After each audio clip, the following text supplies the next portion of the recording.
It is but the final hour, not just for APAC North, but for the entire APL region. We've gone through many games over the last 3 weekends, and we only have 2 best-of-3s left. APAC North has always delivered and will continue to do so. Joining me today, James Dev, Marta Stewart, and one from home. Hang on, let me see if I've got this right. Nicholas Morton. Yeah, sure. Rob, we'll go with Morten. Okay, Morten's like my shortified version here. Yeah, Moritzen, please. I just realized we've actually gone for a little bit of a theme today. I mean, aside from my pants, we're all looking very serious in the stand.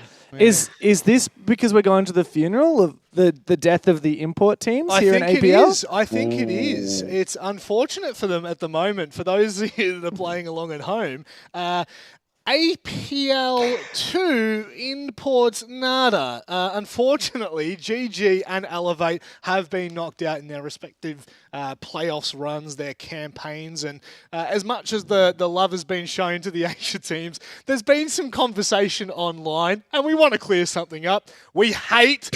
No. The big thing here, right, is obviously much respect to all these players, like particularly Elevate. Like Psycho's been such a lad in all those interviews. We've had a bit of a chance to speak to some of the D+ guys as well. No hating on the players. They're just doing their job. Their job is to play Siege as best as they can. But, you know, come on. If some people are like, oh, we can just trounce on in here and it's a free region, right? Like, I think Alfama had a great tweet about it. This guy has played in Europe, North America, and APAC. He knows what he's talking about, and he's like, guys, don't underestimate these regions. Even if they don't have success internationally, it's still bloody hard to compete with the homeboys. Yeah, well, that's the problem is domestically it's a completely different region. And APAC North, even more so, I would say. This region now merging Korea and Japan together after 3 or 4 years separated.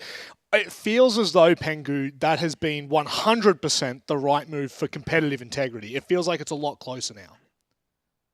Yeah, obviously one of the big issues that we face in APAC is that you're going to have like your two teams up top that are quite good. They go internationally, you get all the experience. They go back home, they play a bunch of teams that don't go internationally, who aren't all that good, who aren't that experienced, and the region just struggles, so it's very top heavy. And it's hard to get better if you're already a good team, essentially.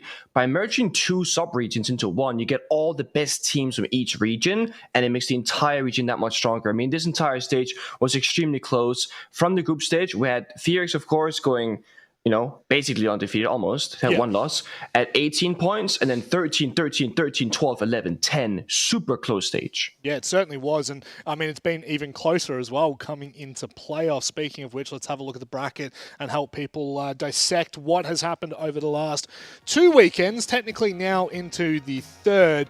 BNK FearX have looked, honestly, they've looked flawless. They have looked absolutely phenomenal. There's been a couple of hiccups for some of the teams coming in and out. I would actually say maybe for Scars, that 2-0 loss against D+ Dev was probably a major red flag for all of us at home.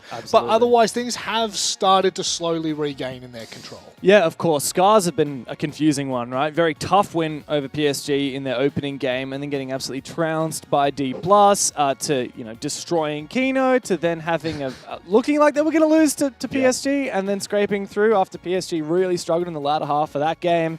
To obviously coming back now. They'll be on our first game. But yeah, of course, the big story here is BNK FearX. Of course, they were bested by CAG over in Rio, and it looked like CAG were going to be the best team in the region. Not so anymore. FearX are looking like the best team. They're undefeated, save for one best-of-1 that they lost to Kinotrope.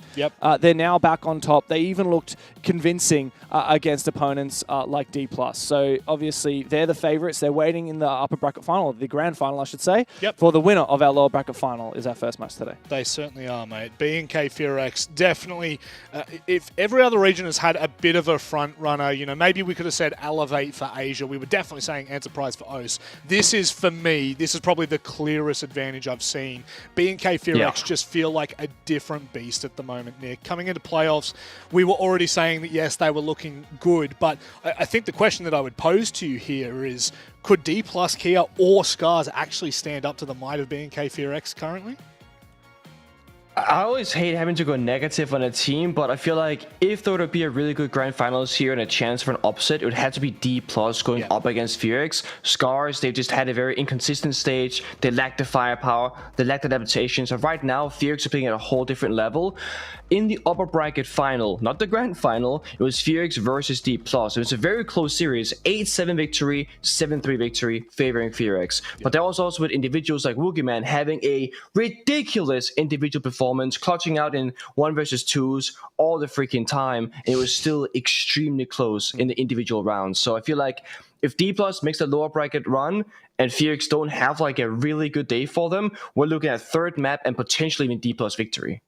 Dev? Yeah, Boogeyman actually has 6 clutches, most in the region at the moment. 6. Next best is Washoy at 5, and then everyone else is 3 or less. Isn't that crazy? Like, it's always the players, honestly, it's the players you least expect. I think it was Physics or someone like that in OS that had the most clutches, and it's like, you don't expect that to be the case. You expect it to be the Jigsaws of the region, you know. You expect it to be the players, the Crocsons even. You expect Reaps to be up there, but no, it's always the ones you sleep on. Like, Boogeyman is probably the most underrated player on that roster.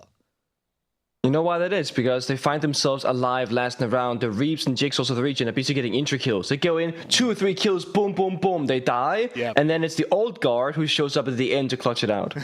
We love the old guard. That's where you are, Nick. You're a washed old guard, unfortunately. Although you had great success, you're now stuck on the APL desk. I mean, there's got to be some give and take. But while we're on the topic of, I guess, wash. No, I won't transition like that into the team. Let's talk about D+ Kia. That could have been absolutely horrendous. No, that could have been horrendous. Look, they did get absolutely trounced in that upper bracket game. I think it's more important to say they got trounced in the second map. 7-3 victory is the way that they got dropped down into this matchup that they're in currently. But Nick, across the board, honestly, D+ Kia have been very consistent. They've been very strong in this region. I think my main kind of like thought about this is, of course, they're good players, they're a good team, but I also think they had a very good and high level respect for the individual teams starting here. Psycho and Elevate spoke about how they didn't really know the region that well. Didn't know the teams and the players, and maybe that comes down to research and a bit of effort in the off-season going into stage 1. Whereas it seems like with D+ Kia, they have done their groundwork, and they go and say, okay, this is Scar's kind of level, this is PSG's level, this is Kinotrope's level, and they have a pretty good, clear-headed plan going into each and every single best of 1 and also best of 3, and that's how they stayed consistent throughout. Yeah, and just as a reminder here, of course, this is a full import Brazilian roster, but there's a lot of history for these players. Bullet in particular, you remember, he played on MIBR, FaZe Clan, Team Liquid, Falls and Nears. Liquid, yeah, he did have a very brief stint many years ago on Team Liquid. Falls and Nears, Six Karma, Levy from W7M Academy, and Midi, who actually played for Raza Company, who had pretty recent success as well. So there's so much history on these players, and yet they still struggle. You know, they've actually not managed to beat FearX ever since forming as a roster. They've now lost 3 maps to them and failed to win 1. They were pretty much undefeated elsewhere except for a loss to PSG, but even a lot of those other maps they played, like particularly at the start of the stage for them, it was overtime win versus Scars, overtime win versus Kinotrope, push the distance by CAG. It's not been easy for these guys for the most part. While they are imports, while they have a lot of experience, it's taken them some time to adapt into this region. And look, that's to be expected. I think stage 2 from all of the imported teams is going to be very dangerous, but D+ Kia, they've got a phenomenal chance to potentially cause a huge upset today. Scars is who they will be versing, the team from Japan that we have had a lot of love, a lot of time for over the last 2 years. But Nick, it does feel as though they have fallen off domestically. They were the champions through and through for the last 5 domestic leagues. They have not dropped a single one. That is back-to-back champions, and now they find themselves in the lower bracket final and have done for some time. What's your take on this roster coming into 2025? So overall, obviously, the big talking about is that they lost Nina, who then joined Interforce, and they also lost Tayu, who retired, but still they lost 2 players, and that's obviously going to cause a little bit of a, okay, we got to figure out our roles and who's going to play what positions, what's our playstyle going to be, and I think for Scars, it's just a matter of comfortability. Same thing when you look at CAG, who didn't make it very far in the playoffs, unfortunately. They have been a roster together for a very long time. They know how to play, they know each other's playstyles. When you introduce new players, that will change the dynamics. And I think Scars in the past, with that back-to-back kind of seasons, they could just run over the other teams domestically with their mechanical skill. And mind you, now we have merged both Korea and Japan, which means you don't have that many bottom feeders to get free points off of, so every single game matter so much more, that's had a big effect on Scars. Yeah. If you end up on the top end here in APAC North, you are actually much better at this stage than you would have been in the previous ones before the merge. And while, yes, these guys are the 6 times champions of Japan, 4 of those in a row, like they are technically the reigning champions of Japan, they've consistently failed to deliver at international events ever since Copenhagen when they made their debut. They were top 8. Ever since then, it's first or second rounded every single time. Atlanta, 6th Invitational in Sao Paulo, Manchester, even EWC last year, Montreal, and then SI in Boston. Again, first or second or third rounded at every single one of those events. So there's always needed to be some kind of a change. And yeah, it's great that some old players like Washoy are stepping up. Actually, second best clutch player in the region. He's a top 5 player at the moment in APAC North. But where the hell's Rek gone? Insane injury. This guy used to be the best player in Japan, and it wasn't close. Then Nina started to overtake him, and then it was kind of every game, it was either Nina or Rek who was carrying Scars. He's got a below 100 EPS, so he's got a negative KD. His entry is negative as well. How on earth is this happening? What's going on with Scars? Because, yeah, Choppy and Ayagator are good pickups, but they're not like, oh, wow, yeah, that's the biggest pickup ever, right? We need to see something because they've certainly been overshadowed by CAG, and now they're being overshadowed by the Koreans as well since the leagues have combined. Yeah, they certainly have. Firex have looked just so much better than the entire Japanese region, and that actually, like, really, for me as a long-time APAC viewer, has never been the case in my eyes. At least I've always seen Japan as the superior region in terms of siege. Like, they've always looked really strong, but now we're starting to see a little bit of a turning of the tides. Hopefully Scars can get back on track here because,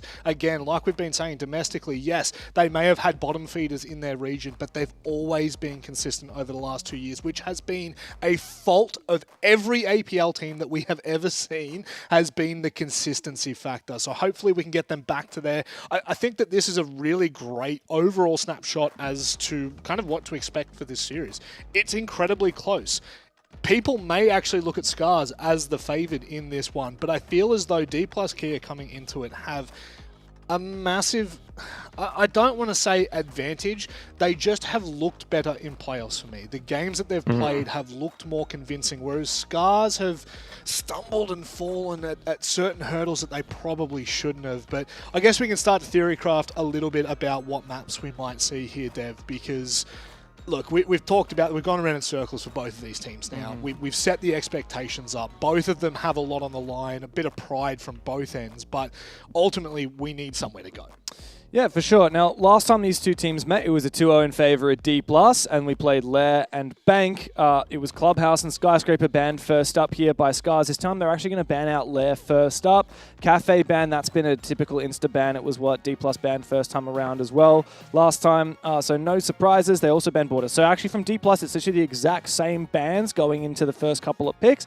As for Scars, they've changed things up by throwing in that Lair. It does leave Chalet in. Now, this was Scars' last ban last time around, so D+ want to take us there. We go to Labs. This was previously left open and not picked by Scars, so I'm guessing we'll probably see the next ban from Scars being Bank and Concert. There you go, that makes a lot of sense. So we end up on Clubhouse, which is previously what Scars banned out. So I do feel like Scars from the get-go are on the run here, but what's exciting is we do get 3 fresh maps from these teams. No Lair, no Bank that we've seen before. Nick, the last time that we saw these two teams play, at least in the regular stage, of course, we actually went to Clubhouse. That's the decider that we've got here, and it was a win in the category for D+. So look, we could lean that side of the conversation. How do you feel now that you've seen the Veto?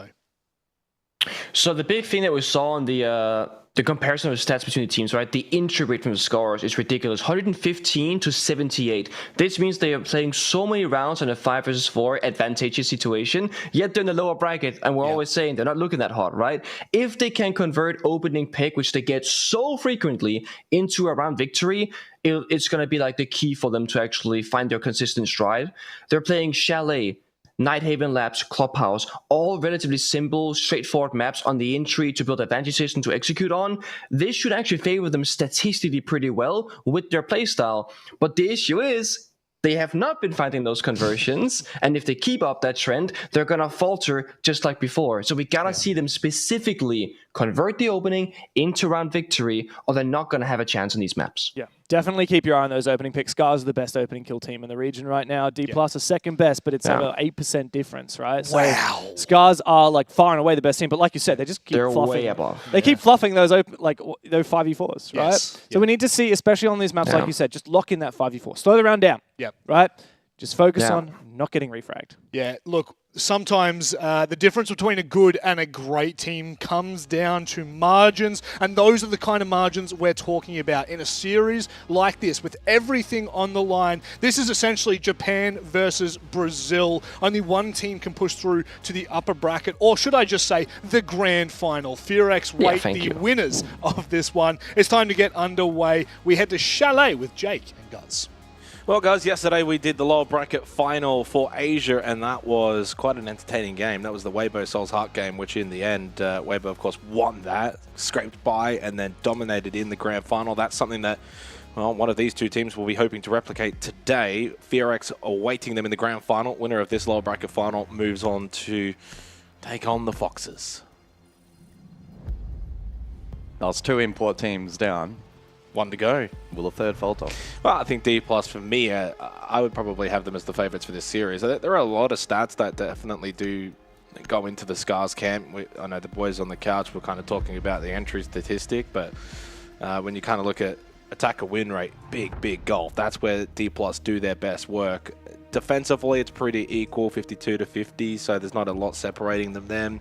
D+ actually get more plants on average in comparison to Scars. The big also gap between these two teams right now is actually just overall rounds played. Like, Scars have played an extra 70 rounds over D+ because they've had the, well, big run of the bracket. They've already played the upper bracket quarterfinal, then they played the upper bracket semifinal, in which actually that was against D+, and they lost that convincingly, 7-3, 7-3. So what has changed really since 2 weeks ago? I don't know if much really would have. Scars, of course, beat Kinotrope.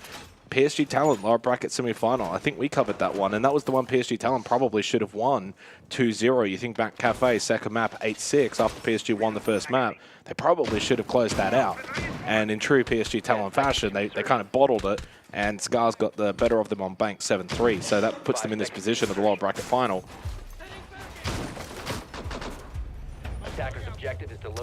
So to Chalet we go, and it's bedroom for the opening round. The bans for the first half are Clash, Azami, Blitz, and Monty. So we'll just leave the singular primary shield in combination with the phase shield, the fuse shield still up, and the Blackbeard to be utilized here in the opening round from Fishlike.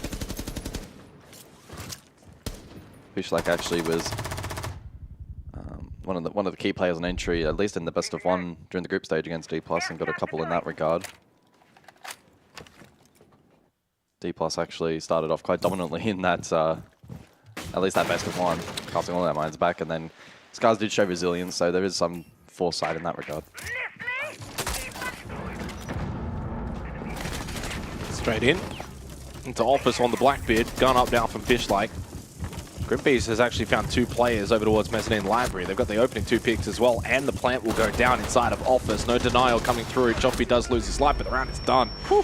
Scars with a quick early entry attack. They clear out the defense. They got almost the plant down. The only thing stopping them from getting the kid on the floor was the fact they killed everyone. That's a way to kickstart here on Chalet and in a lower bracket final for Scars. And I was going to make a point regarding the entry statistic. They got 4 players in the top 8 when it comes to opening kill entries in terms of the differential for Scars, hence why their numbers is close to almost 60%. Funnily enough, the player who actually makes the most or gets in the most entry battles is Rek, 23-24, so he's going about even rate. But for D+, they've also got 3 players in the top 10 when it comes to entry. Falls, Midi, and Levy. Levy's actually got the highest differential, plus 11, 23-12. Midi's 14-5. So those are really good numbers. Falls is 14-6. So it's not just going to be a gimme, but for Scars, if they're going to bring that kind of aggression in the opening round and back themselves in that entry battle, it's definitely a strength of theirs that they're going to play to. And yeah, that was super clean, super quick. And I don't think D+ were honestly ready for that kind of aggression.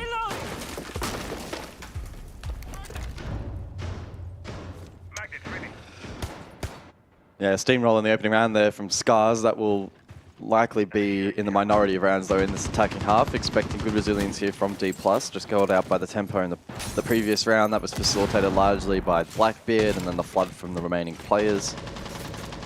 A lot of aggression from Scars in the prior round. Bowls goes inspecting over towards Games Double and calls it clear. That's a good read. Nitrocell above. Ineffective. Does just hold the attack at bay for a moment though, as Rack will drone forward. Yeah, it's so early though. I mean, we've still got 2.5 minutes. So you say it holds them at bay. Theoretically, yeah, but in reality, it's not going to do a whole lot in the long run. And, you know, for a bar stock player, you probably want to hold that for, you know, maybe default half-wall plant, for example, coming in on the big window entry. And Nias does still have a Nitro, but he's playing the Mez position. And Fishlight could just enter here. Now imagine if Fall still had a Nitro. Obviously, Fishlight, though, if he does enter, may look to go for a deep push in towards Barstock. There is one close left. That may stop him. They've smoked off towards the chassis. Good pinch onto Levy, though. They had the library stance push as well, but doesn't clear close right. Phils will get the knife kill, but he goes for the peek. I think off the back of the fact that Choppy was towards default, started to stick the plant, faked it, expected the push from Barstock, and that plant is going to go down successfully. No denial to come through. Never mind, there was. At the very last microsecond, Choppy did die. Jeez. We are talking fine margins there. I was almost convinced that was going down. And because it was. Aegata expecting the push up library, but Nias hits a clean headshot. And D+ doing a fine job in salvaging this round because it almost looked lost. Should still be recoverable here though for Scars. Especially if they are able to clear midi and isolate his position. Nias will be forced to retake. Wishoy now claiming ground above. Play together, guys. And we wreck drones towards the bomb chassis. Might have spotted midi. Nias will play closer towards bottom library stairs. So they're separate. The defenders are separate right now. This is good for Scars, but they're also separate. And they don't really have a good way of kind of grouping up. Maybe through mud for wreck. Yeah, you're just taking a 1v1. You're giving them a 50-50. Nias, Rek couldn't get out of mud.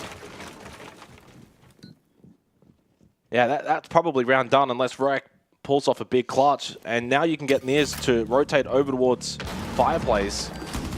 There's a 1v1 against midi, but there is Nias on the rotate. Really quick recovery from him to understand full well that if he wants to play off of his teammate, he needs to move. He does that. Really well worked round for D+ Kia.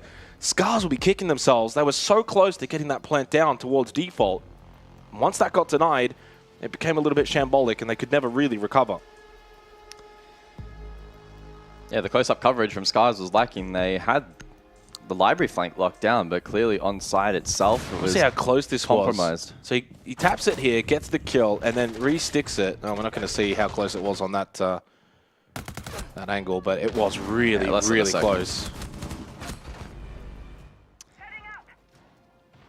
I think Scars win that if they group up together and clear out angles. But essentially, you're taking a 1v1 library stairs. And it just makes it a 50-50 moment. Credit to D+, though, because Scars are bringing the heat early on Chalet. So the overhead of the frost map plays by Bullet. A couple of them. 10 seconds remaining. 5 seconds to insertion. And I would imagine after this round, the Blackbeard will be banned out by D+. If they're going with the Blitz Monty ban. You already know what's going to be next. Even if it's not being played in this particular round, it won't sway them on that decision.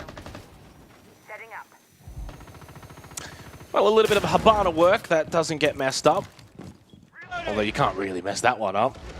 No, you can, if you whip it. Yeah, we've seen worse Habana work this stage. That one has I mean, it was become a cult classic already. It was so bad that it even prompted Pengu to start impression farming on the Twitter.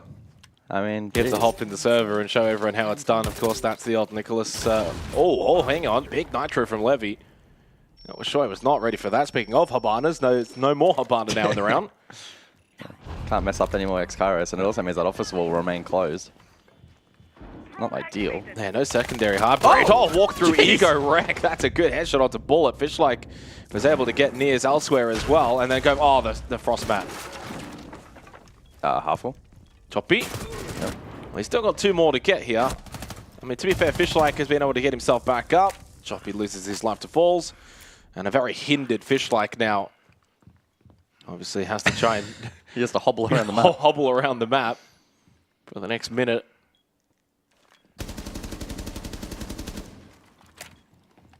Yeah, it's going to be D+ likely 2-1 here. I mean, Fishlike is low. He's hindered.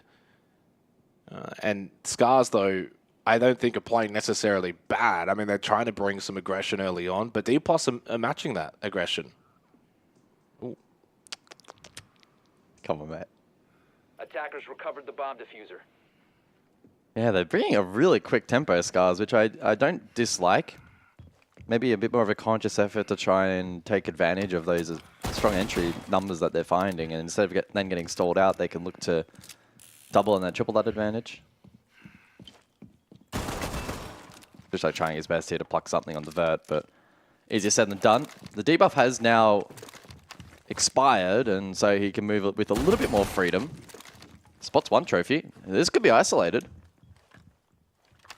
Lemity will reposition smartly. Tuck for the cross. And now just 30 seconds on the clock. I mean, the reality is he's not clutching this. And if he does, D+ have made a big boo-boo. Oh, well, there's one. He knows trophy. You don't need to hold that angle, by the way. You do. Oh, they're gonna boo-boo this. Oh my god! I'm not even gonna get excited because they should just never be losing that. There's 18 seconds left on the clock, right? So even if he's got kit and he makes his way down trophy stairs, You force plant. You force plant. Yeah. Why are you peeking? And also, the way that you're peeking, you can't actually get traded because he doesn't have to. When he's coming down the stairs, he's watching to the right. He gets the kill, but guess what? Your teammate can't swing from trophy. So, like, it's just so poorly played from D+ that I almost don't even want to get too excited there because it's so bad. So bad. Let's get Pengu into the server and show them how it's done. I don't think Pengu wins that. Pengu's the GOAT, but he doesn't win that. That was awful. My god. I thought APAC was a free region, Jake. I mean, credit to Fishlike. I mean, I probably shouldn't just... I mean, he played it really well. It was gifted to him on a silver platter. He played it as well as he possibly could, but he was absolutely gifted here. 20 seconds on the clock there. Why is Falls holding that angle? Why is Midi hold... Like, what are you guys doing?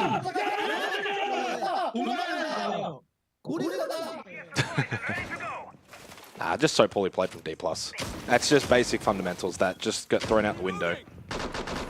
And maybe it's a tunnel vision moment where you think you're so locked in, like, oh, he can only come down trophy stairs, and well, I'm going to hold that angle so that he can't get down freely, but it just doesn't make any sense. The bigger picture says you really shouldn't be holding that. 5 seconds. So Scars get one back for free. Attackers' objective is to And locate probably a bomb and scoreline. I defuse think it. that's quite reflective of what we've had so far in the opening 3 rounds. I think Bar Games maybe should have gone the way of Scars. A couple of little things didn't go their way. They also did misplay themselves in that particular round. So I think there's a very fair scoreline. And so far, it's been a very aggressive Chalet. And by the way, the Blackbeard did not get banned. It was the Grim. Yeah. So the Blackbeard immediately then played by Rek. I disagree with that entirely. Penria was played once opening round. That gets banned out by Scars. And he finds the opening pick onto Fishlike. So that's his second opening kill in a row. And Fishlike, of course, who clutched up in the previous round, able to do that then, but no longer now.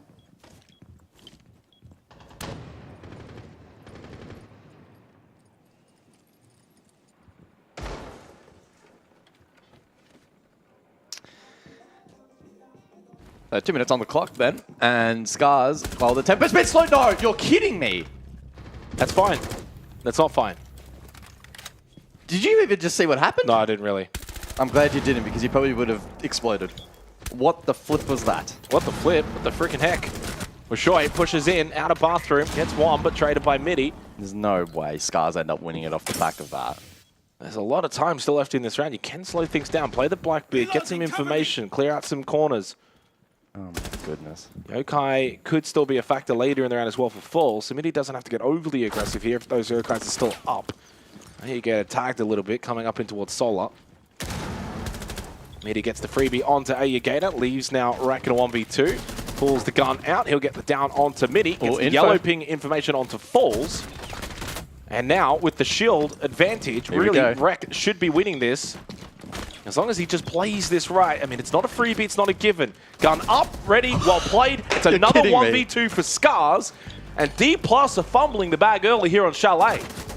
You may want to turn away when the replay package comes up, Jake, because you, like I said, you may explode.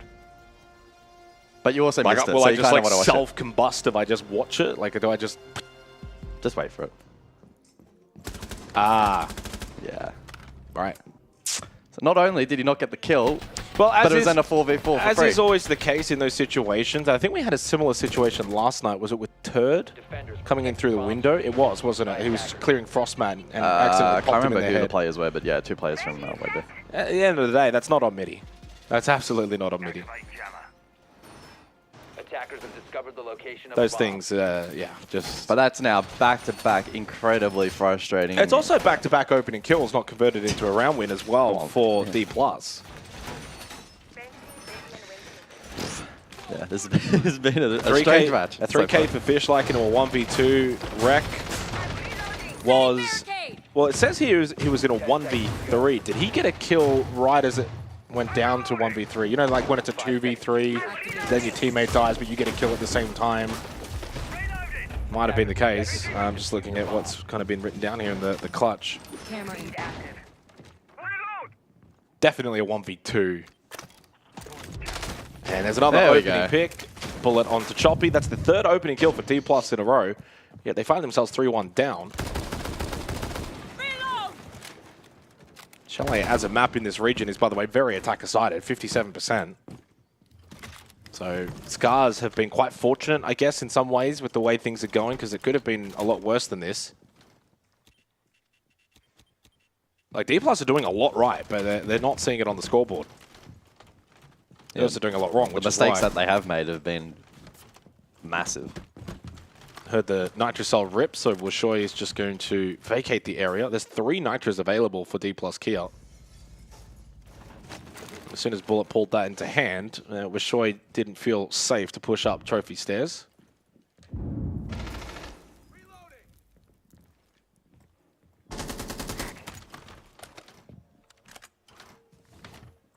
Yeah, I mean, it's a big investment on that solo side of the map currently from the defense. I think Scars have a read on Midi below here. Should have added his bar games just to add some clarity. Yeah. Midi as well in storage on a basement lurk. So it's a site choice that you don't usually see it played out this way. So essentially, you haven't really got anything actually on the site itself except Falls in Barstock, who's going to play the hard anchor. And there's a lot of time on the clock that's now been dwindled down for Scars. They're in some trouble here. Oh, freebie. Freebie. Oh, Midi looked the complete wrong way. Okay. Again, another example of D+ giving away a pretty uncontested trade back for the 4v4 and negating that really strong entry that they've had so far. Even the way the Scars are attacking into this, I mean, this is a strange old bar games. Levy down in the hallway. Sees one shot from main entrance, he can call that out. Logic Bomb activated by Ayagator. He does still have one more available. Goomine stepped on by Wishoy. Again, time is going to be a factor, and it's a late clear now on the horizontal. So Rek will just steamroll his way down the library hallway. Oh, but he gets caught by Levy, and then traded by Wishoy. The Blackbeard's so strong. Balls locking down Barstock position. That was the final Logic Bomb that was ringing out. Negated, though, for Falls by the Mute Jammer. 20 seconds to go. Still 2 flashes and a frag grenade available as well from Wishoy. And put 2 Nitros too. But Ayagator hits the handshot, and coming up fireplace stairs now is Bullet. As long as Ayagator does not plant in bar, he will be fine. Wishoy will hold, and he can cover from this position as well as the Blackbeard with the shield up. Nitrocell, it's great. Oh. Why was he planting bar? Could have gone for even default towards the half wall. And Wishoy has run out of time. What? Scars have just completely fumbled it. Yeah, I didn't catch if library hatch was open and that was a concern. Maybe they didn't have the drone to be able to hold that vert hold. Planning close there, though, definitely left them vulnerable to the range denial.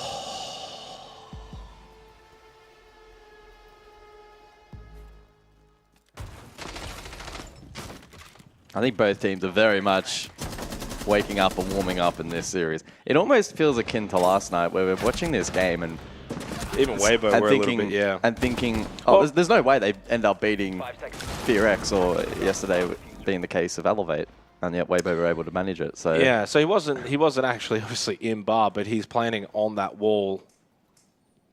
I do have to actually wonder then. I think that Nitro Cell might have actually been intended for the Blackbeard and not for the Planter. Yeah. And it's just maybe coincidence that he's actually killed the Planter. Obviously, it can be a little bit confusing at times for us when you got the outlines. I thought it was actually directly behind bar. Yeah, he ran in through bar stock, and I thought he was going to traverse over towards default. Exactly, that was my thought process. And then I see him planning in that position, and the Nitro Cell lands basically on him, but on the other side of the wall, killing him. Perhaps not the intended target. As I said, yeah, I think it was actually a coincidence and very fortunate for D+. Because, ironically, it did actually miss the Blackbeard. So 3-2, but you know what? Fifth scoreline. I mean, D+ have done a lot right. They've got the 3 opening kills in the previous 3 rounds. I think they've obviously shot themselves in their own foot at times, which, well, even shot teammates in their head at times. It's been a scrappy affair here on Chalet. Kitchen dining for the final round of this half. Oh my god. Oh my god. So we're not checking windows here.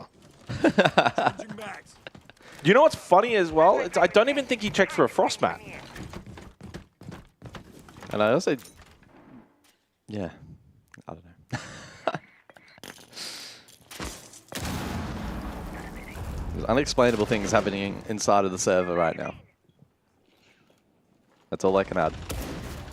Another opening kill for D+, so forget about that statistic that the boys were talking about on the couch regarding the entries for Scars. They're getting beaten quite badly in that department. Sure, he's 7-3 up close. All the timing is hilarious, but he'll get the kill anyway. Levy gets caught on the timing. He was holding, and then fell back to half wall. Well, sure, he's just going to keep going. Got kipped, by the way. Freebie, bullet. And then Capcan again! What is going on? They're still going to win the round after losing the entry. Oh, get me out of here.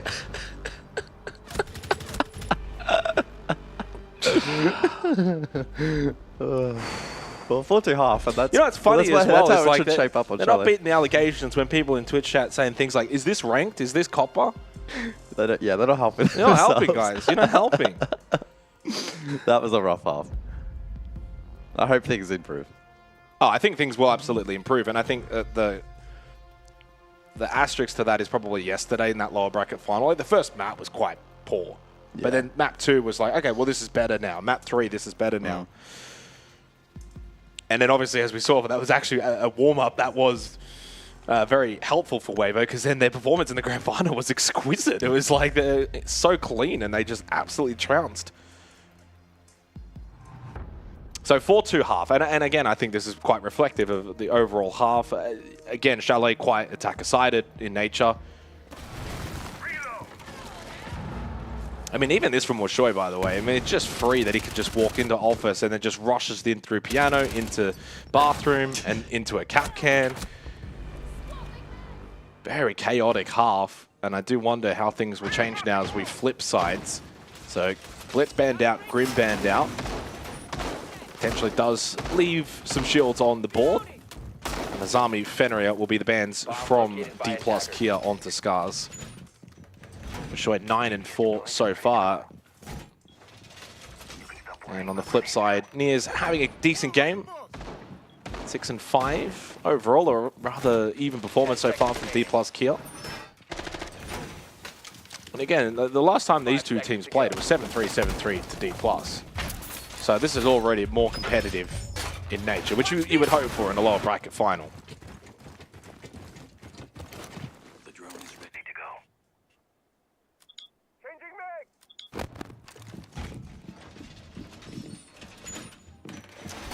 mag. This is the kind of game that literally just comes down to who locks in quicker and starts making no mistakes, and they'll win this map. It doesn't really matter about the skill level difference. These, by the way, did switch onto the Montang at the last second with the attacker repick, so they will bring that shield left available by Scars. My magnet will protect us. which might slow the pacing down a little bit. Into Trophy now on the Montang. Yeah, they're going to shape Solar here. Scars have position front-facing defense towards this, the likes of the mirror window, etc. So essentially anticipating this, or at least being ready for it as a possibility. Near's being able to scout for a good amount of info at the moment and can relay that to the remainder of the team. Bit of pressure from the impacts in response. Fishlake out in the open here. Rather aggressive position. Has the chassis to defend himself from the double window. I think I don't know if he wanted him to maybe stop him from pushing forward, and he's just kind of in the way. But I think he also wanted to swing potentially to the player out in that solar rappel.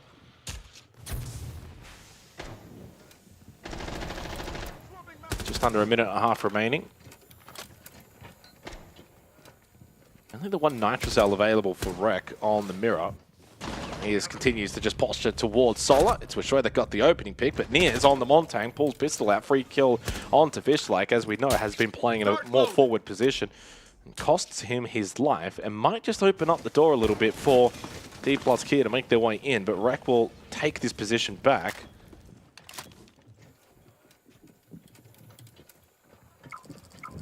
Line scan. Scars not under significant pressure at the moment. Aegator again, forward position. Vulnerable to the swing from Midi on the bulk. Actually pushes forward. Catches a good timing. Bullet dies, and Midi still doesn't trade, but eventually will. 2v3 in favor of DK. Oh, you gotta get this kill. Oh, You gotta get this kill. oh, His head is in the wall! ah! Oh, no. Well, Choppy knows where Falls is, but he's got the Montang that he needs to deal with. Oh, the air jab. Oh my god, Nia's pulled out the pistol. Didn't matter, D plus winner. It's another comical round. Bro, he's literally guard breaking him and his head just flips through the wall. What are you meant to do? Yeah, that's one of the more awkward shit ones I've witnessed. Oh, God. Yeah, the Monty of Nia's having to do a lot in that round was quite isolated over with Solar for the majority of it, and then had to eventually push deep in towards Closet to try and make a play. And was able to eventually brute force it.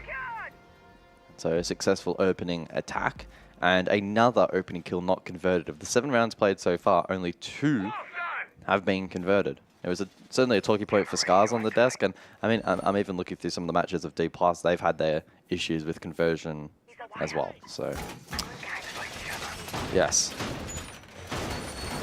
A very intriguing match on paper, and it's honestly translating inside of the server at the moment with both teams finding it tricky to convert advantages and minimize mistakes. Yeah, I mean, as I said before, it's simplistic, but whoever just kind of wakes up and starts to play a little bit more safe for Siege should take this.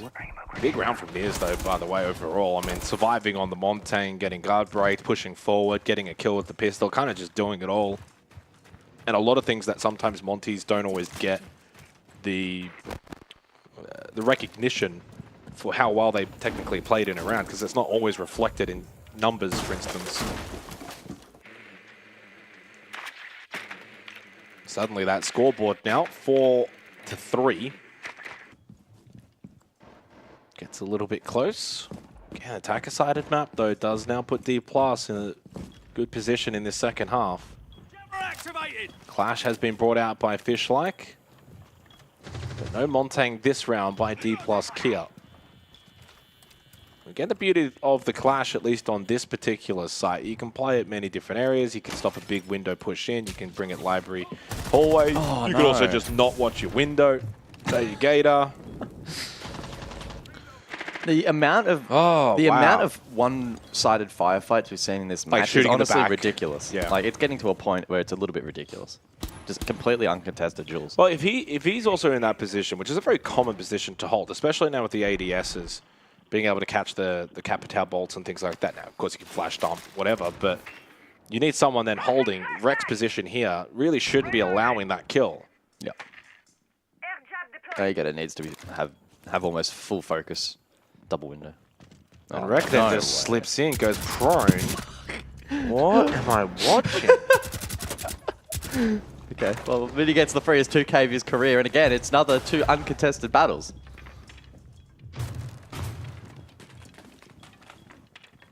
One v 5. I'm sure he will stat pad. I mean, he's playing well, to be fair. 11-5, but Scar's making it very easy in that round. Yeah, look, I'm not going to name names per se, but I've definitely spoken to a couple of different players in other APAC regions, both Asia and Oceania, and they pretty much consider this to be the weaker of the 3 regions. And this is the lower bracket final that we're getting. And the one caveat to that is Fearex. Fearex get a lot of plaudits and how good they are.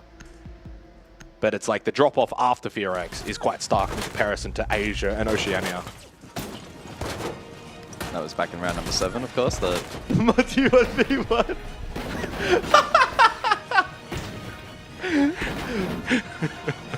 I'd love to see Rex face during that. I do want to know, could you shoot his head there if it's going into the wall like that? Like, is that just like an animation glitch, but you can still I don't know, it could be a get the hitbox? Might be spectator side or something, I'm not entirely sure.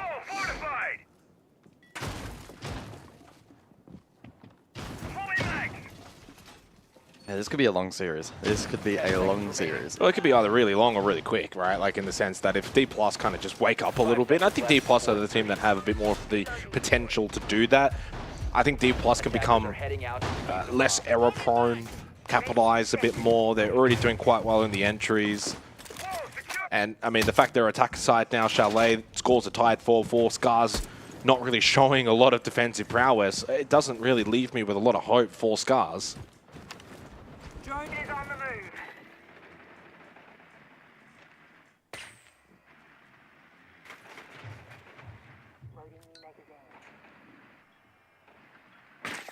So Twitch drone's in play then for the 9th round, and that will be good counterplay onto the mute at range of default cams. And you can see in the pip, Midi looking to scout ahead for a bit of info over towards that library corridor position. It's an advanced shield for the supporting vert hold here for defense.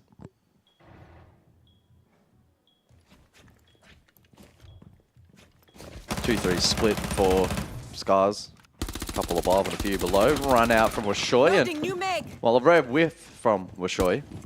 Perhaps should have claimed that kill out towards that west main position, I believe, on the bullet, but doesn't find the pick. Rek does find his, though. And that's the Dokkaebi dead, and so Logic Bomb's now off the board. Is he aware of the push through Ego, though? No, but he still wins the fight. Okay, clean round. Probably the most clinical and clean round we've seen from Scars since the opening one. You call back that first round that was so precise, so quick on the entries. I probably was not prepared to expect what was to come after that particular round because it started so well. But at least here in the 9th round, they've been able to refine some of that form. And leaves Falls and Bullet with a lot to do. Probably too much to do.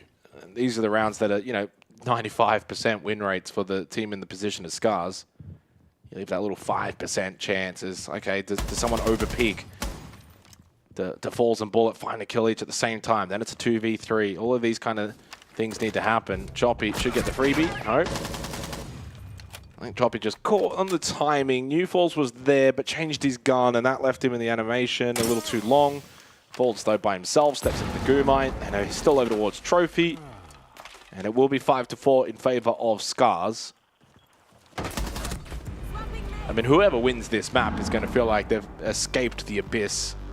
A little bit, yeah. And being able to come out victorious.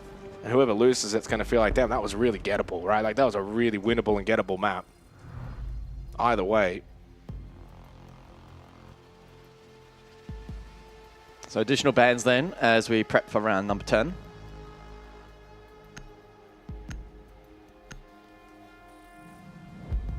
Monty Mirror. Monty saw playtime back in the opening attack for D+. Nair's used it over towards the solar side hit for above. Leaves the Blackbeard available, but I don't think we've really been seeing D+. I haven't played it yet. Bring the Blackbeard. So, I mean, I wonder if they'll change that thought process in this second half just to help on some of the entries, but that hasn't necessarily been a big issue for them. I think for top, they'll just pivot library across. Probably rules out Solar. Laser gate. I mean, that said, they have taken out the mirror, which would theoretically bolster Solar side a little bit, but without Monty, it is quite a challenge. Attackers have located a bomb. Prepping reloading position.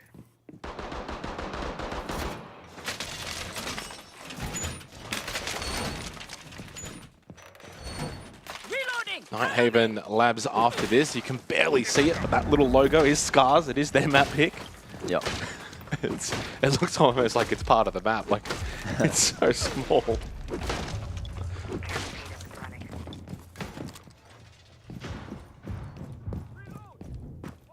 So for D+, it would not be a good way to kickstart the lower bracket final, losing their map pick of Chalet, and certainly they've not looked very comfortable on this map. Targets will protect us. Defense is ready.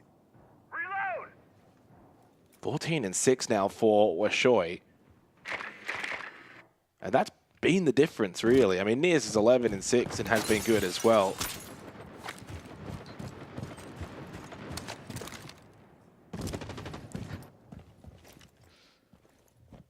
Yeah, I'm intrigued to see what the Deimos is employed for. Nias is currently lurking outside that trophy window position, and so he may look to enter below. Will be a useful tool in being able to vert. Does need to be mindful of any flank potential, though, in play from Scars currently. Attacking pattern suggesting that it's probably Solar side again here is the play, so without that Monty, it's a bit more difficult to scout, of course, Solar itself with the safety of the shield, and so they'll need to be a little bit more direct of that. Deimos below, as noted. We'll keep Fishlike on his toes, who's again playing an open position and actually rewarded. Despite being under pressure from the Deimos, he gets that pick. And Nias still unable to find the kill with that live ping, but eventually lands the shots, 4v3, but still Scars will retain favor. By the way, Ayagate is just lurking garage. Yeah, he's been there for a little while now. I was going to say, could maybe go up West Main and take the fight against Nias, but there were the gridlock stingers.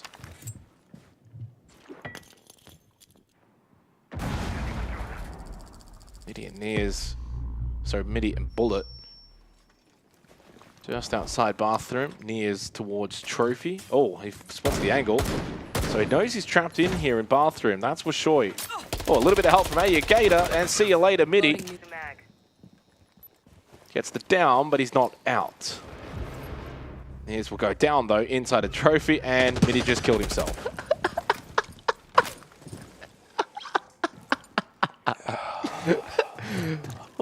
I think they just gave up at that point, to be fair. He's never going to res. Why you could make it a 2v4. Like, just why would you even bother? Either he's done. Okay, here's the thing. Either he's done that accidentally. Is it intentional, or did he think he could survive it? Or he thought he could survive it. Or, as you said, he's given up on the round and basically it's like, just let's not even bother. And all of those options don't make it right.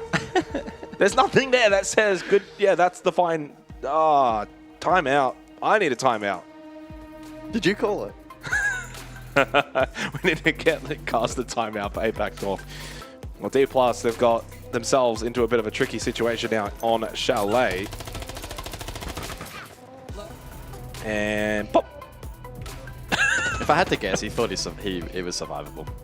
If I had to guess.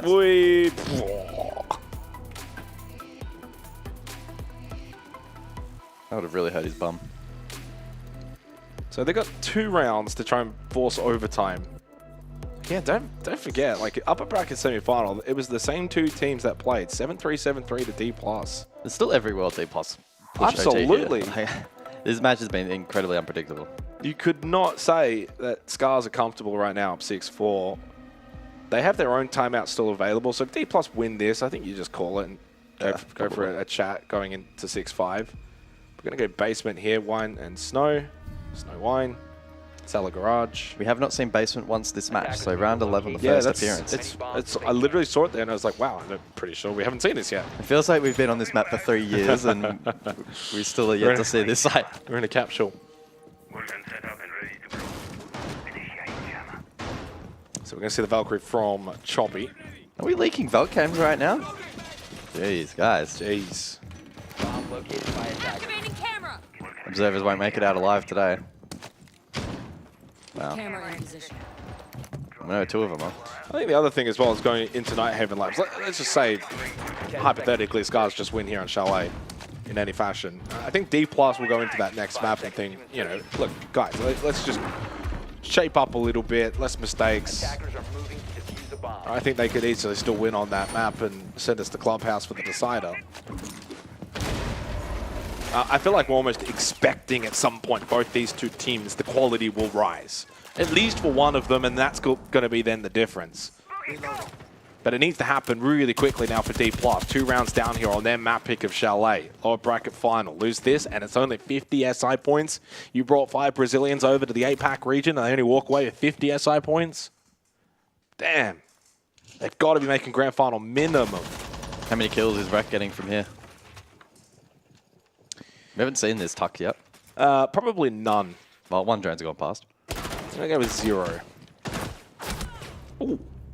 It's a down. Mid. Depends if he Good gets shot on the Damos choppy. tracked. I don't know. Does Bullet have any marks available on the Goyo? Oh, no. He's droned anyway. He's out of there. And he crosses. Okay. You say kills from that position, though. Now it's just a whole different game. Oh, yeah. I just meant specifically there. So I was right. 5 drones left for D+. And a little freebie on the spot. Gator and Kitchen. Rek then goes for the battle. Rek just ends up getting pinched. Gator now gets aggressive, and we're just throwing.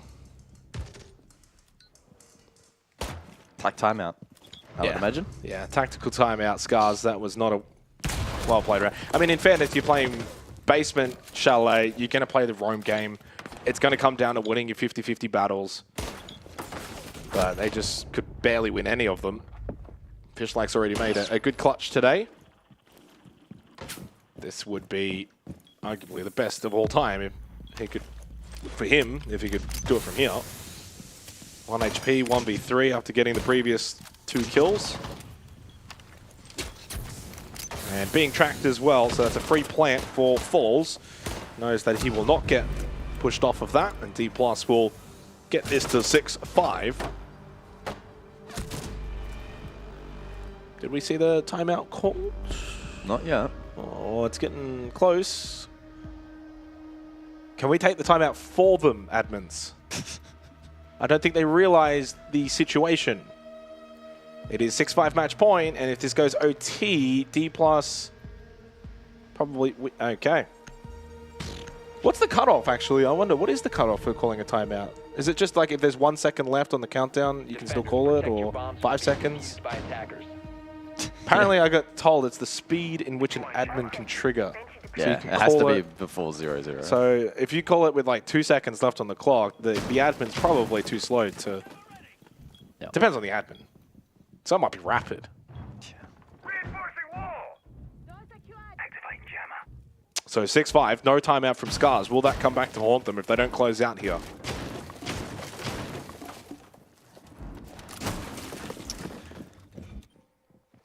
Yeah, Kitchen Dining now unlocking on the rotation. It was the first site that Scars were able to successfully defend back in round 9. Rek got the opener at 147, and they still had 4 players up at the end. So it was a rather dominant round victory for Scars. They'll be looking to replicate it here once more. The lineup is also identical, I believe. So very, very similar setup to be anticipated. It does feel like in some ways we're getting a little bit of stability now. Just a little bit. We're not going full gung-ho with the madness that we had in some of the earlier rounds. So I wonder if teams are... It's tempered a little bit. Locking in just ever so slightly now. I'll be wondering why Mid is watching the castle barricade, but I imagine he feels like it's a prepped castle barricade that then one could jump out of and catch someone on the balcony. Nice little drone from Falls. Good camera work as well from the OBS. Not too sure who's on overview this game. Where are you looking? I thought You can't see them. I thought there was a window. It's not, it's just a wall. Can't see them. It's Sky, of course, and... Surprising, I didn't know he had that in him. Really? Yeah.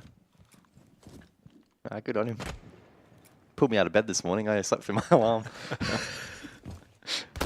Oh. Baller gets the opening pick on a rack. Choppy will fall. Overtime's now looking very likely. No timeout was taken by Scars. They'll have that going into OT, but could have maybe avoided OT if they talked things over. And you get a Wishoy Fishlike. Can they clutch a 3 versus 5? It would close this map out in a fashion well deserving of the way that this game is played. The D+ don't really look like they're in that throwing territory anymore. They look locked in. Not rushing around the map, slowing things down, play to their advantage, get more information, close the round out. Ooh, but Midi got caught by Wishoy. Nitrocell thrown, and he will then catch Nears. Well, this is just good Scars play at the moment. I mean, Yeah, that's not really as much a D+ throw, but as you mentioned, I think Scars just really good little counterpunch. yeah, able to dismiss some of that horizontal pressure, a bit of the vert as well, and Hatch, and now forces, yeah, basically this trophy pivot. Good mind for Levy. He'll have to pull that out in trophy. Still 2 impacts available for Wishoy. Down to 15 kills. They'd love to close this out and have a wonderful K lead by the end of this map. Aga can just chill close. The wall is muted.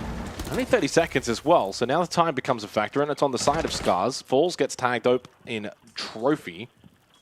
Bullet still above in bathroom. And a free swing for Ayagator will get the elimination onto Falls. And with that shot in the back as well, Ayagator says that's the end of the round. We did not need to have that timeout. And with a shotgun from a distance, puts an end to Chalet and all of its madness. No timeout was required, and it was the 3 versus 5 as well to close out the opening map, outfitting. It was another thrown around in the sense of D+ having such an advantage they couldn't capitalize on, and Scars will take the opening map of this lower bracket final. And this is a good way to put that first map. Chalet was utter chaos from start to finish. I mean, it's hard to even depict what we just saw.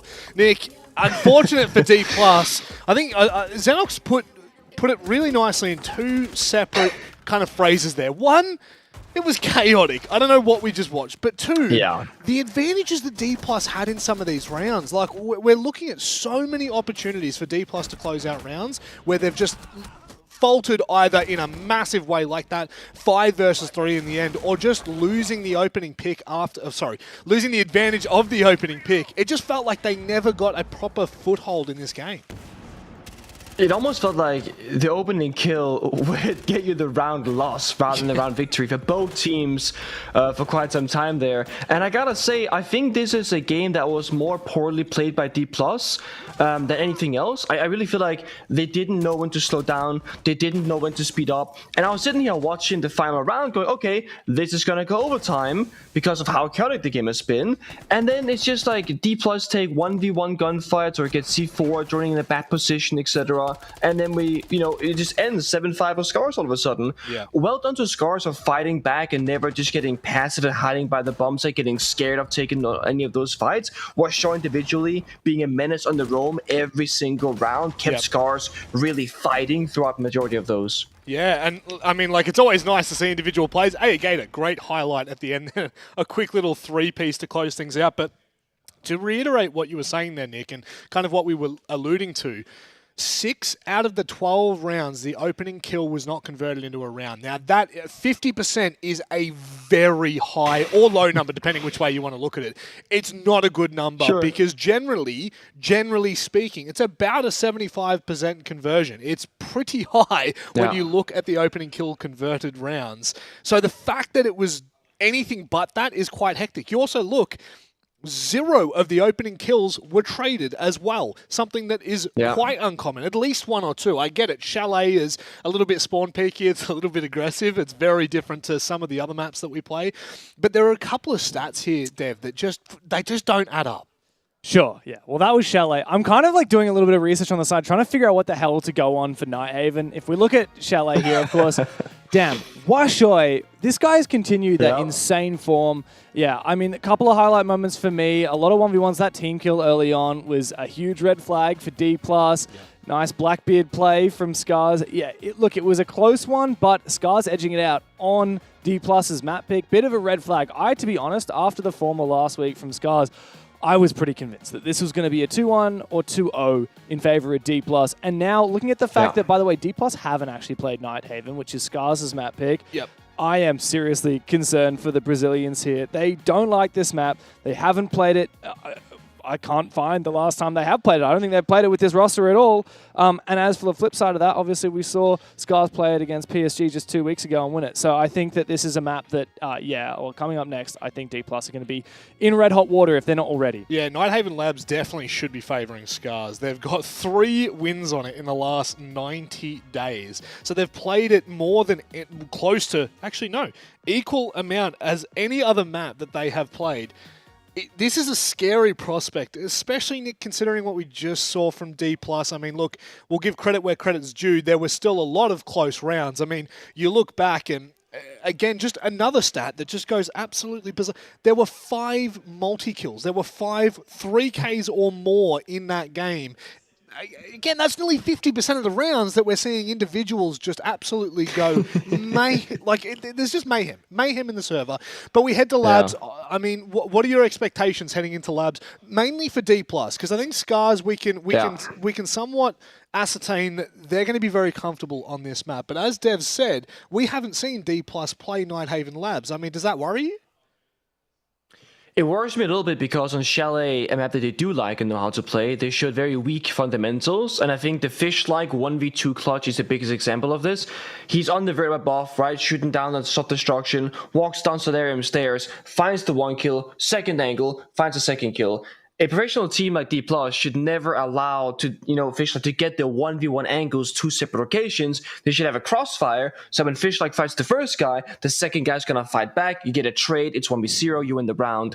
If you cannot apply that on a map that you do know of Chalet, I don't know how you're gonna do it on a map that you don't know in Nighthaven Labs. So for D+, fundamentals, crossfires. And crossfire is not holding an angle and having someone run past and get shot in the back of the head, and then getting 1v3 clutched on as well. Yeah. That was pretty early on, and Rek didn't even play the absolute best that he could have. He took a couple of risks, he took a couple of fights. Scar's feeling very comfortable here, and D+ strangely looking really nervous and anxious and not playing to their form. Yeah. Last time these teams met, it was a 7-3, 7-3 in favor of D+. It's a very different story today. Well, I kind of feel like D+ here are kind of like Obi-Wan Kenobi, Help me, Obi-Wan. You're my only hope. The imports are all but done. They're on their last legs. We go to Nighthaven after this. Potentially, Scars could be pushing through to the grand final.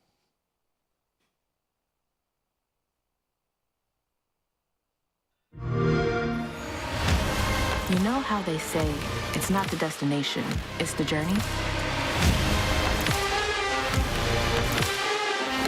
And the journey of 1,000 miles begins with a single step.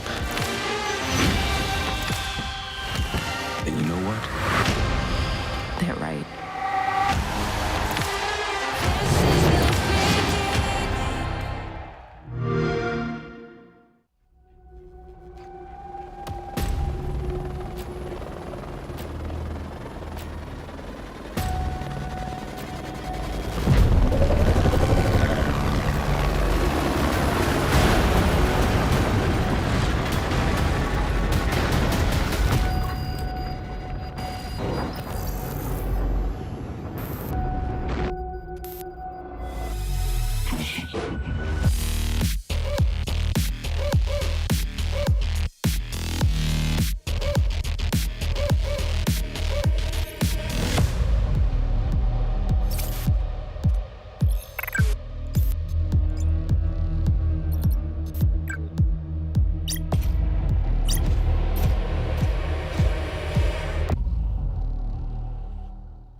は多分自分がつけたわけじゃないんですけど、まあ多分当時ゼプト時代の頃はゼプト時代についたんですけど、自分はその時多分あんま CGIQ っていうかそれがあんま高くなくて、多分もう言われた敵を倒すだけみたいな、もう気づいたら敵を倒しててみたいな感じで片付けるって意味で、多分まあブルドーザーって名前がついたんだと思います。まあなんか正直なんだろう、気づかないうちになんかそう呼ばれてたんで、まあ別に好きでも嫌いでも別に気に入ってるわけでもないんですけど、まあそんなまあ多少愛着湧いてますね。そうですね、まあ正直、まあ、自分がもともと仕事をしてたのがもう本当に建築系、まあ、ブルドーザーを使うわけじゃないですけど、まあ、そういう系の仕事を使ってたんで、まあ仕事してる身からすると別にそんなかっこいいとは思わないんで、ブルドーザー自体をまあ別になんかそんな嫌でもないしいいわけでもないみたいな感じですよね。そうですね、多分今の方が全然ブルドーザーっぽく動けるかなっていうので、まあ理由としては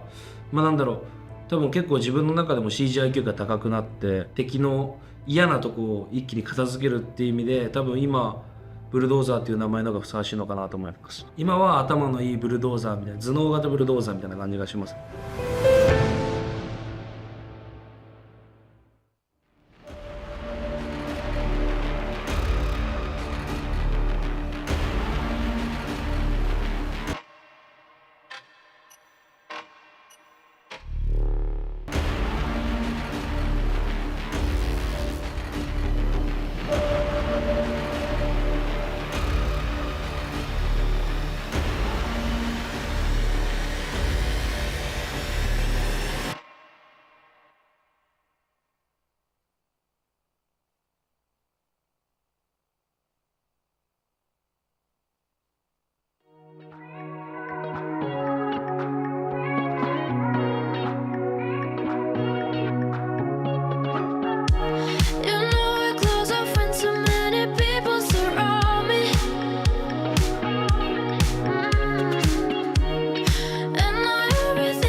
So don't hold me back, we don't have my side. Why can't you be the light that I need? Can't you see what you've done to me?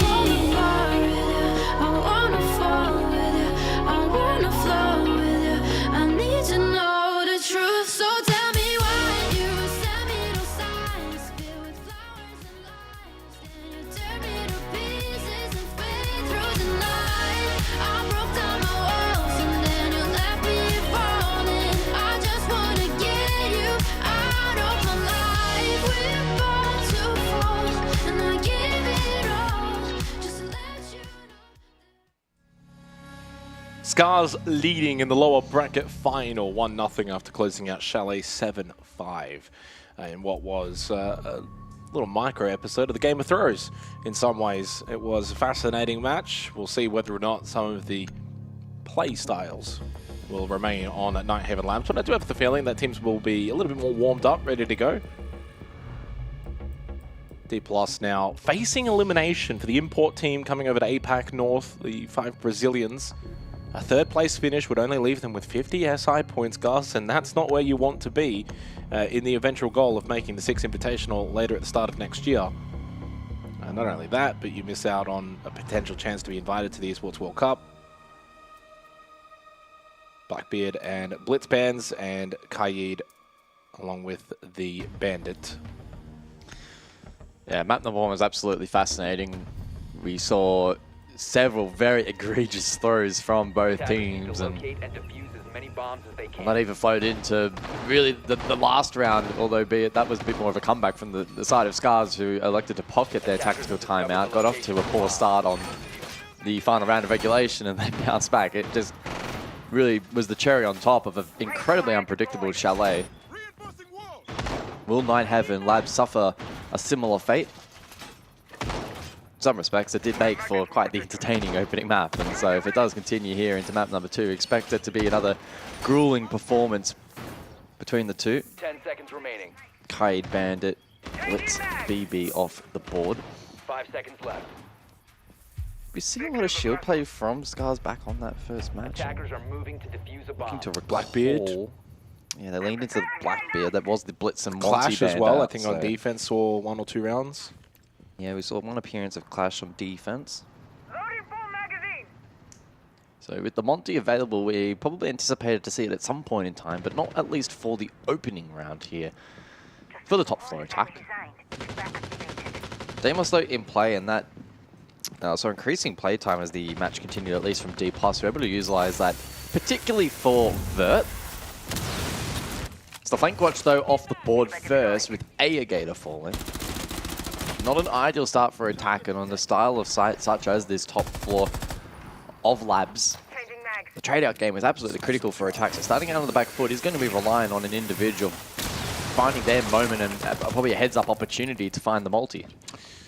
Conwall opened up, IT opened up, but they lose Gator, which is going to be ideal. Those air jabs are really good in helping facilitate entry by blocking off certain positions to hold. Fish-like though. Okay, that's a nice little pick onto Levy. That's the smoke as well, so no gas bay will be there to deny them from taking positions like electrical or pushing through con. Trying to get some pressure onto Bullet, who is very much trying to defend this con position. There's, by the way, no garage pressure, no IT pressure, no blue pressure, so it's a very one-dimensional attack from Scars right now. Still 90 seconds, and Choppy's actually rotated over to go and drone out IT. They need to get some pinch pressure here if they're going to deal with this clash. Grenade out. They do have That's on a miss. some explosives, as the Nitro from defense, they're explosives, ineffective, still just the one impact for falls. Let him take the position, though. That's the main thing. Sees him cross, can Sees call that both. out. Yeah, so now he knows that's IT. Now, who's watching that? Niers. Niers will be ready for it, and also Midi's going to rotate over out of electrical to try and help out. Falls, though, losing his life to Washoy. Midi couldn't get there to help, despite the call. So despite the information available for D+, they do lose 2 players. Big advantage now for Scars. Attack Labs, top floor. This would be crucial. Down onto Washoy, up close. Another one here, Rafters. They need to swing this together, deal with Midi. But he's able to stay alive, fall back behind the reinforcement, goes to the swing, and he keeps going. How is he not dead? 30 seconds in this round. Midi gets the kill onto Washoy. He was downed. So Fish like Choppy. Oh, and now Choppy loses his life to Midi as well. Only Fish-like, but he gets the kill onto Bullet. Midi's very, very low on health. Fish-like pushing, Fish-like killing, and Scars winning. Just before that Midi play as well, my next point at the conclusion of this round, assuming a Scars win, was going to be that I feel both teams tactically on a similar level, but Scars have a gunfight advantage. Midi throws that out of the window completely. Phenomenal solo play. Wow, Washoy big there. But it just wasn't enough in the end. He had 8 bullets here, by the way, when he peels back. Yeah. 8 bullets, and he still makes the play, and then Right here. He should be dead. Yeah. How does Choppy not kill him? That was wild. And then bang. Good composure, though, from Fish. Like, helped that Midi was low on HP, and Scar's able to take the round. Take that, an attacking round on top floor Labs. Where you lose the first pick. And you lost the first pick. Yeah. Oh, it's just insane. And they had a con-side hit that was basically stalled out by the clash. And the play they rotated for, Midi completely called out to the team, Exactly. and they still, Literally still made it work. Like, 10 seconds wow. remaining. None of the traditional indicators in terms of win cons in this kind of match mean anything. It's crazy. And credit to Scars, they've been very much able to capitalize on a lot of their errors and mistakes from D+ Kia in this lower bracket final. So it was a 3K from Midi, it was also 3K from Fish-like. Fishlak, of course, with the 1v2, and he had that big clutch as well back on Chalet, so he's been playing quite well. It's Wishoy overall, though, 17 and 8 now across the 2 maps. Of course, only the 1 round played here, but an 85% cost in the series is quite massive. No one else has 70 plus, and he's at 85 with a 1.31 KPR. And then you look at another metric, which is important, clutches. Fishlak's now got 2 of those. Rex got 1. Scars have just got the edge here so far. Rek on the lurk through lobby on the Nook, and if he just keeps going, and oh, hang on, no, that was actually not too bad. That could have been really bad if he was holding the doorway. He would have got swung from the other end of the corridor and died. Had a 6th sense. Yeah.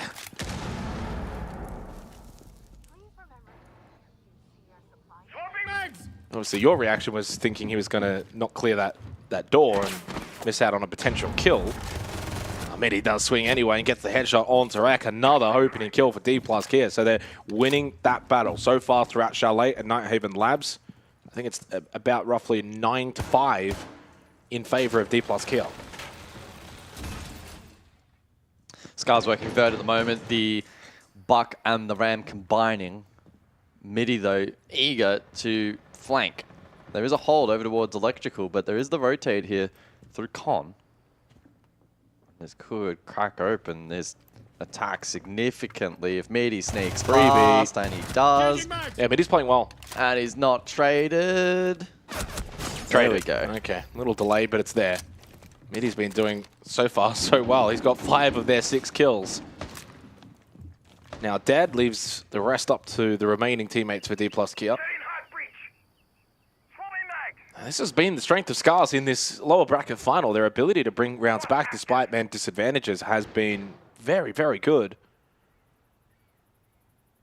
Even right now, the way that D+ are going to have to play basement here is rather separate. It can create a lot of 1v1s or choke points that can get overwhelmed by Scars if they group up. 2 death marks available. Frag grenades, flashes. You got the skeleton key that still has 9 charges. Choppy's going to go open up the vending hatch. 30 seconds though, so now time is very much on the side of D+ Kia. These are rounds that you really have to be converting. Double flash, double nade for attack. Grim Bees to dislodge. Not the worst belt of utility, but they will probably lack firepower here. The drop is successful for Choppy. Can they find a plant position here? Choppy's going for it. No one's watching this. I mean, they're just going to allow him in. Falls is going to get the free kill, though. That's going to deny the vert, and that means that the vert is no longer in favor for Scars. Means you can't plant there. Round done. So really, really good play from D+ Kia to keep one above to deny that storage hold, and it's 1-1 on Nighthaven Labs. Yeah, really good aggression offsite there from D+. We saw them play rather expansive holds back on Chalet, casting our mind back, where they would typically contest entry all the way, opposing for other side of the map. And a similar mentality being employed here on Labs. I also really like the midi pick was great, and then the re-aggression up above through Con. Really nice 2K, open up the round, and then even falls there at the very end, confirming or re-establishing vert control, making that plant impossible in combination with the Nitro Denial. So better from D+ on that occasion, and may change how in future Scars shape up, and perhaps will be a little bit more directed in future, because they looked to play for that map control, but didn't have the systems in place to deal with the re-aggress. I'm just looking at the operators play. So we're seeing Mirror now in all 3 rounds by D+ Kia at Clash twice as well. 5 seconds left. Of those 2, you would imagine one of them is going to be banned out. Which one do you ban out after this round? Is that a rhetorical question? It could have been. I kind of left it up to however you wanted to play off it. I mean, there's been so much to talk about in this series. I'm going to need to decompress for about 3 hours after this series, I think. Maybe you ban the Clash, though. Yeah. Depends on your, I guess, this is always the thing with the new ban system and the way that you kind of look at the operators. Do we think we can deal with it? Do we think we can bring something that it's like, okay, we want to get rid of the mirror, maybe we don't want to have to worry about that as much, and we'll find ways to deal with the Clash. That's going to be the thought process in a lot of these decisions. They might throw a curveball and ban out an Azami or a Smoke as well. It's been a pretty conventional lineup for D+ across the 3 rounds so far. I mean, in fairness, they're playing Command Server twice now. They're bringing the exact same lineup. They've not changed a thing. Same 5 operators from the opening round. On the flip side for Scars, they've changed it up a little bit. Actually, they've changed it up quite a lot. Only 2 operators they're bringing that are similar to the opening round, which is the Thermite and the Nomad. They drop the Ash, the Deimos, the Striker, and they bring the Grim, the Buck, the Ace.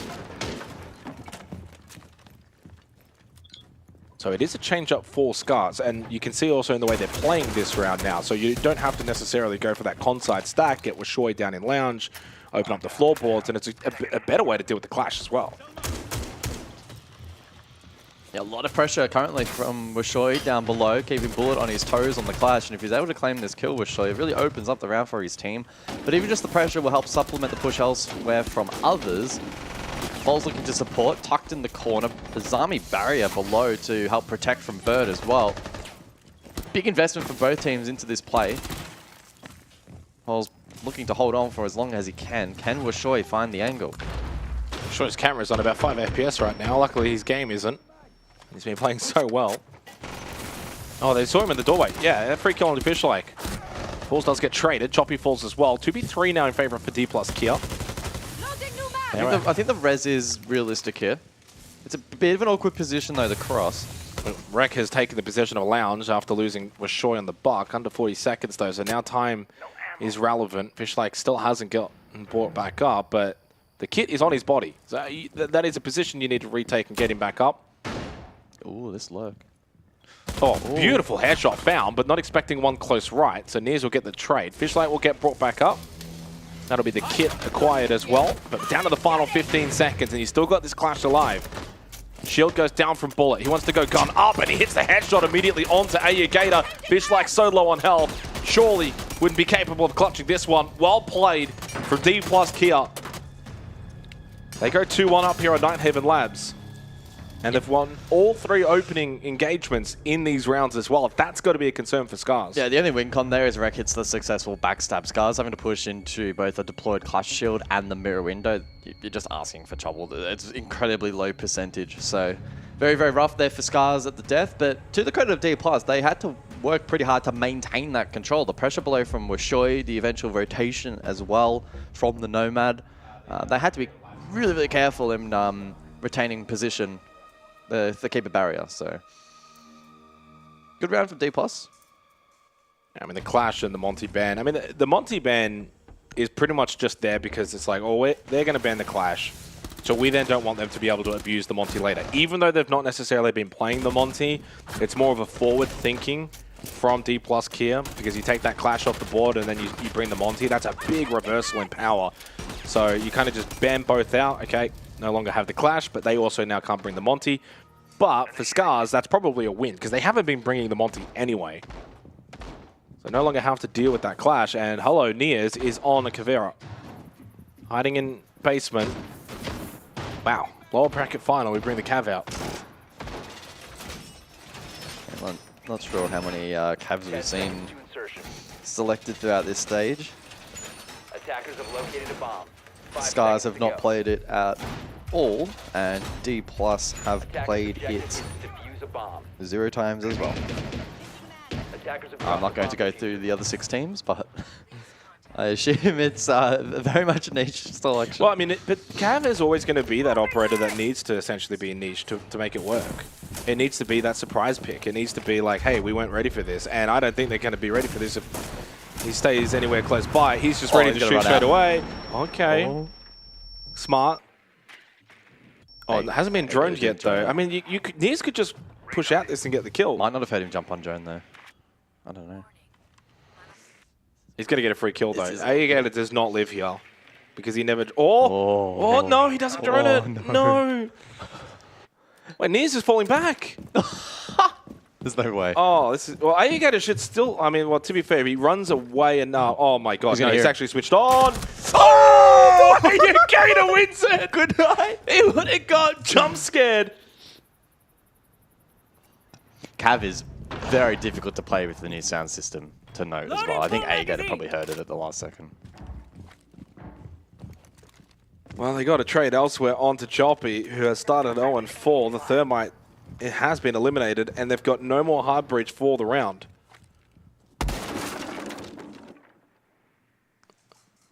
not going to be able to open up that IT wall. So I wonder, do they pivot and go for maybe a control side hit rather than storage? Storage, you really want that IT control, play the vert.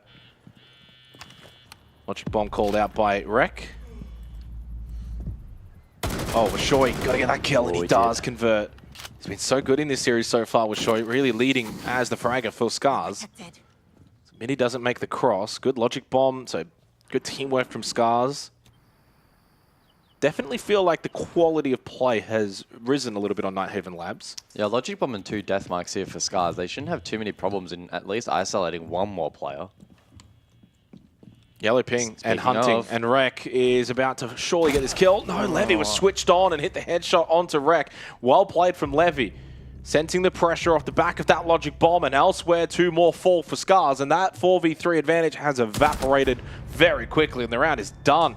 D+ in the span of about 15 seconds, get all 4 kills, and don't lose a body. They just got a little bit overly excited on the vending clear. I think they needed to wait for Gator below to actually be in a position to pressure from behind. It's also a little bit of solo play in the sense of, like, when you look at a lot of those deaths and the way that Scars are playing, like, even Rek, it's like Rek is essentially almost like he's in a ranked game by himself, and the way you would play off of your own logic bomb and the information you're getting from a yellow ping, it's like, you've got so much time still left in the round. It's a 4v3. You've got man advantage. You guys need to be playing a little bit more together, play a little bit more grouped up. If you double swing that, yeah, okay, Levy hits a wonderful headshot on you, but then he gets traded.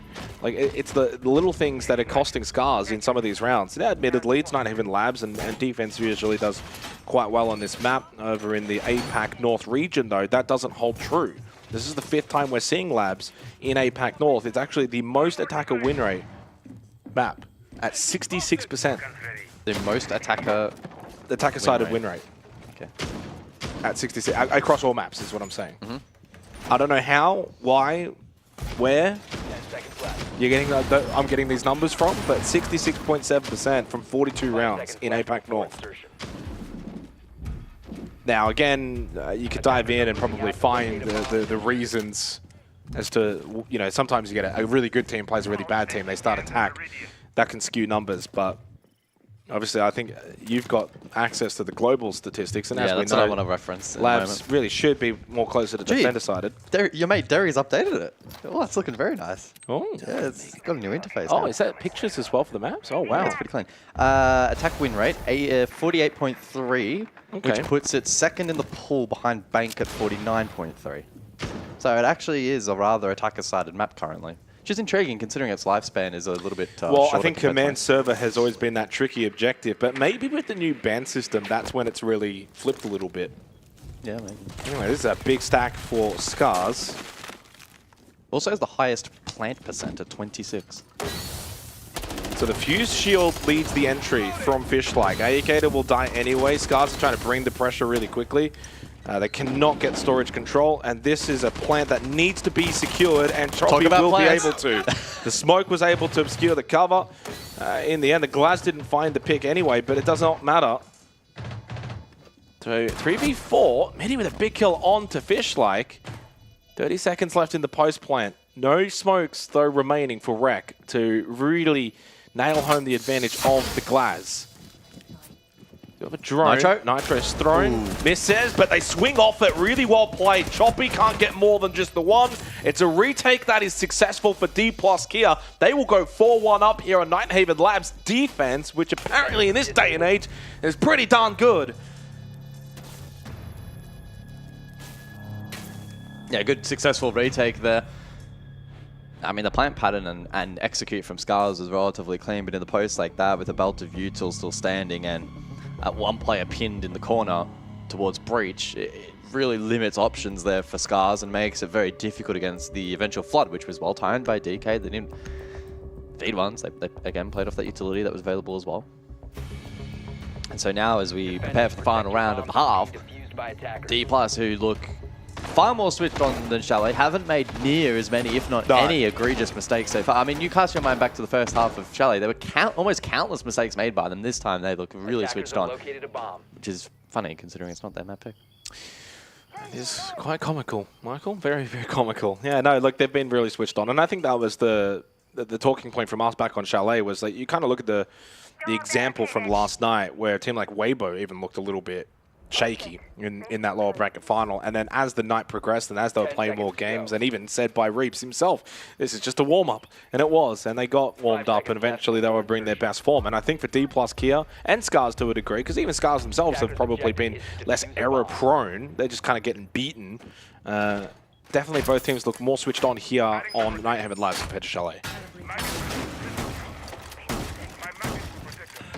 And the caveat as well of the discussion I brought up earlier in regards to the bans of, you know, do you ban out the Clash, do you ban out the Mirror? Well, that Mirror has been played every single round so far.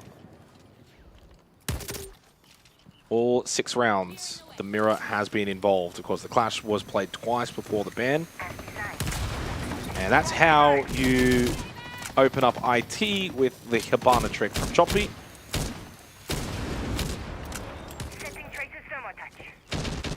I think it was Ion that did some wonderful work last night. I think it was Ion.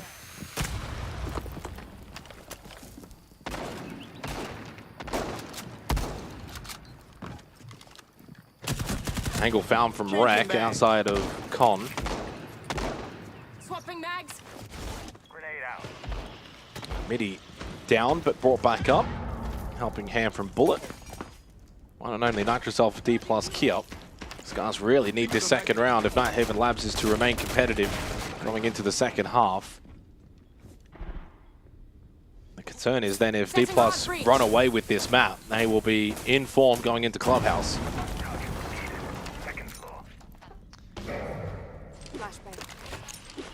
So flash dump Con.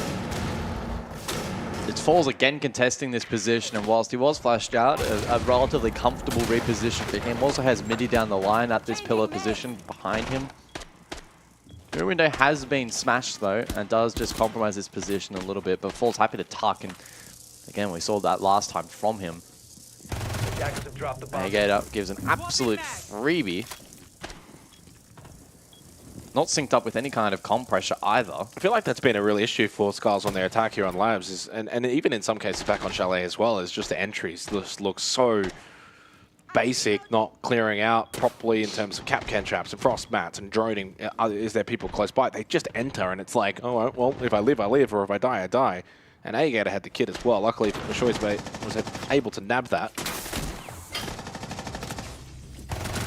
They still haven't cleared this. Choppy under some heat now towards IT, but this is looking, well, rather grim for Scars on Nighthaven Labs. Fair to say, it's going to be a 5-1 half in favor of D+ Kia, and they look far more switched on now in comparison to Chalet of the opening map. And they lost that one 7-5. They're now 5-1 up on Labs. Very strong defensive hold. And we'll see if they can close this map out on the attack side and lead us to the third map of Clubhouse.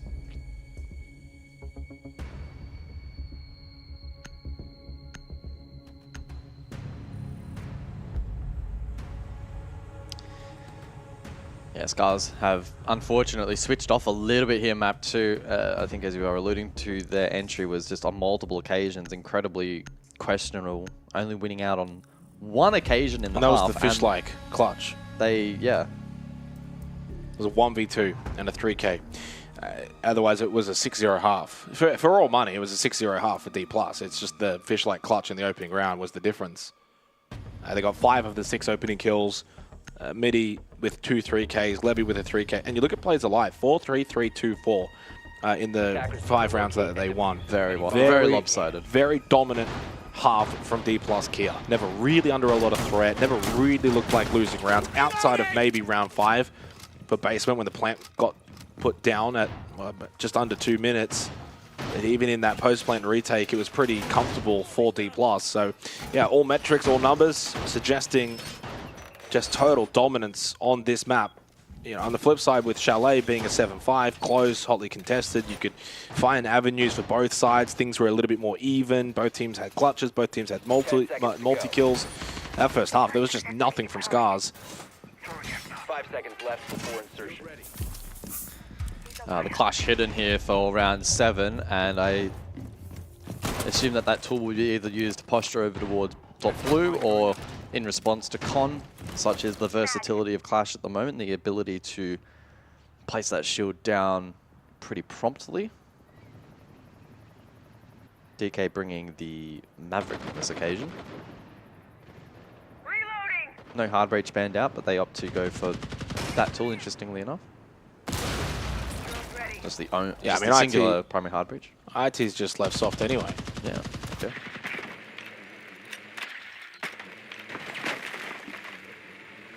So investing elsewhere. Well, I mean, I guess their mindset is that the Kaid and the Bandits banned out. We can't really fortify this all that well. We may as, like, yeah. What's the point of even putting up the reinforcements? Reloading on ammo. Because if you reinforce it and they bring a Maverick, you can kind of open up a couple of holes and then someone plays in and tries to get a pick. True. So you just leave it soft. Means the Maverick can't get up close. All of those kind of things. Hot breaching. So a small little rotate over towards the con side from D+ Kia. And also a straight walk in IT. Falls just walked straight in. And he has the kit as well. Went really deep, swung the doorway, finds the pick onto Rek. Falls is probably wondering, how am I even allowed to do that? And Rek's wondering, how am I getting shot in the back? DK can now press the reset button. He's still in there. They've got two players in IT. Now one over towards Rafters as well. There's a big stack on this side.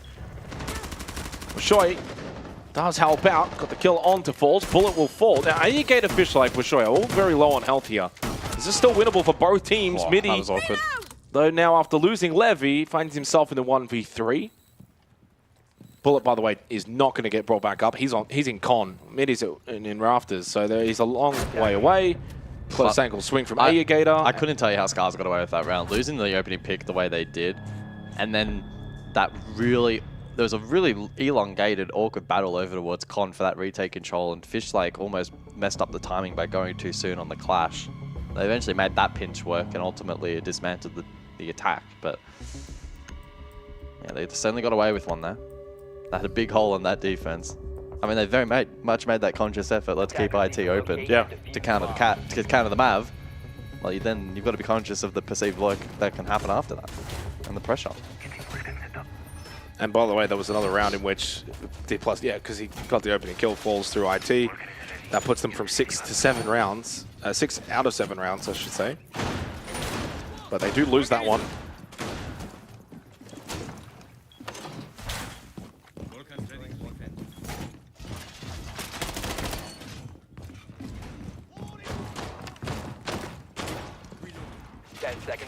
So debasement then for round number 8. And the Kaid and Bandit bans will also have impact down below and make it essentially impossible to deny the exterior walls. And D+ is the second best team in the region when it comes to attacker win rate. They're only 1% behind FearX. And those two are like 7-8% above third. So that's a big discrepancy. And it's not like Scars are this mega class defending team sitting in 4th, 52% defensive win rate. So everything kind of says statistically, and when we kind of looked at the map stats as well for Nighthaven Labs, is D+ really should be closing this out. And that's not a given.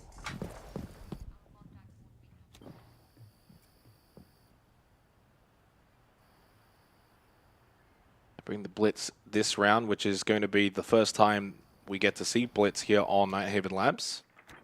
It was not played at all by Scars as it was banned out.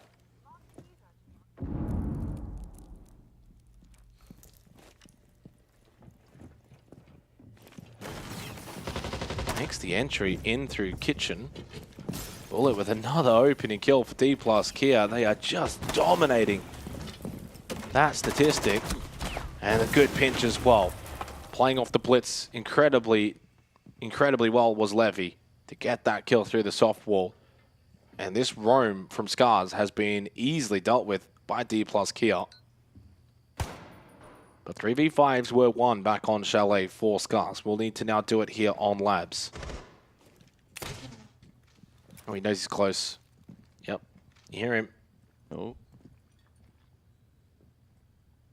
Rek was, I think, hoping to hold the angle, expecting Bullet to walk out through the doorway. He's made a little bit of noise. It was Levy, sorry. And Levy has also been able to probably hear him.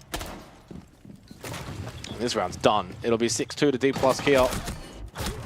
Fishlike not going to have any godlike plays this round. D+ looking far more switched on when it comes to Nighthaven Labs, dominating the entry battles.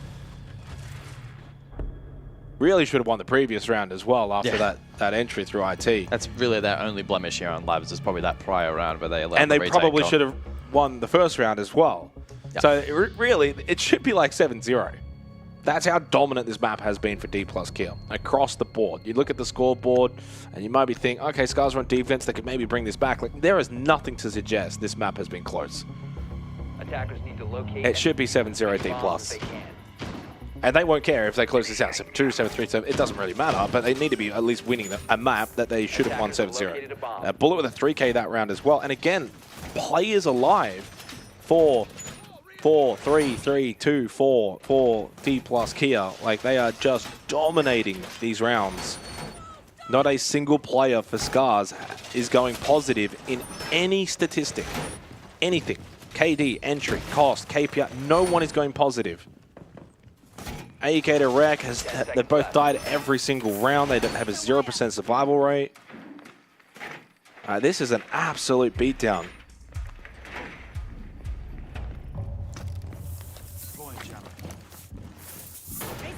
And on the flip side for D+, every single player is going positive.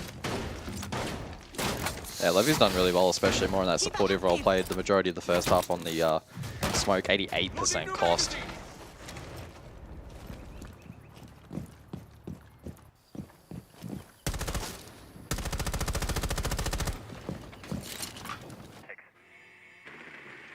It's all about just finishing the job now for DK. Tertiary site employed from Scars over to storage for round 9. Maverick appears, this time IT reinforced. And a bit of relevancy here, but the last time these two teams played on Clubhouse against each other, group stage, played a 2 long time ago. It was an 8-6 win for D+. Yep. So close, and it really sets up this third and final map for the lower bracket final. Provided D+ do the job here that they are now expected to do. Drone spotted by Fishlake.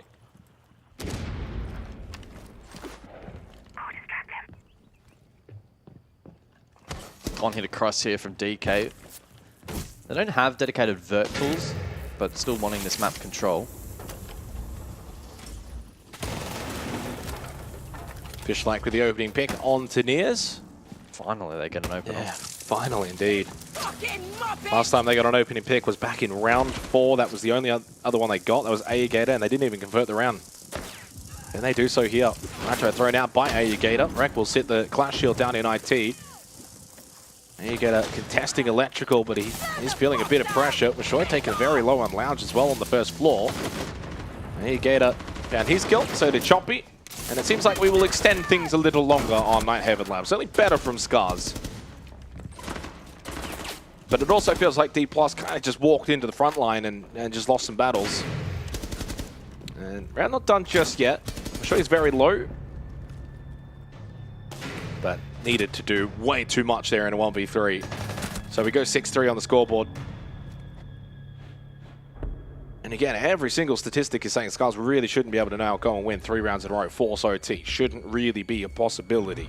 I mean, it has to be a full, doesn't mean it can't happen. rotation now. This is tough. It's still tough. It's a long way back for Scars. But they got nothing to lose. And certainly a better round from them.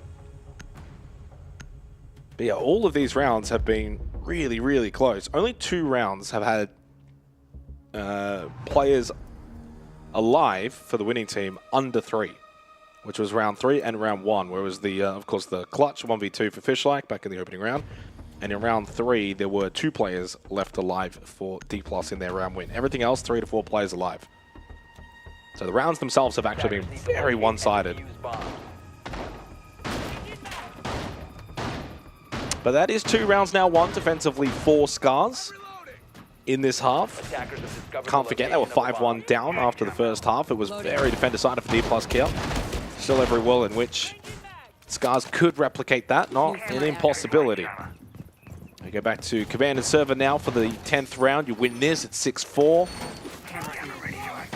You'll most likely then go basement, and then obviously have to finish it out on control storage. 10 seconds left before insertion. Grim clashed the additional bans for the final quarter here. 5 seconds to Grim go. played round 7, 9, and the Clash saw appearances in those rounds as well. To top floor we return. Time to redecorate. And a rather extensive roam employed here from Scars. Wreck all the way in basement. There were initially a couple of players first floor, maybe lurking for drone info, but they returned to site. Scars bring the mirror now, though, in place of the Clash. They didn't play it in the opening 3 rounds. As I said before, D+ Kia played the mirror in every single round in the first half. So I guess now they'll kind of just switch over to the mirror themselves. They've also elected to reinforce this IT wall for this particular reattempt. Last time out, they left it open to counter the power of the Mav, but then failed in preventing the lurk through. Ultimately went on to still win the round, but probably shouldn't have. This time you can see the power of the Mav in opening up these lines of sight and making it difficult for the defense to contest. It's the wall soft. Some really good work from Falls.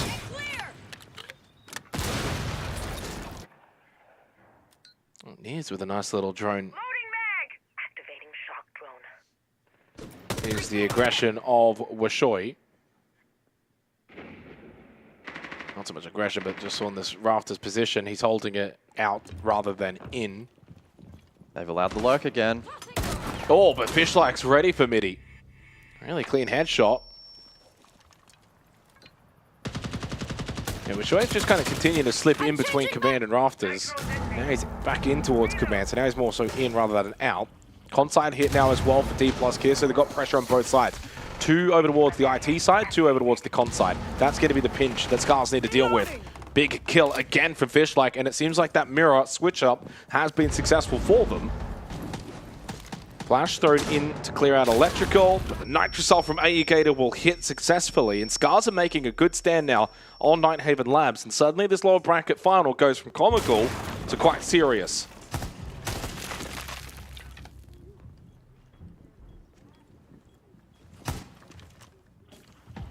Feels like everyone's starting to really get locked in. Although, Falls gets that kill, he does get taken very low as well. And they know roughly where he is. Rack's going to pop up the stairs over towards Garage and gets the kill. 6-4. 3 of the last 4 rounds now for Scars. So despite so much dominance from D+ Kia, It's unraveling a little bit. Scars are bringing it back. Yeah, it could be all for naught if they are able to push OT here. Still requires a full rotation. Oh, there's no way we go kitchen. Wow. You know my thoughts on this site. Well, this is the dilemma. This is the dilemma. They lost basement. They lost it quite convincingly in that 8th round. You can't go control storage, and obviously you can't go command server. So the question is, do you go kitchen, or do you go basement? Which is the site we lost. There it is. They decided to go kitchen. Kitchen Cafe is a site that you do not see that often on Nighthaven Labs. And typically, for sites on maps that you don't see often, when it does get brought out, you think of things like back in the day, Cafe on mining used to really not get seen. These days, it's a bit different. It would usually be brought out by defensive teams because they've got something cooked up. In this situation, I have no idea if Scars have actually cooked something up here in kitchen. I think it might be more of a case of avoiding basement where they lost comprehensively.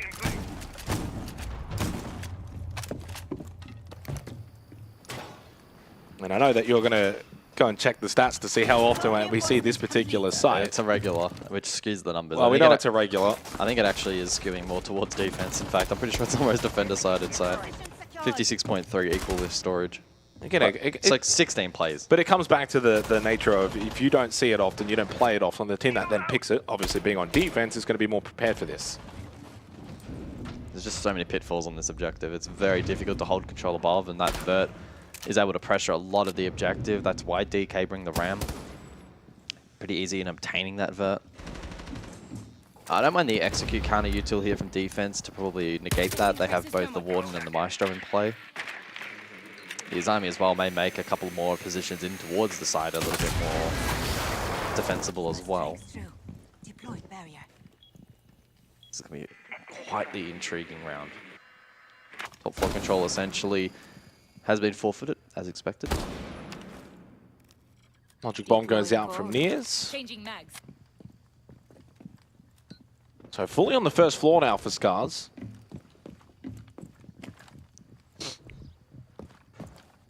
Could still rotate back up if they so choose.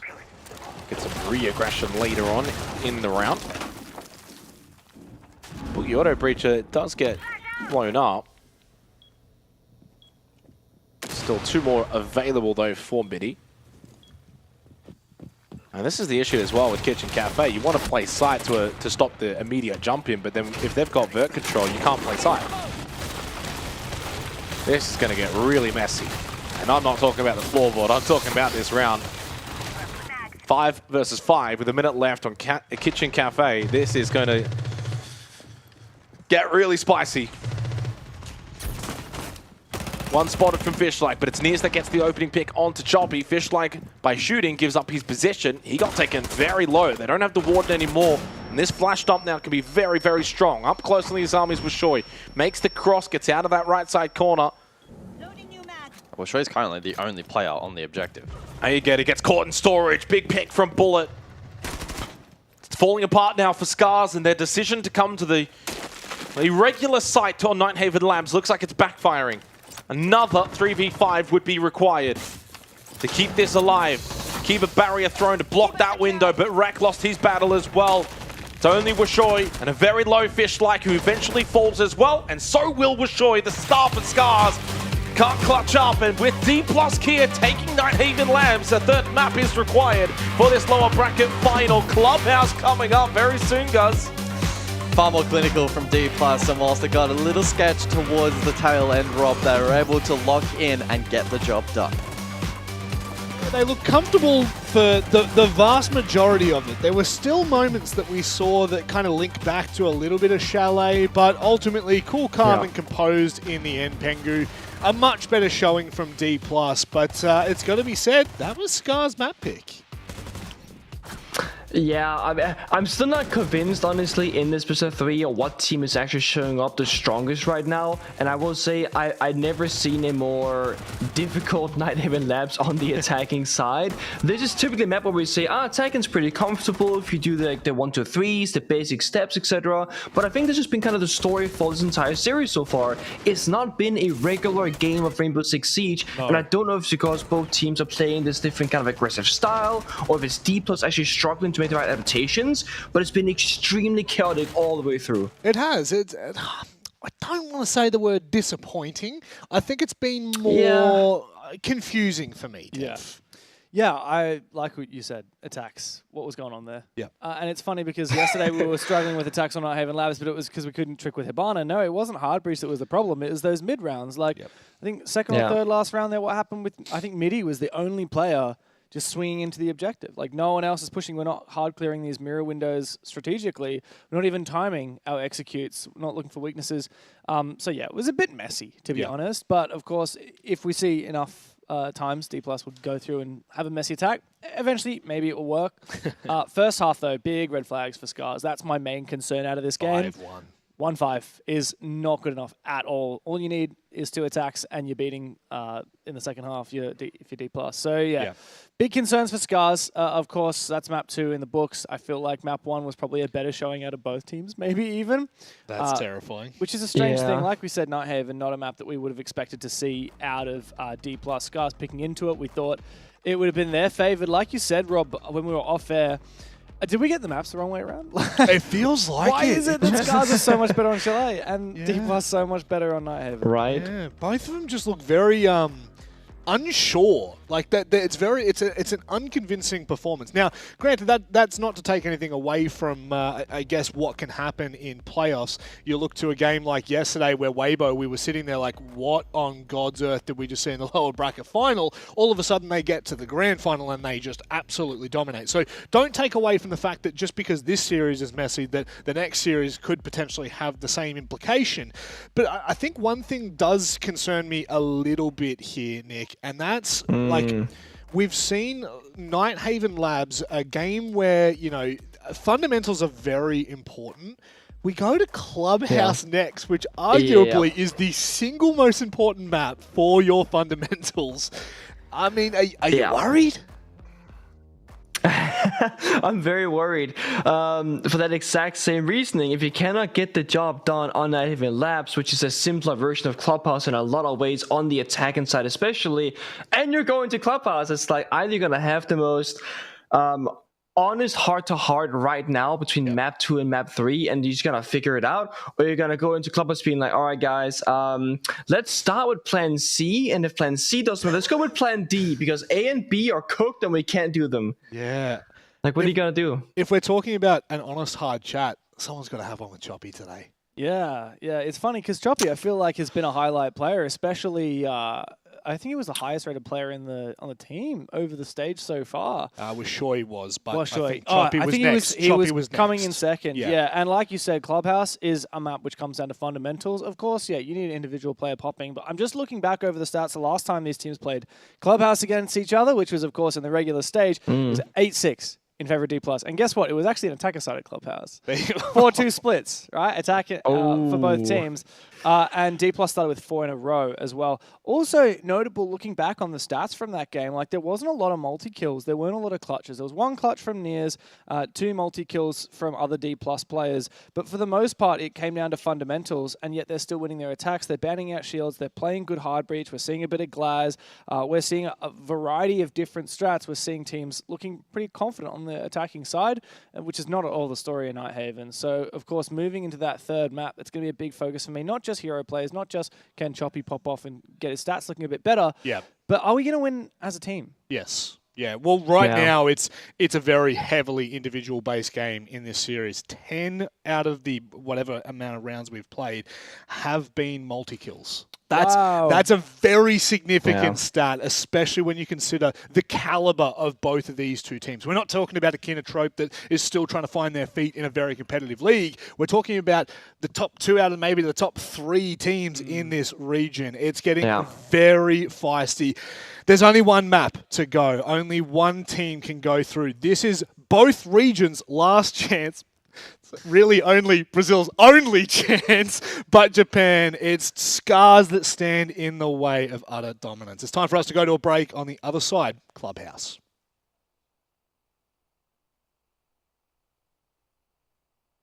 You know how they say, it's not the destination, it's the journey? And the journey of 1,000 miles begins with a single step. And you know what? They're right.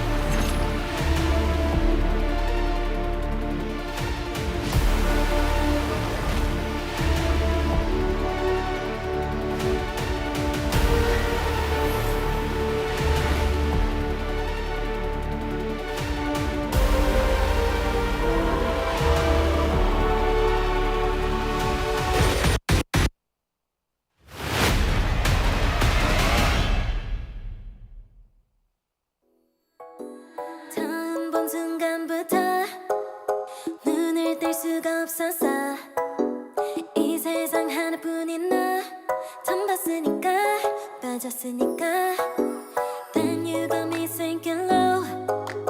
사랑이란 단어로 섬도 아닌 섬을 타며 행복한 줄로 친구들이 다들 바보래. 사랑 표현 못한 벙어리 한 번도 안 해봐서 어떡해 honestly. Cause 1, 2, 3 중요한 건 you and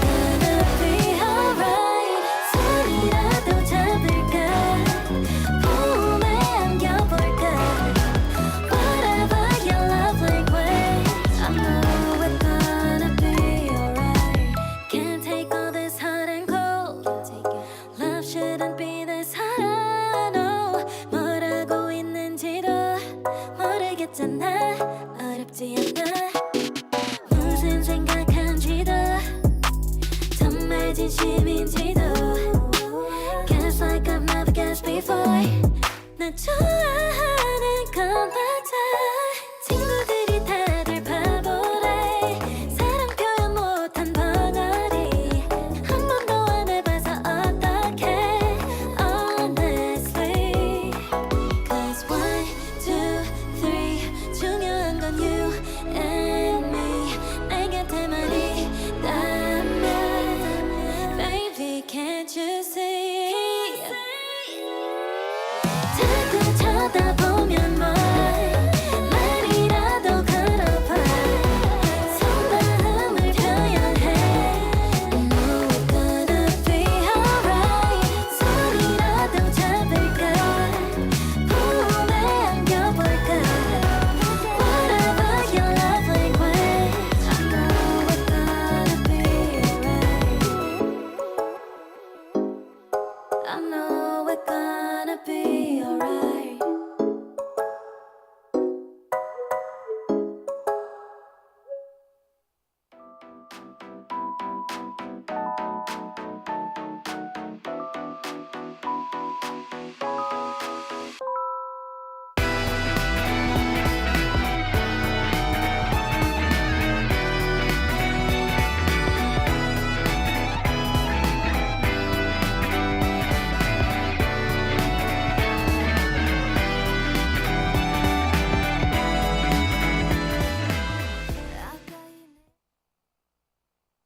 まあ世界経験したのもありますし、やっぱりいろんなメタが変わったりしていく中で、自分たちがやっぱ新しくメタを築いていったりみたいなのもあるんで、進化っていうと難しいんですけど、やっぱ海外に行ってみて思うのが、やっぱ本当コミュニケーションの部分さえ練習すればみたいな感じではあったんで、多分ゼプトからスカーズに変わったのは本当コミュニケーションのミスがないと、あと本当些細なミスですね、なくしていったのは。そうですね、やっぱ初めてのメジャーの時はやっぱ画面でしか見てなかった選手といざ戦えるってなると本当にすごいなっていうか実感できなくて、本当にずっと好きだった選手とかだったり、本当ずっと好きだったチームがいざ目の前にいて戦ってる姿を見たり戦ってみたりってなると本当に実感が湧かないっていうか、本当現実だと思えないぐらい。そうですね、本当ここ 2,3 年はそういう世界に決める大会は本当負けなしみたいな状況で、ふさわしいって言われたらふさわしいとは思うんですけど、正直もっとどんどん日本のチームのレベルが上がっていって、自分たちが本当考えなきゃ勝てないみたいな、本当いつも通り行っても勝てないなっていう相手が出た方が自分たちのレベルも上がるし、世界でもっと戦えると思うんで、日本代表ではいるんですけど、本当不甲斐ない結果しか残せてないんで、もっと自分たちを苦しめるような相手に出会えて勝ってこそ、ふさわしいのかなと思います。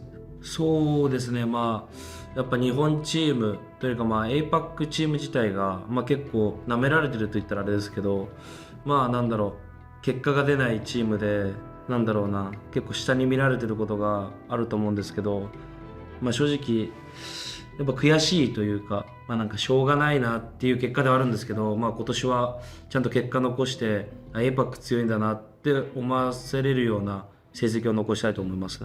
そうですね、やっぱ多分、誰しも負けることはあるし学ぶことはあると思うんですけど、そこで諦めずにちゃんと負けた範囲を改善して次に挑めるような気持ちがやっぱ一番大事。やっぱメンタルがやっぱ世界大会行っても日本大会でも、負けちゃうことだって誰にでもあるんで、そこで折れないようなメンタルが一番大事なのかなと思います。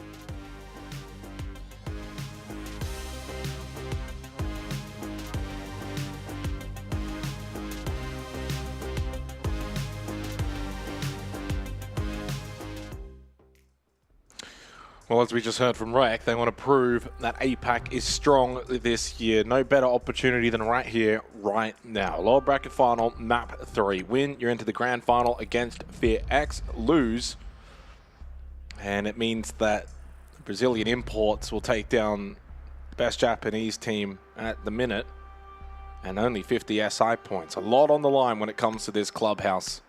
7-5, 7-4, the first 2 maps, respectively to Scars and D+ Kill.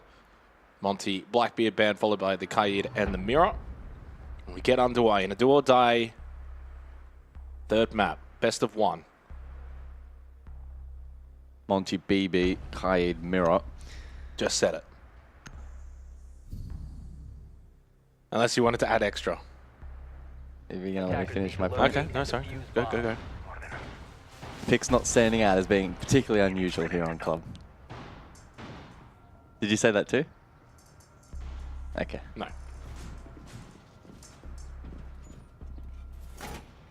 Perhaps some people miss the start, you know? They only just alt-tab the back in.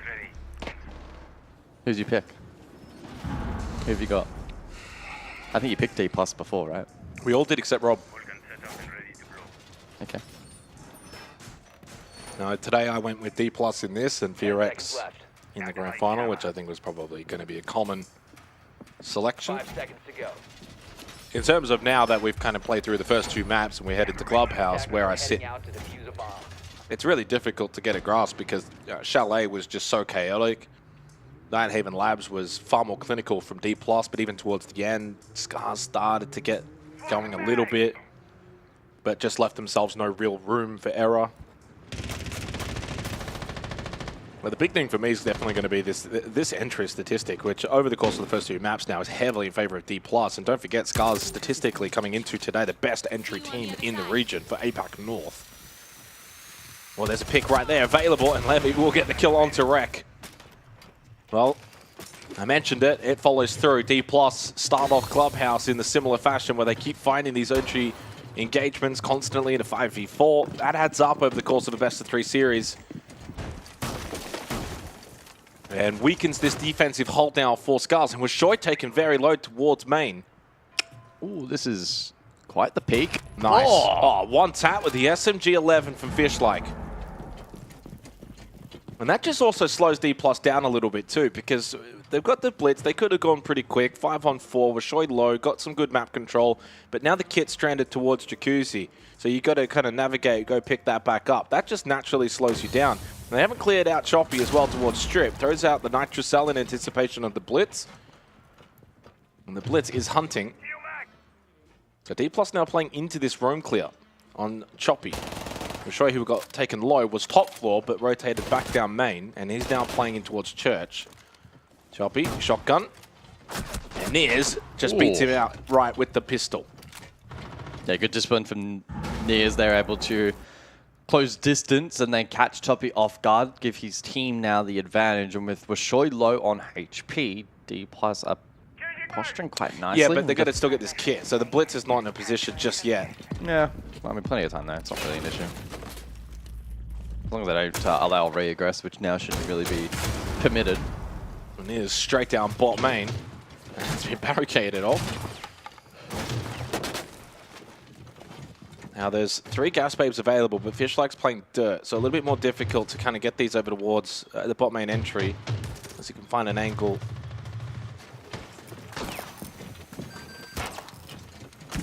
And remember as well, Washoy very low, big pick from Gator. They needed that gas babe thrown for the drop. Still got 2. And no pressure coming from Dirt either, so he's in a really good spot to be able to defend this drop. Maybe he gets the kill onto Gator, not what Scars needed. And now for the plant, Near's tucked in. Gas babe thrown, but it got shot. Either got shot or was thrown too far. Either way, D+ take it. Good attacking round to open up the 3rd and final map of this series.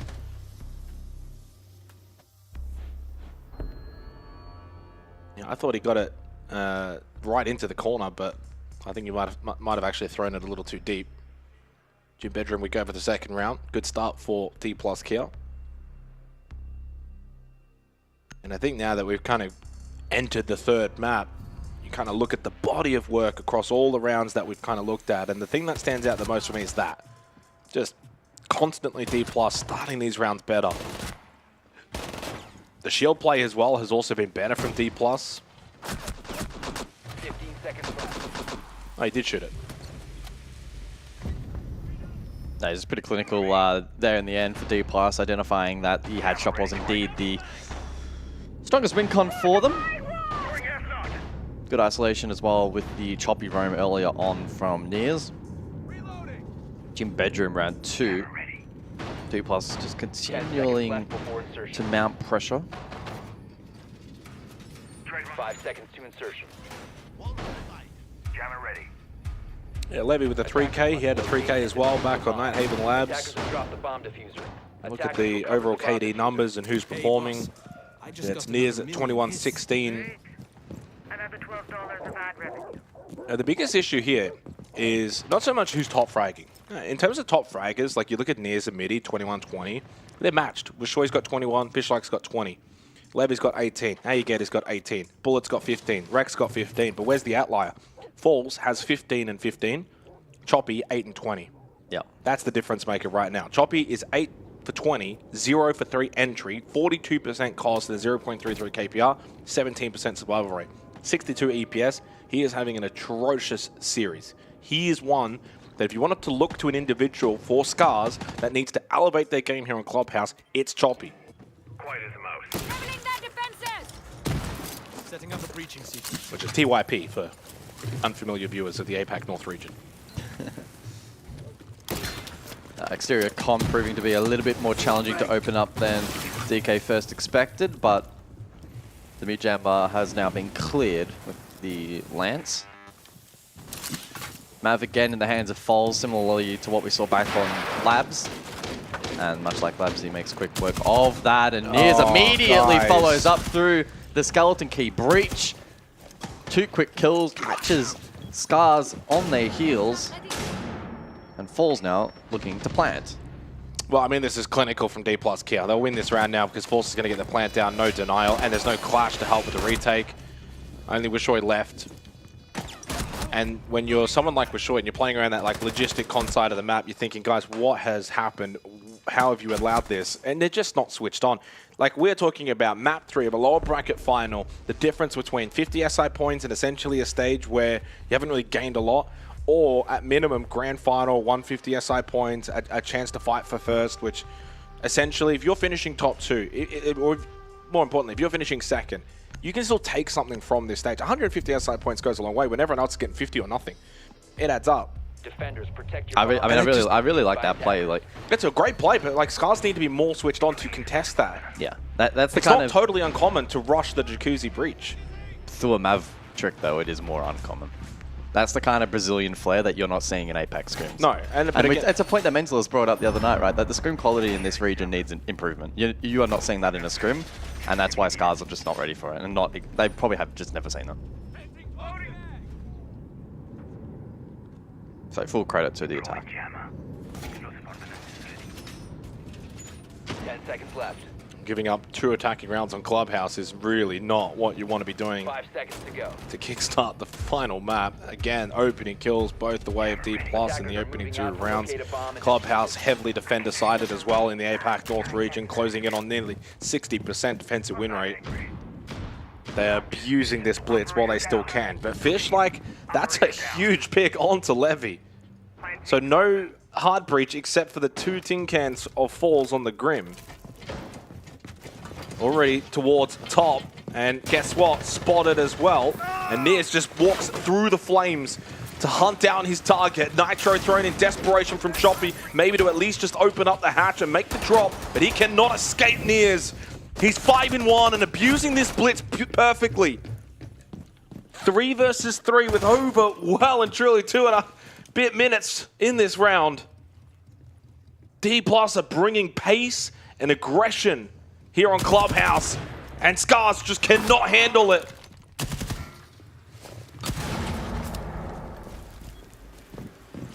Yeah, that's Choppy getting caught on a roam again. Did you just throw that into the fire? Yeah, got caught. I don't think I've seen that. It's only got 1 gas babe left now. That's really going to compromise this con hold. APAC-ing. Gen hold, I should say. Yeah, they are, a little bit. I mean, Midi is 1 HP, so that Smoke Babe could be enough to find that particular pick. D+ though with the time and the drone util still remaining. But this needs to be the thing as well. These import teams come in, and this is what, if I'm D+ Kim, I'm thinking, put pressure on these guys, and they will crumble. Look what happens to the APAC teams internationally when the teams with higher quality, higher skill disrespect them, go in fast, be aggressive, put pressure on, and the APAC teams crumble because they can't deal with it. And you're seeing that firsthand right now in this match. D+ have basically taken the aggression dial and just amped it all the way to max. On a map where traditionally it's very challenging. Exactly. And unexpected. I mean, the Blitz is going to get banned after this round, but that doesn't mean that D+ have to suddenly play a super slow brand of Siege. To be fair, this round's not entirely a given for either side. It's a 3v2, but Midi and Near's very low on health. So Bullet's going to have to be the one on this Deimos to push forward, find a pick, and then you've got the numbers advantage significantly. Early smoke canister, though, towards Gen. That'll help Midi out significantly in dirt. He's going to get a freebie. Through, and a freebie because you're having to pay attention towards blue. No, Never mind. Fish like good fallback reposition to play closer to the bomb chassis, cover the dirt, and also then not be vulnerable to blue. Washoy wins his battle against Bullet, and only Nears is left. I say only, he's still critical. He, well, got covered by, of course, the cross. Beautifully played by Washoy to help out his teammate. 2-1. Better from Scars at the very least. Better. But it's D+ that were setting the tempo and the tone in that round. They just couldn't capitalize this time. Yeah, Scars did enough chip damage to aid them in the late round. So to be the Blitz ban, what do you ban here against Scars? Maybe the Clash. No, it's the Bandit. Bandit has not been played yet. I mean, to be fair, it's already job done for D+. You find 2 attacking rounds in club at this point, you've already set yourselves up nicely. You've got 3 rounds now in this half that you get to basically play with house money. Scars need to be flawless from this point, and even then, it just ends up kind of being a default half. It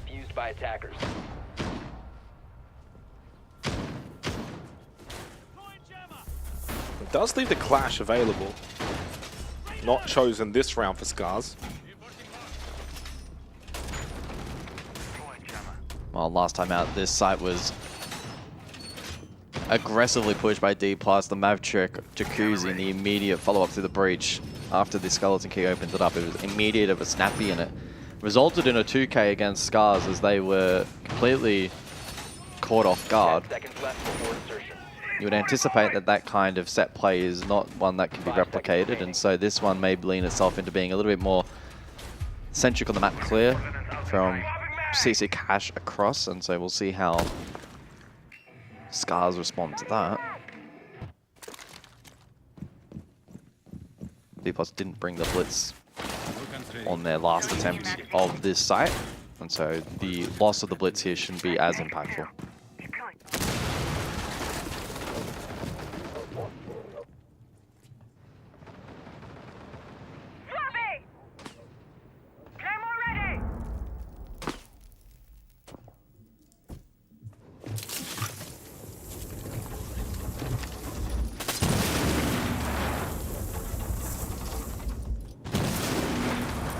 So we go default really for Gym Bedroom, standard horizontal pressure, Rack towards Cash, Choppy, top red. Rack will actually swing inside of CCTV. Well, the hard breach here, and Dockerby for DK posturing Jacuzzi currently, so it may in fact not be a map clear. Kennel's just open for perceived pressure. You would imagine at some point D+ will rotate 1 or 2 players back over that side of the map. Very rarely would you imagine that it's going to be a main stack outside Jacuzzi and everyone will look to enter from that position. And yeah, Levy now over towards Kennels. Bullet has also droned out CCTV, so I imagine, well, we got 90 seconds. D+ will get some bodies over towards that side of the map. Slow in doing so. Midi out in the balcony now, still 2 logic bombs. Putting pressure in towards Jim, where Choppy is on a bit of an island. Logic bomb activated. Choppy now known, he's close by. And he will be heard. Choppy needs to be switched on. There's that swing through the window. Still can't find the shots that he was searching for. Choppy couldn't land anything, and he's 0-4. Now 8-22. Choppy is just allergic to finding kills in such a do-or-die final. Rek also can't land his shots in a winnable battle on that con window. It really feels like all the heavy lifting needing to be done by Wishoy, but boy can he lift. Claymore to Rek, who went for the jump out. Wishoy left again to do it all for Scars. And he finds the kill onto Mitty. With 30 seconds remaining, Fishlike and Wishoy still well positioned to get Scars a much needed second round. Bullet likely needs to be the sacrificial lamb in the round. He's low on HP, could maybe pluck one, but Levy needs to be the one to make a move, likely through Logi. Con also an option, but the Flames will stall that out. I think Logi likely his last bet. He needs to win this fight. They need the kills. They're not going to be getting anywhere close to that kit. So into red time, Scars don't know it, but they can actually play the time entirely here. Levy up close, gets the kill. Wishoy bot, he's over towards main stairs and he's running, and the running will work for him. Wow. They didn't have the kit. Scars win the round, and Wishoy is clutching and carrying as best as he can in a lower final. It's almost a one-man show from Wishoy here, at least on Clubhouse. He's putting up some big numbers now. Scars finally playing into the correct win condition, and that continues around a form here for Wishoy, who across the series has been playing rather well. Second fiddle with Fishlike up the top. A concerning trend though continues for Choppy, still yet to find a kill, but he'll be put on a more supportive role here on the smoke for Cash CC. Yeah, you say that, but he's also got a 16% survival rate, so he's not living in rounds either. You put someone on a smoke, yes, you think hard support, fall back, play sight, play key positions, but he still needs to stay alive. Like, he still needs to actually be able to be impactful. And also the smoke usage so far in Clubhouse has actually been rather mixed, where we're seeing a lot of these gas babes get used really early in these rounds. 10 seconds to insertion. Get out of here, James. James is kind of, hurry up with my order. I've just been given the menu. Let me peruse. What are you going to get? Oh, I don't know yet. He's already taking it off me.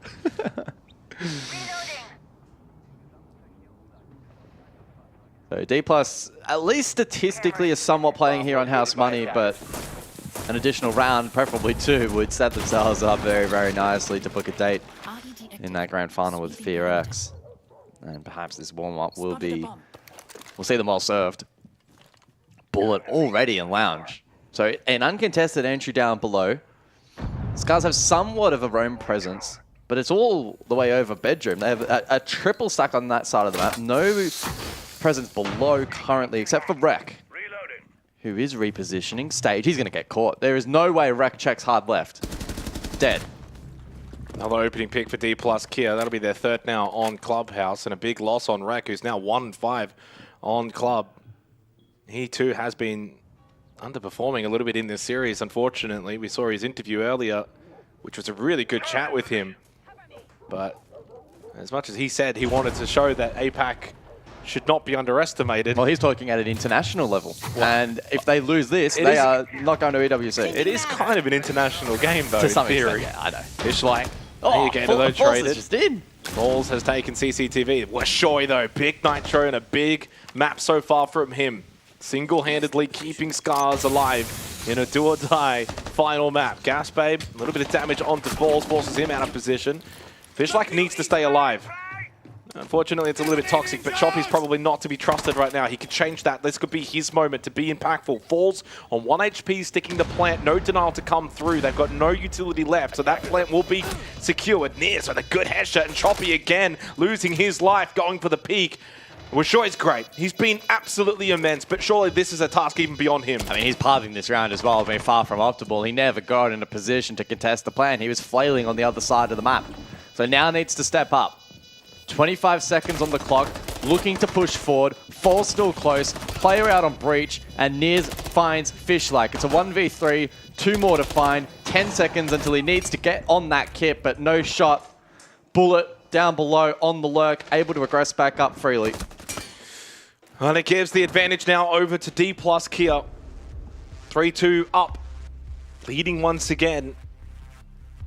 And it's going to be a tight race to the finish line in this lower bracket final. Scars need more help around Wishoy. He needs others to stand up On the flip side for D+ Kia, everyone is roughly having a decent game, except maybe Falls at 2 and 4, but that's not really his role anyway. Choppy just cannot get involved.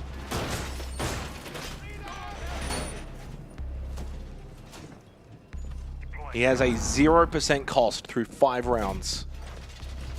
It's one thing if you're 0-5, although to be fair, he does have 3 assists. Does cost not take into account assists? 10 seconds to insertion. I guess not.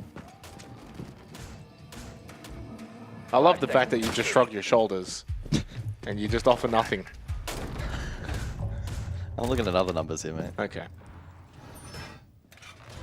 Well, there are a lot of numbers that are looking good for Scars. You got, by the way, 5 rounds. It is cost. It's not cast. That's true. It's objective, not assist. Yeah, I know.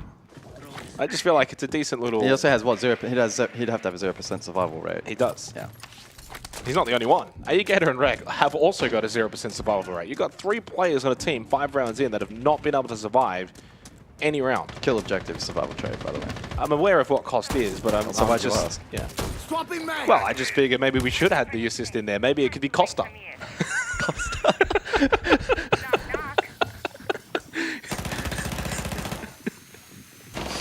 Swapping mags. I don't know how he got those assists though. If it's just red pings on cams, I don't know if that's really worthy of an assist. Rek has been struggling a little bit as well. Oh, got to get that, and he does. I don't think he was as prepared for Niz. By the way, Niz on the shields so far in the series has been so impactful. There he is! Choppy's on the board! Whew. We didn't get to see it, but he's on the board. The observers have done him dirty. Oh, absolutely. I think that's Alex on main ops. Yeah. Classic. Looking good for Scars. Yeah, 3-3 half is fine. It's probably not ideal on defense club, but it mitigates a lot of the damage, gives you a bit more breathing room in the second half. As long as they don't choke this in a 2 versus 4. Nah, not going to happen. Washoy now up to 9 and 3. Levy dropped down into Arsenal, but no one to meet him. I think Levy will be more than happy to just get this round over and done with. He doesn't even have the kit. It's over towards Con. So he's left that one behind. It's a pretty critical piece of utility. Can't even really force them out with a fake plant, so he just goes for the flash into dirt. Nice kill onto Aegator, but Fishlike with the trade.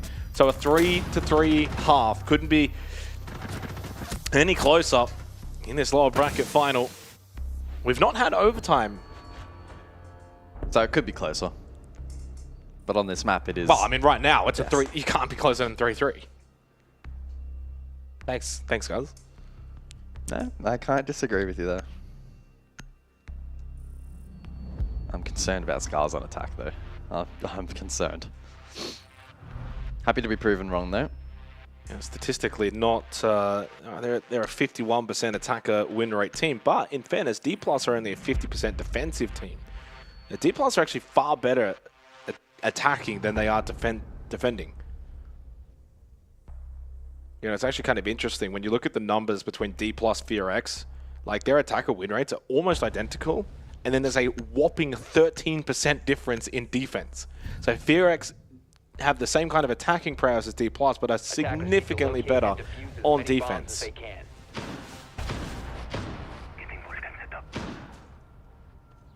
Scars are actually just very much the same on both sides. They don't really excel in one area more than the other. Have located a bomb.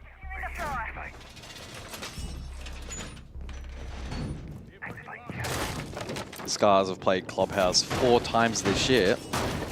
Their attacking and defensive win rate even at 50%. And I did mention no overtime in this lower bracket final just yet. And the last time these two teams played on this map, as I said earlier, it was an 8-6 on Clubhouse. And by the way, that last time, and looking at the numbers, I know it's a little bit a while ago now, but Scars only got 2 defensive rounds in that game against D+. They pulled it back with 4 attacking rounds. If they were to do that again, they would win this series.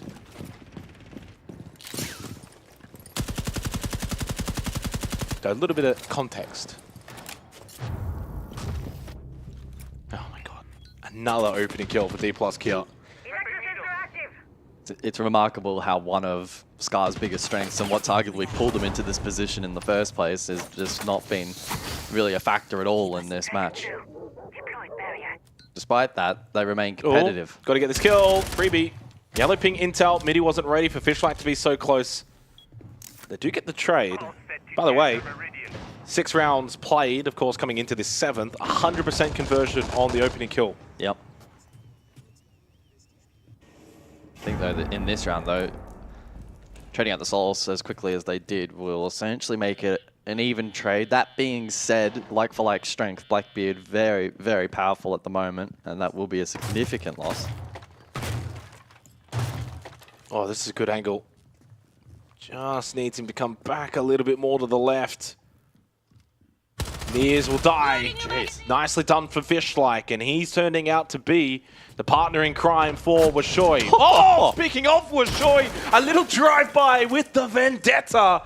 Takes out Levy, and Scars will kickstart the 7th round with an attacking round win to give them a 4-3 lead.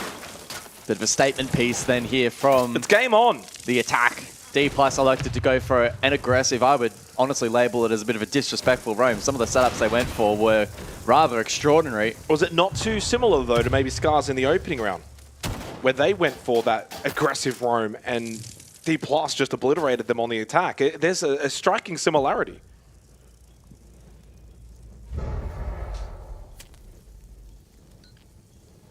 And... dead. Not necessarily dead, but position known, which allows the plant to go down successfully. Attacker what? Announcer, what? Finish your sentence, come on. So a 4-3 lead for Scars. This will be the first time on Clubhouse that they now lead D+ Kia. They find themselves 3 rounds away from knocking out the import Brazilians.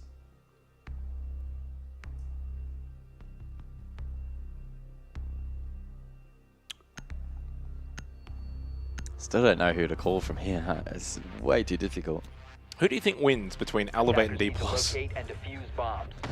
We might be able to find out. I'm getting in flashbacks. Stage 2. I'm getting flashbacks to yesterday a little bit. In the, I mean, prolonging that questions a little bit is, can the winner of this take down FearX?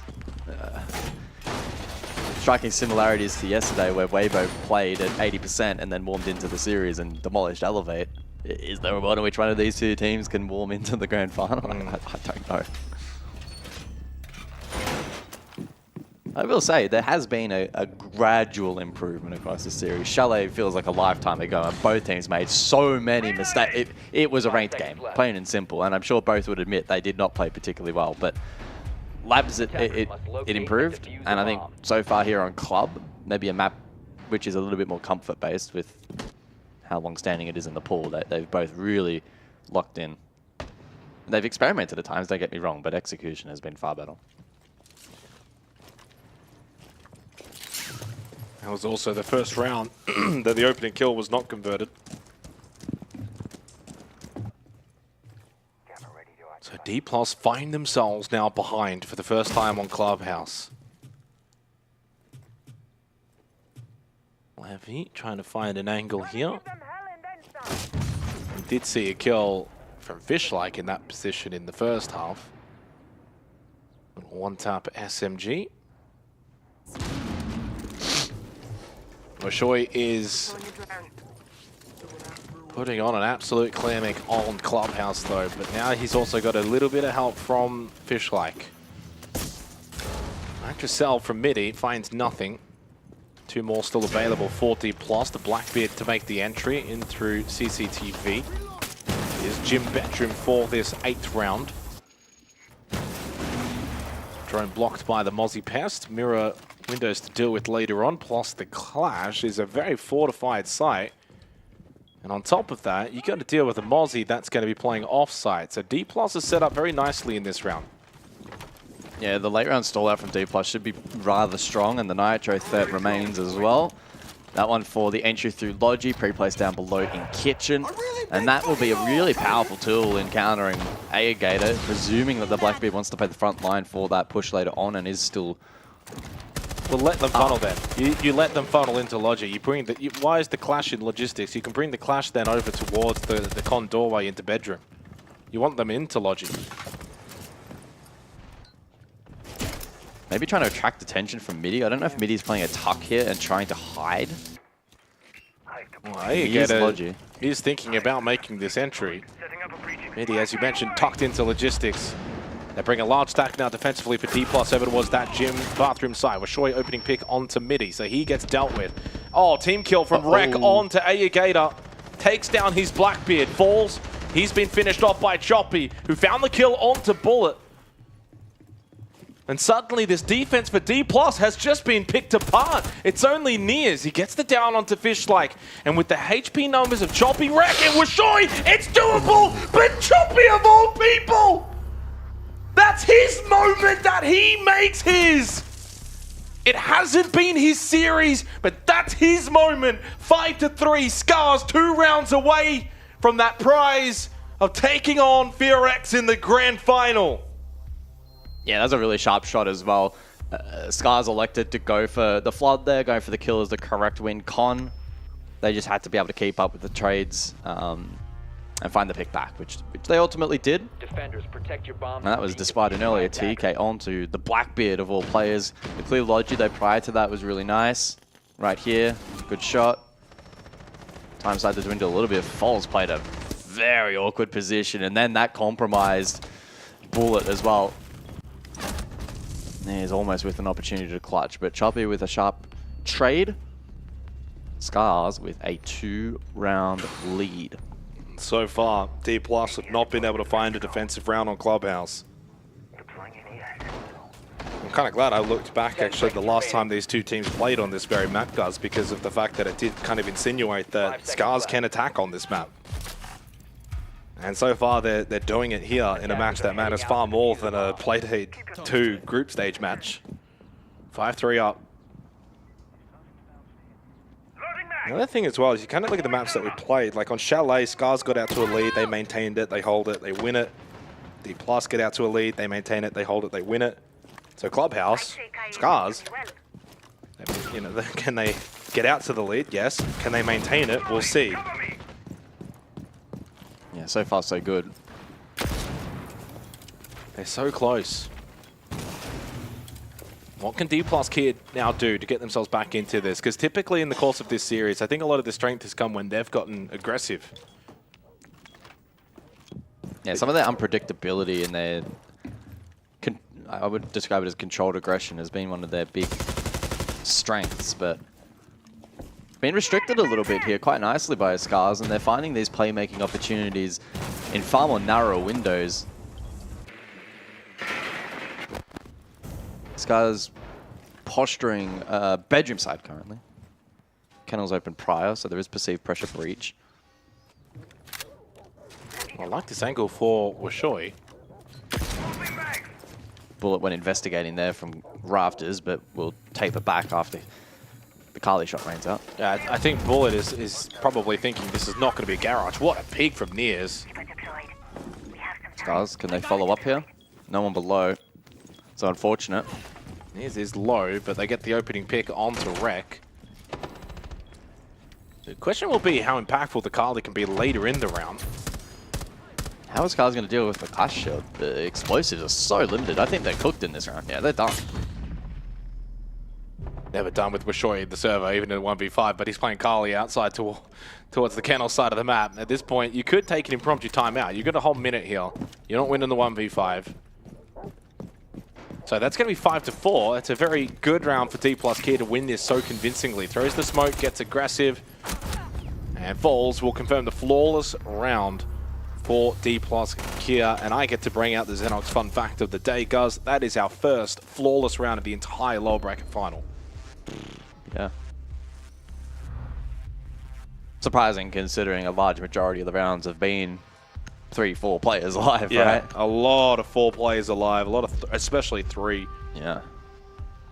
Clutch Blackbeard except for Chalet, which from rounds 2 to 5, there was only one player alive in those. That was that chaotic first half. That was just messy, and we don't speak of that. not returning to that. Bans as well, by the way. The Clash, the Blackbeard, both used twice over the last 3 rounds. Both have had impact, both have been prevalent, both no longer available. D+, keep this interesting, keep this tense in this lower bracket final. 5-4 now. It's an OT brewing to close out this map and this series. Reinforcing wall. Activating jammer. Jammer ready to activate. 10 seconds left. Mute Mozzie combo here around 10 plus castle. So expecting a pretty traditional roam here from D+ with the fall off. Attacker's objective is to locate Likely the end goal back towards objective. Last time we saw D+ with a roam, it was very much playing for life and picks. I presume that this time they'll be a little bit more respectful of Scars and go for fallback and try to peel towards the objective where they'll find double nitro. Scars, I'm sure, last time will be eager to clear. They have both the Dockerby and the Dame Austin support.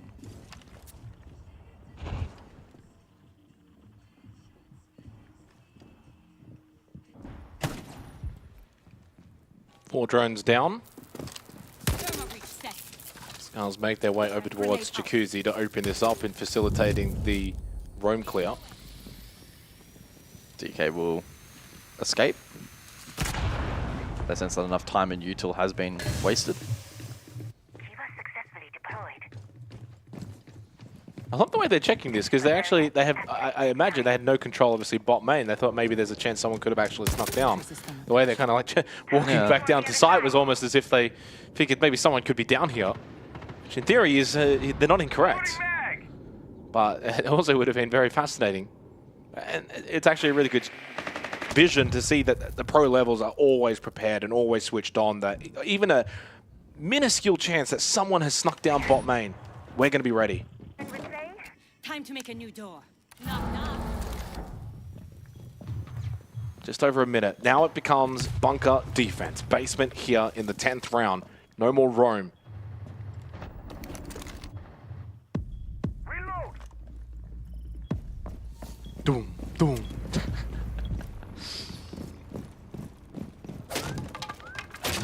Deathmark activated on Levy. Makes sense. The Mozzie's the one who's more likely to be roaming, but he's also now down below in church.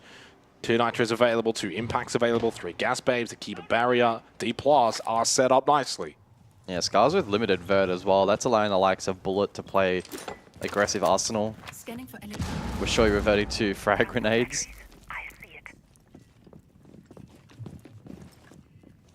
It will be a 20-second hit here from the attack. Can Scars trade their way into the site?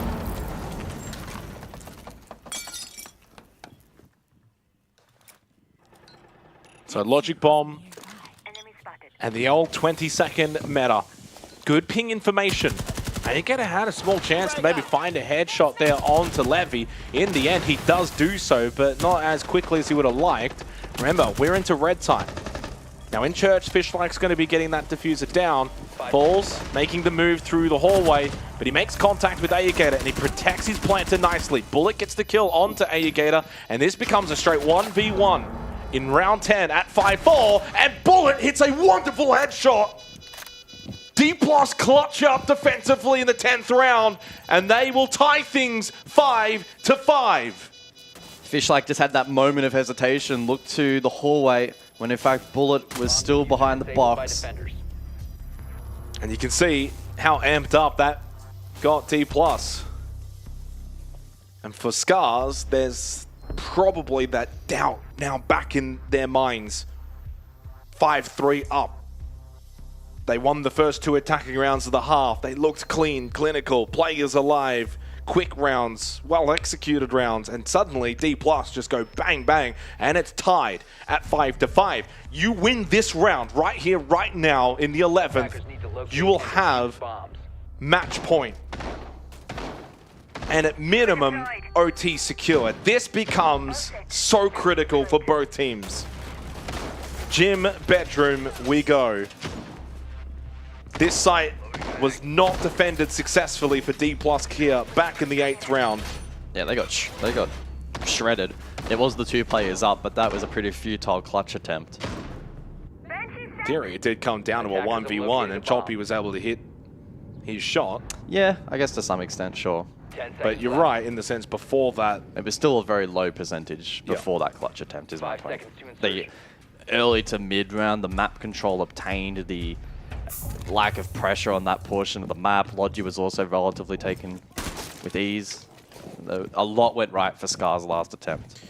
That round as well that we just saw Guz play out in terms of the opening kill time at 14 seconds is the longest round opening kill time we've had the entire series, which is not too surprising at the 14-second mark, and we're not back in the old 20-second meta days, but at 14 seconds, yeah, that took the longest time to get us off of that 5v5 number. It's still a very close round. Gator found 3 kills in the round. Bullet found 3 kills in the round. Technically 1-on-1v2 in post-plant. It was a very hectic round. Sets us up beautifully here, though. In the 11th round, win this match and series point is yours. Lose it, and you have to force overtime. Levy will be the first death. Rek finds the opening kill. Yeah, that was over towards the strip portion of the map. An opportunistic play there, punished. Jacuzzi posing some problems here, but the double hard breach here for Scars will now allow that wall to be opened up. The first exothermic was tricked by the mirror, but the follow-up Ace Summers will land. Nitty under the pump. Logi was taken with rather little resistance really last time out, so he'll be looking to put up a bit more of a stand, and you can sense that he wants to be a little bit more aggressive here to maybe catch anyone on the hatch off guard. Bullet top red, but there's no pressure on that side of the map. Maybe looking for a CCTV window plan to the balcony. No one out there currently, though. But they will be later in the round. When it comes time to execute on the site, you would imagine that should be a populated area. 2 nitros available for D+. Scars taking their time. They're getting Washoy down below as well over towards Bar with the Skeleton Key. Getting pressure from below. Don't forget, they've got the Sens as well with the ROUs available. And there is one used actually very nicely in a way to maybe kind of mitigate any of that potential play from Bullet in CCTV. There's no one there, though. Bathroom's clear and gym is clear. This execute should come quickly, and Rek sneaking forward. Fall's taken very low as well. In towards the bathroom they go with Rek on the Ace. In hand with the kit is Choppy in that bedroom hallway. Bullet does find a kill onto Gator over towards Cash. It's a 2v4 though, now in favor for Scars. Choppy gets taken down and Rek lit up as well, and suddenly a 2v2. Just like that, D+ flicked the switch and the headshot lands, and suddenly it's Rek in a 1v1 against Bullet for the 2nd round running. It's a 1 versus 1. These rounds couldn't be closer, but Rek, so low on health and low on time, needs to stick to plan or at least try and bait out Bullet, but the first attempt has been missed. Bullet will not peek, he will not respect, and now into red time, Rek has to make the decision. Full stick or go hunting, and he needs to full stick it now, and Bullet tries to get him off it, but the kit goes down. Rek has a chance, needs to hit the headshot swiftly. It's his only way of winning this, because Bullet lands only 1 bullet, and it's done. Falls back towards main. Rek just needs to not give a sound cue. Bullet forced to swing. Has the chance, can't hit the shots, and indeed that single bullet from Bullet is able to get and secure match and series point now for D+ Kia. He goes to 14 kills. And Scars need to go to overtime. That would really hurt, losing back-to-back 1v1s. And they postured so well on that attack. They, off the back of the vert pressure below and the drone work that I was watching on the overhead, they had done a great job clearing both gym and bathroom, and Bullet couldn't quite convert it. Yeah, 3K into a 1v2, 3K into a 1v1. Two difference huge maker. rounds from Bullet. He goes 14 and 5, and the difference maker is the best label you could give to a player. It is timeout time. It's our favorite music time, and it's got to be turned up.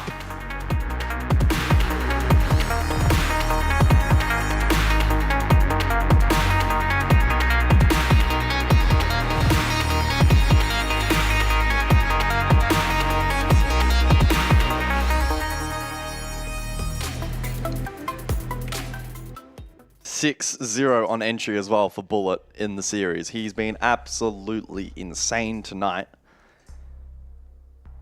leading his team potentially to a date against Fearx in half an hour's time in that grand final. Well, no more pressure than on Scars right now. Win and overtime. Lose and only 50 SI points. I mean, there's always the monetary factor in terms of money and the difference between third and seconds, about $3,000. But these players, their goals, their dreams are majors and 6 invitationals. They're not splitting hairs over a couple of bucks. And that grand final position you need to be in if you're realistically contending for 6 invitational at the end of the campaign.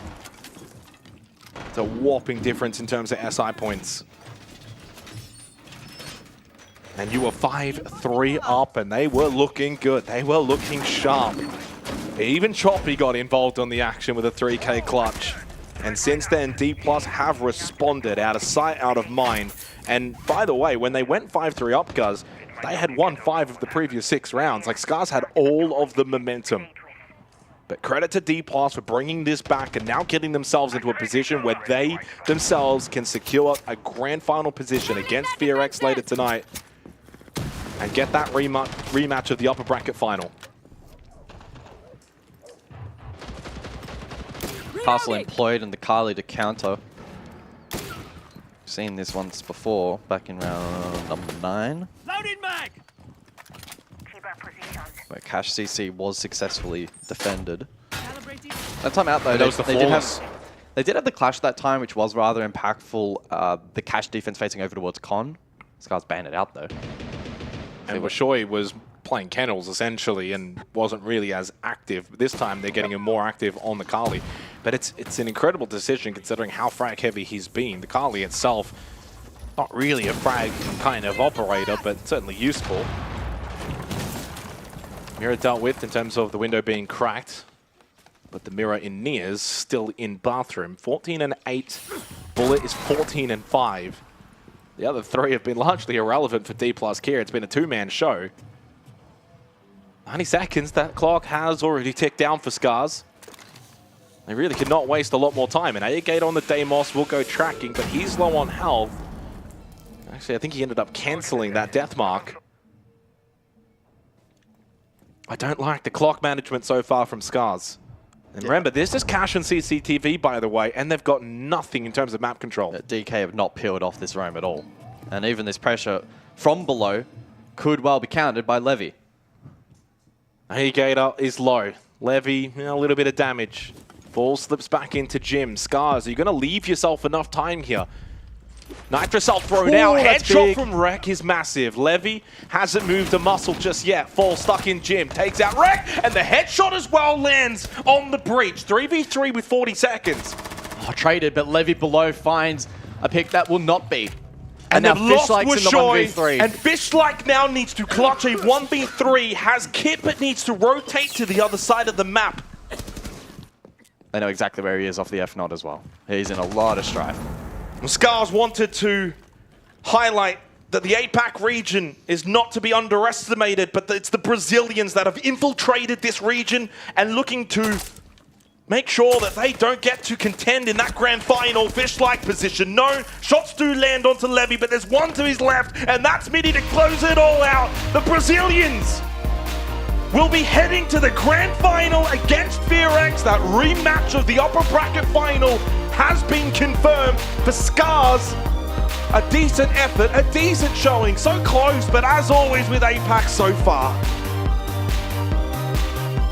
Devastating for the Japanese fans. However, what I will say is D+ definitely deserved to win that final map. That looked probably the cleanest map of the entire series that we've seen so far. It gives me a bit of hope going into the grand final, though it will be against Fearx that have shown to be nothing but really flawless throughout the entirety of this stage. This does definitely set up the conversational. This the conversational point. This kickstarts us into what will be our final game of APAC North and of APL in its entirety. Dev, unfortunately for Scars, they had chances in that. The last 3 rounds, they had the opening pick and could not convert it. It's devastating. Yeah, they also got clutched in 1v2s and 1v1s by Bullet in 2 of the last 3 rounds. And as we said before the game started, last time these teams met on Clubhouse, it was an attacker's game. Today, attacking was just not on the money for either of these teams. D+ won 4 defenses in a row right after Scars came out straight out of the gate on their attack. 2 wins in a row, up to 5-3, and then lost 4 rounds straight to get swept back in the series by the Brazilians. Yeah, Nick, a very heartbreaking way to go out, considering how close the end of this game was. I think that it was a good testament for both teams and certainly a good trial for what we're about to see in this final, but it felt as though this was, I hate to put it like this, but it felt like it was a game of individuals. I think so as well. I mean, what Shaw individually in 2 of the 3 maps was an absolute outstanding player for Scars. Also, if you look back at, as James mentioned, 2 of the last 3 rounds was down to a 2v1, 22 or 1v1, Scars losing both of those. Yeah. Scars could have won that final map 7-5 probably. There is a world where that happens, but today they just weren't good enough individually to really get that final stretch over the line. We always thought it was going to be D+. It was D+, but I will say this, Scars looked a little bit better throughout the best of 3 because it started very rough on the first map of Chalet where I'm thinking, what am I watching? What am I witnessing? Like, what's going on right now? Yep. And then Labs, okay, we're warming up into it. That was live for Scars. I like the executes. I like what they're doing. The sense wall outside the map, closing off connector window, CCTV window. There was a vision of an execute. Yeah. But then the gunfights, they still fall short. Yeah, we were talking about that. We're like, oh.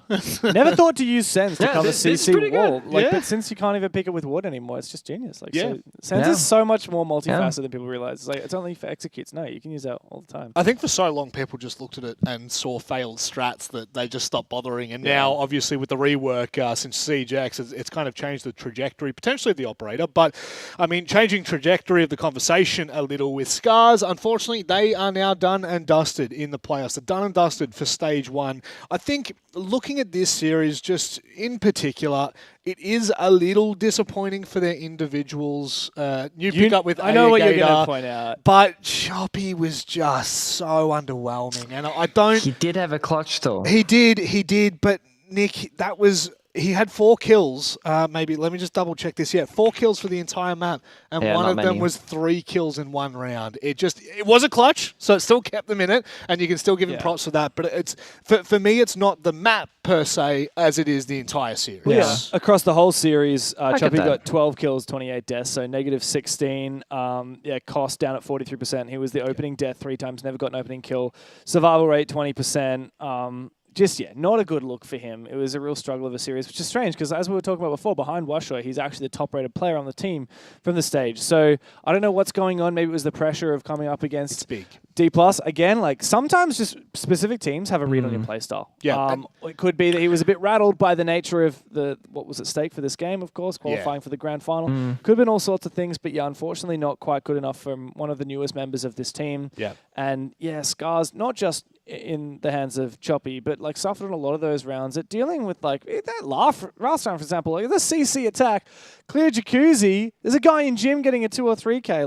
That should never be happening. Yeah, it's a bit dangerous. Unfortunately, there were just too many moments like that for Scars that spiraled out of control. But fortunately, D+ are through to the finals. We've got Falls to have a chat with us about how that one played out. Mate, it was gut-wrenching. I'm not going to lie, watching the entire series, there were so many moments that just either fell short or there were big clutches. We looked at this series and kind of said after all was said and done, it was a game of individual moments. How did you feel playing inside the server? Hello guys, good afternoon. Yes, it was a hard match, and I think the individual part from us was better today. Bullet carried us this last map. Yeah. On 2 or 3 clutches was crazy. So yeah, happy with what we are playing. Dev? Yeah, so just looking at how D Plus has gone so far in the playoffs, you looked really solid in your opening game. You took down Scars 2-0 last time. And then, of course, it was a really hard game against FearX in the upper bracket final that sent you down to this lower bracket. Can you maybe tell me a little bit about what happened in that previous matchup that you played against FearX in the upper final? Yeah, like I think the play style from FearX are a little bit different from other APAC teams, like Koreans in general. So it's kind of different from what we see every day. So this makes kind of hard, because we don't actually had the opportunity to scream like this kind of situations. But I think we're prepared for the game. We make a lot of different plans for that, and this time is gonna be different. Nice. Obviously, congratulations for making the grand finals. I don't think anybody here is all too surprised. I mean, you guys were expected to make it. It got a little bit close against Scars. You say that you think of FearX because it's, Korean team versus Japanese team. You're more familiar with them. Would you say for you guys today, is there going to be a big playstyle difference, playing against Scars and now going to FearX? Are you going to play your own game, or are you going to change up your game to try and adapt to the differences? No, we're gonna play our own game. Like we know what was the mistakes on their first play day. The play style of them is different, but we're confident that changes we did from like adapting our play style are gonna be enough. Now, Falls, which category do you fall into? We've had, obviously, 2 finals already play out, and the lower bracket, there's always that discussion. Mentalist from Weibo believes that it's better to be warmed up going into the final, so doing what you're doing. However, if you spoke to Ludovica from Oceania, they would have said that it hindered them because they had to play 5 maps instead of just 2 or 3. What camp do you sit in? Are you looking forward to being warmed up, or are you getting a little bit tired? Yeah, it's like for me personally, I think being warming up for the match is kind of better. We already like you're literally hot. Like right now, I'm on fire, so I kind of prefer. But you have the counterpoint. Like the tiredness of a matchup like this could like get us, but. Like, I don't know. I prefer. Like, I'm cool with this. Yeah. Well, 7-5, 7-4, 7-5. They are pretty lengthy matches, all things considered. Falls, anything you'd like to say before we let you go and let you prepare for what will be the grand final? And now we're going to be the FearX. Oh, I love it. I love it. We'll leave it on that, Falls. Thank you very much. You know what? I won't even say hopefully we'll see you. I'll just say I'll see you after the next match. Thank you. Cool, calm, and collected. Yeah, very, very calm. And as he said, he did get a little bit carried that particular map. Yes. Bullet Bullet got half of his kills from the series, 15 in just that same map, and only 5 deaths. Damn. Plus 10, 3.0 KD, and 2-3 clutches. Insane showing from Bullet. And yeah, a much better series from D+ than what we saw in that upper bracket final from FearX. I want to have the same level of confidence that Falls has coming into that next game, but I think that it's going to be a completely different kettle of fish playing against FearX to what it was today playing against Scars. Yeah, absolutely. I think that that's been kind of reiterated a lot in APAC North, is just the massive difference at the top end of the game in APAC North at the moment. FearX, the Foxes, whatever you want to call them, are well and truly above the rest. And Nick, I'm gonna give you a beautiful question here. I'm just gonna tee this up, and you can take it in any direction you want. Beautiful question. I know it's not really a beautiful question. It's just a question. Across 35 rounds, there were 18 3Ks or more. So 3 or 4Ks. There were 18 of them, right? Falls just said it was a very individual-based game. Bullet kind of dragged them across the line in the end. There were, I think, 6 or 7 1vx's. Like, there were so many explosive rounds. It's ridiculous. Can you rely on that going into a game against FearX? No, and this is the thing. So Fall said in the interview that, you're a little bit worried about, of course, fatigue or tiredness. The thing about going from Scars into FearX is that right now you've been warming up your muscles, but you haven't warmed up your brain right now if you're D+, because it's been mostly about mechanical skill, gunfighting, and 1v1s. Against FearX, I expect a lot more crossfires, stronger fundamentals, and strategy.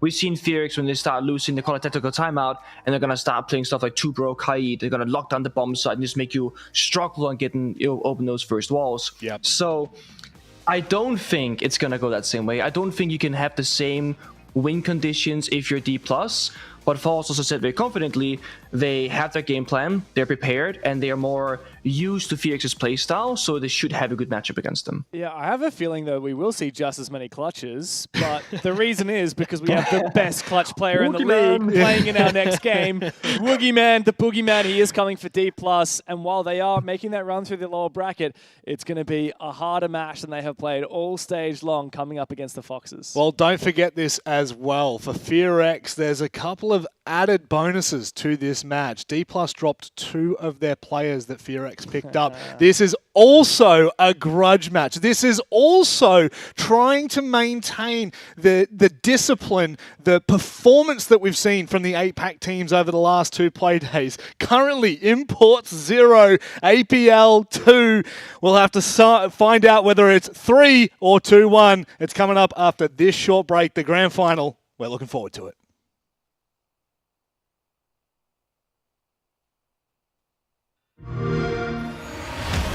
You know how they say it's not the destination, it's the journey? And the journey of 1,000 miles begins with a single step. And you know what? They're right.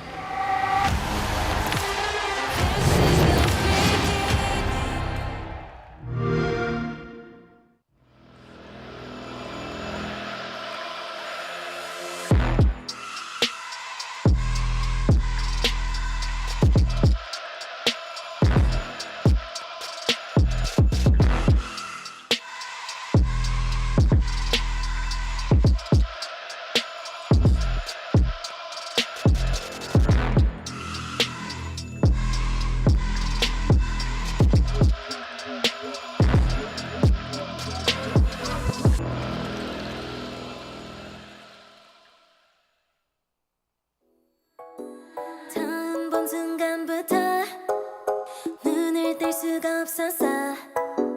이 세상 하나뿐인 너 처음 봤으니까 빠졌으니까 Then you got me sinking low. 사랑이란 단어로 섬도 아닌 섬을 타며 행복한 줄로 친구들이 다들 바보래. 사랑 표현 못한 벙어리 한 번도 안 해봐서 어떡해 honestly. Cause 1, 2, 3 중요한 건 you and me. 내 곁에만 있다면 Baby can't you see. 자꾸 쳐다보면 boy 말이라도 걸어봐. 속마음을 표현해. I know we're gonna be alright. 손이라도 잡을까 몸에 안겨볼까. Whatever your love language, I know we're gonna be alright. Can't take all this hot and cold. Love shouldn't be this hard. No, 뭐라고 있는지도 모르겠잖아. 어렵지 않아.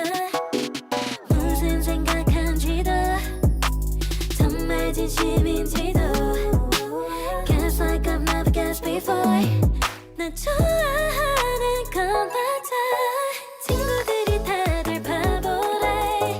사랑 표현 못한 벙어리 한 번도 안 해봐서 어떡해 honestly. Cause 1, 2, 3 중요한 건 you and me. 내 곁에만 있다면 Baby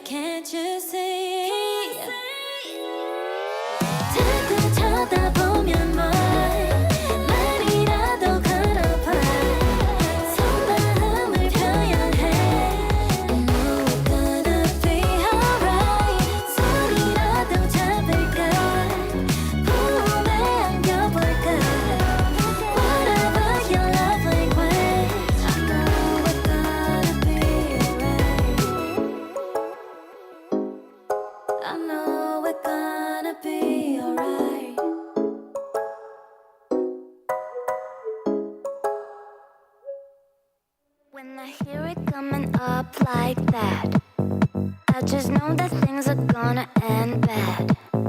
When my body only moves for the beat, you've been waiting for me.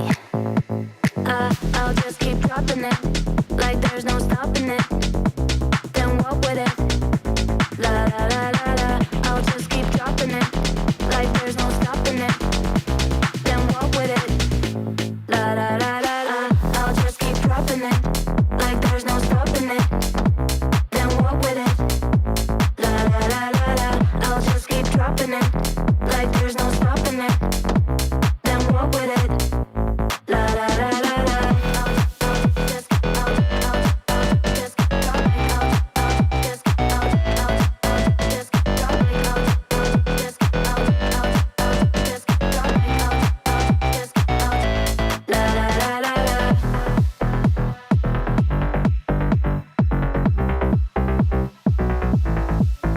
When I hear it coming up like that, I just know that things are gonna end bad. When my body only moves for the beat, you've been waiting for me. I'll just keep dropping it, like there's no stopping it.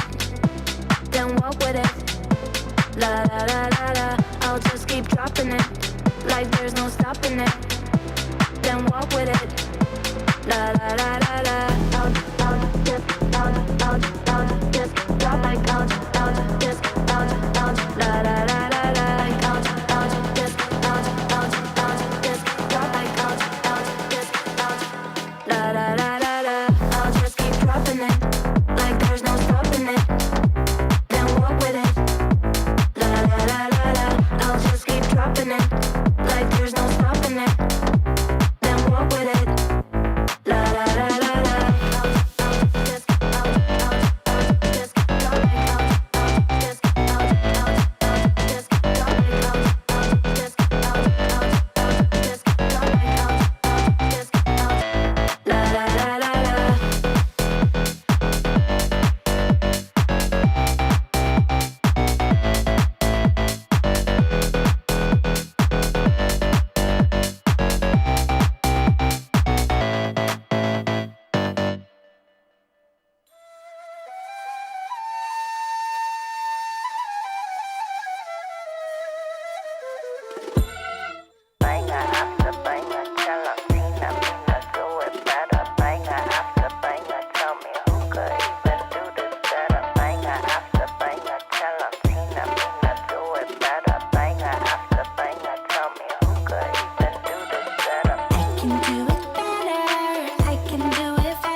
tree, honey. Let me spill the tea on all these haters all love me. Broke up all the killing it, winning attitude. 당당하게 올라가, see my altitude. 나랑 맞서 싸우면, baby, you would lose. If I wasn't me, I get it, I would hit me too. I can do it better, I can do it faster. 내리에 스며들게 주문을 걸어봐, yeah. I can go much longer, I am so much stronger. 내리에 스며들게 주문을 걸어봐, yeah. 자신과의 싸움에서 지면 야구르지. 매일매일 일어나서부터 보는 거지. Look in the mirror, say you're a winner. 주문을 걸어봐, yeah. In a bad mood, 바꿔버려 in a hurry. 꿀꿀한 기분 털어버려, I don't worry. Get through the weather, feeling get better. 주문을 걸어봐, yeah. I can do it better, I can do it faster.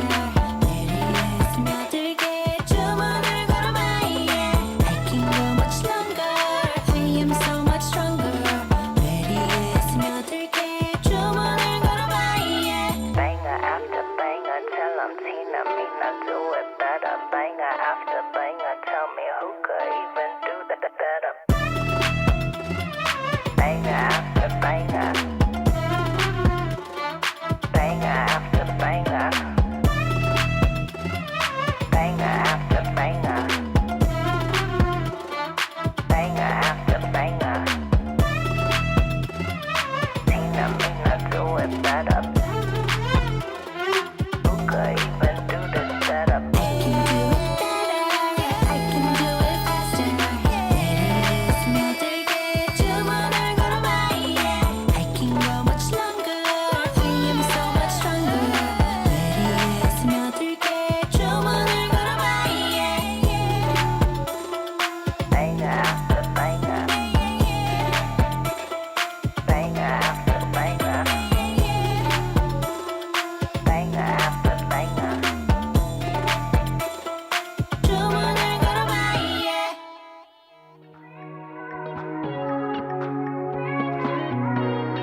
that flame in your eyes. Let's get ready tonight.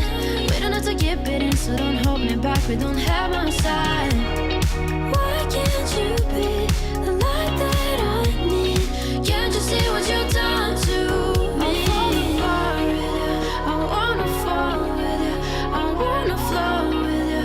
I need to know the truth. So tell me why you send me those signs filled with flowers and lies. Then you tear me to pieces and fade through the night. I broke down my walls and then you left me falling. I just wanna get you out of my life. We're born to fall, and I give it all just to let you know that I will keep you close. We're born to fall, and I give it all just to let you know that I will keep you. So tell me why you send me those signs filled with flowers and lies. Then you tear me to pieces and fade through the night. I broke down my walls and then you left me falling. I just wanna get you out. So tell me why you send me those signs filled with flowers and lies. Then you tear me to pieces and fade through the night.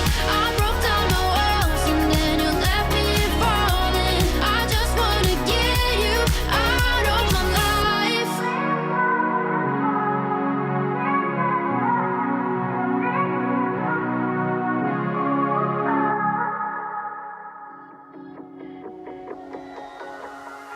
I had a feeling, why am I not surprised?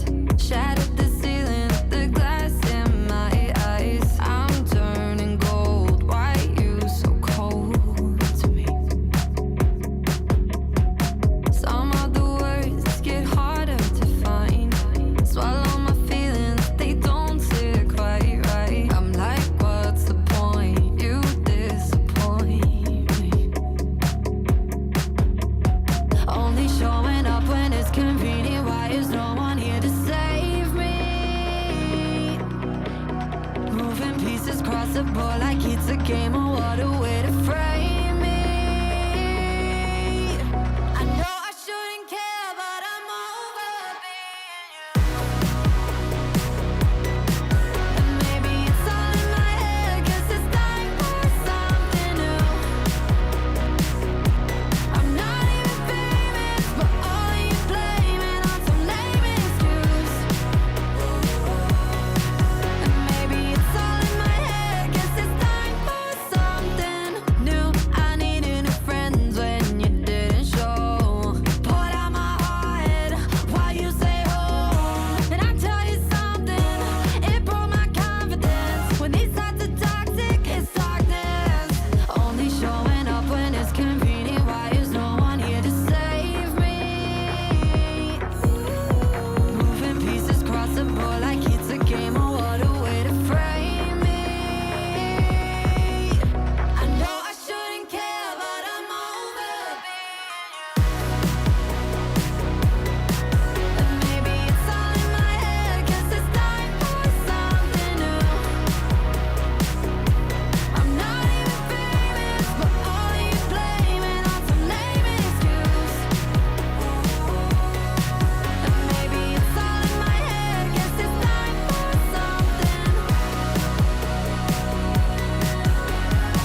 립なびく髪どこで踏み外した熱いギター踊るワンピース悪口はもうやめた週末の雨に持て余した体また求めてるコンフォ不意に響いた電話に戸惑うから目を閉じるもう泣かないキラリキラめく夜のムーンライト陰る街に一人歌うああどこにだって安らぐ場所見つけられずまだゆらりゆらめく夜にグッナイ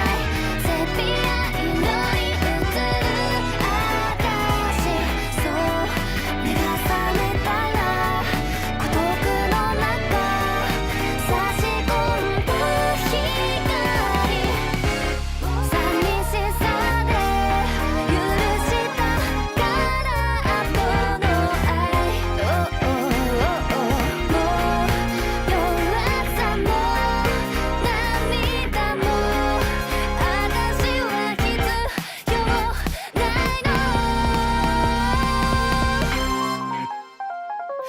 キラリキラめく夜のレイにキラリ君が残したキスきっと裏切りさえ受け入れても今夜は抜けないゆらりゆらめく夜は Maybe 明日ここで笑える私もっと強くなれば変われるなら愛なんていらないわ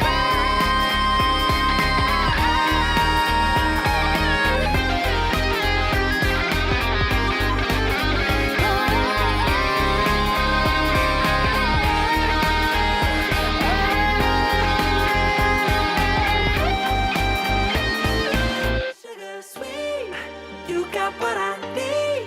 Sipping on the potion, all that good emotion, just my kind of heat. Keep it on repeat, tested by the motion, loving this devotion. Live it up, live it up, live it up, sweet emotion. Every time, every night, you and I on a roll. Switch it up, switch it up, switch it up where I'm going. Stay on the fly just in time, know the right way to go. I'm on the road, it's my time, taking control of my life. I want to run the red lights, I've got to run this show. You always take me so high, you always make the highlights. I love the way we vibe, you're like a centerfold. Ooh, that sugar sweet, you got what I need. Sipping on the potion, all that good emotion, just my kind of heat.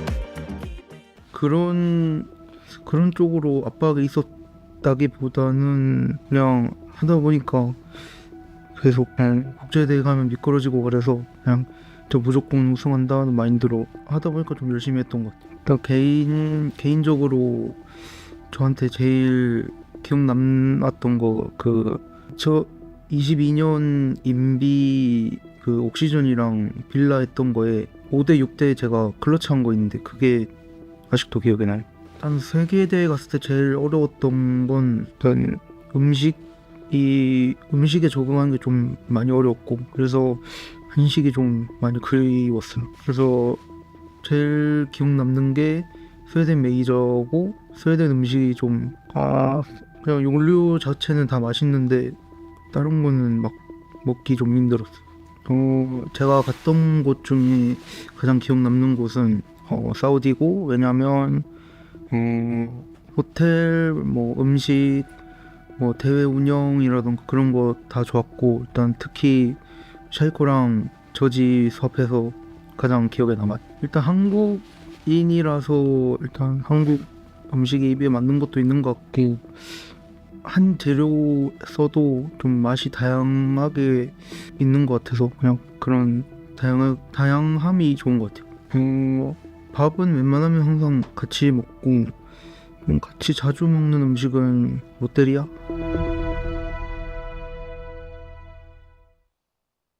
It's grand final time here for APAC North, and of course on the desk you're changing of the guard. I have to say it. I know it's just a little. I know. It's cringy. It's cringy, but if people thought that you both look like James Devmarter Stewart just split into two separate portions, I wanted to make sure that they weren't confused. Yeah, I mean, I think that's a compliment. James is obviously a good-looking bloke. He's Yes. just turned 31, was it, yesterday? 32, I 32? believe. Yeah, so he's obviously coming on in age, but that's fine. Yes, it is. Speaking from someone that's 32. Speaking from experience. The oldest in the group. Someone who's already 30 and someone who's... I'm joining the club, He's the big joining the 3-0. club. It's Yep. happening. It's happening. We need to get Raven back so I can feel young again. I know, you'd feel so good with Raven back on the desk. But speaking about feeling young again, VRX are at the top of their game. They've bounced back up after a couple of years being a little bit quieter, Michael. They've had a couple of years where maybe they've underperformed to the extent that we would have hoped to, and they've really hit strides coming into 2025. Yeah, I think they've been rightly crowned with the title currently of being the South Korean super team. Yep. They've certainly benefited from the merge and some of the roster shuffle that has occurred subsequent to that. This team, in my eyes, and I think the assessment for many has been that they are probably 5 of the best players in South Korea on current form. It'd be very difficult to see somebody replace them on a one-to-one basis, What about especially Nova? with how filled they are with roles. Nova going to a supportive position in the background has been quite a positive change in my eyes, but focusing on the 5 on screen. Yep. Yeah, D+ have played well across the board. Of course, they petered out a little bit at reload, but I think they came back into this stage refocused. Good run throughout that upper bracket, and excited to see what they can do today. If there was one player that I would say that's not on this roster that you could maybe say, could you find someone better that could fill in? Maybe a Gotti from PSG Talent. I thought he had a very good stage. Misa, probably not based on this stage. Sure. But yeah, for VRX, I think that this is now the ultimate test because I actually think back to Reload. This is just bringing it back a little bit because if you recall, Rob, at Reload, they were the APAC team, and they were getting so much praise by all the other international teams. These guys are doing so good, all of those things, and beating good international teams.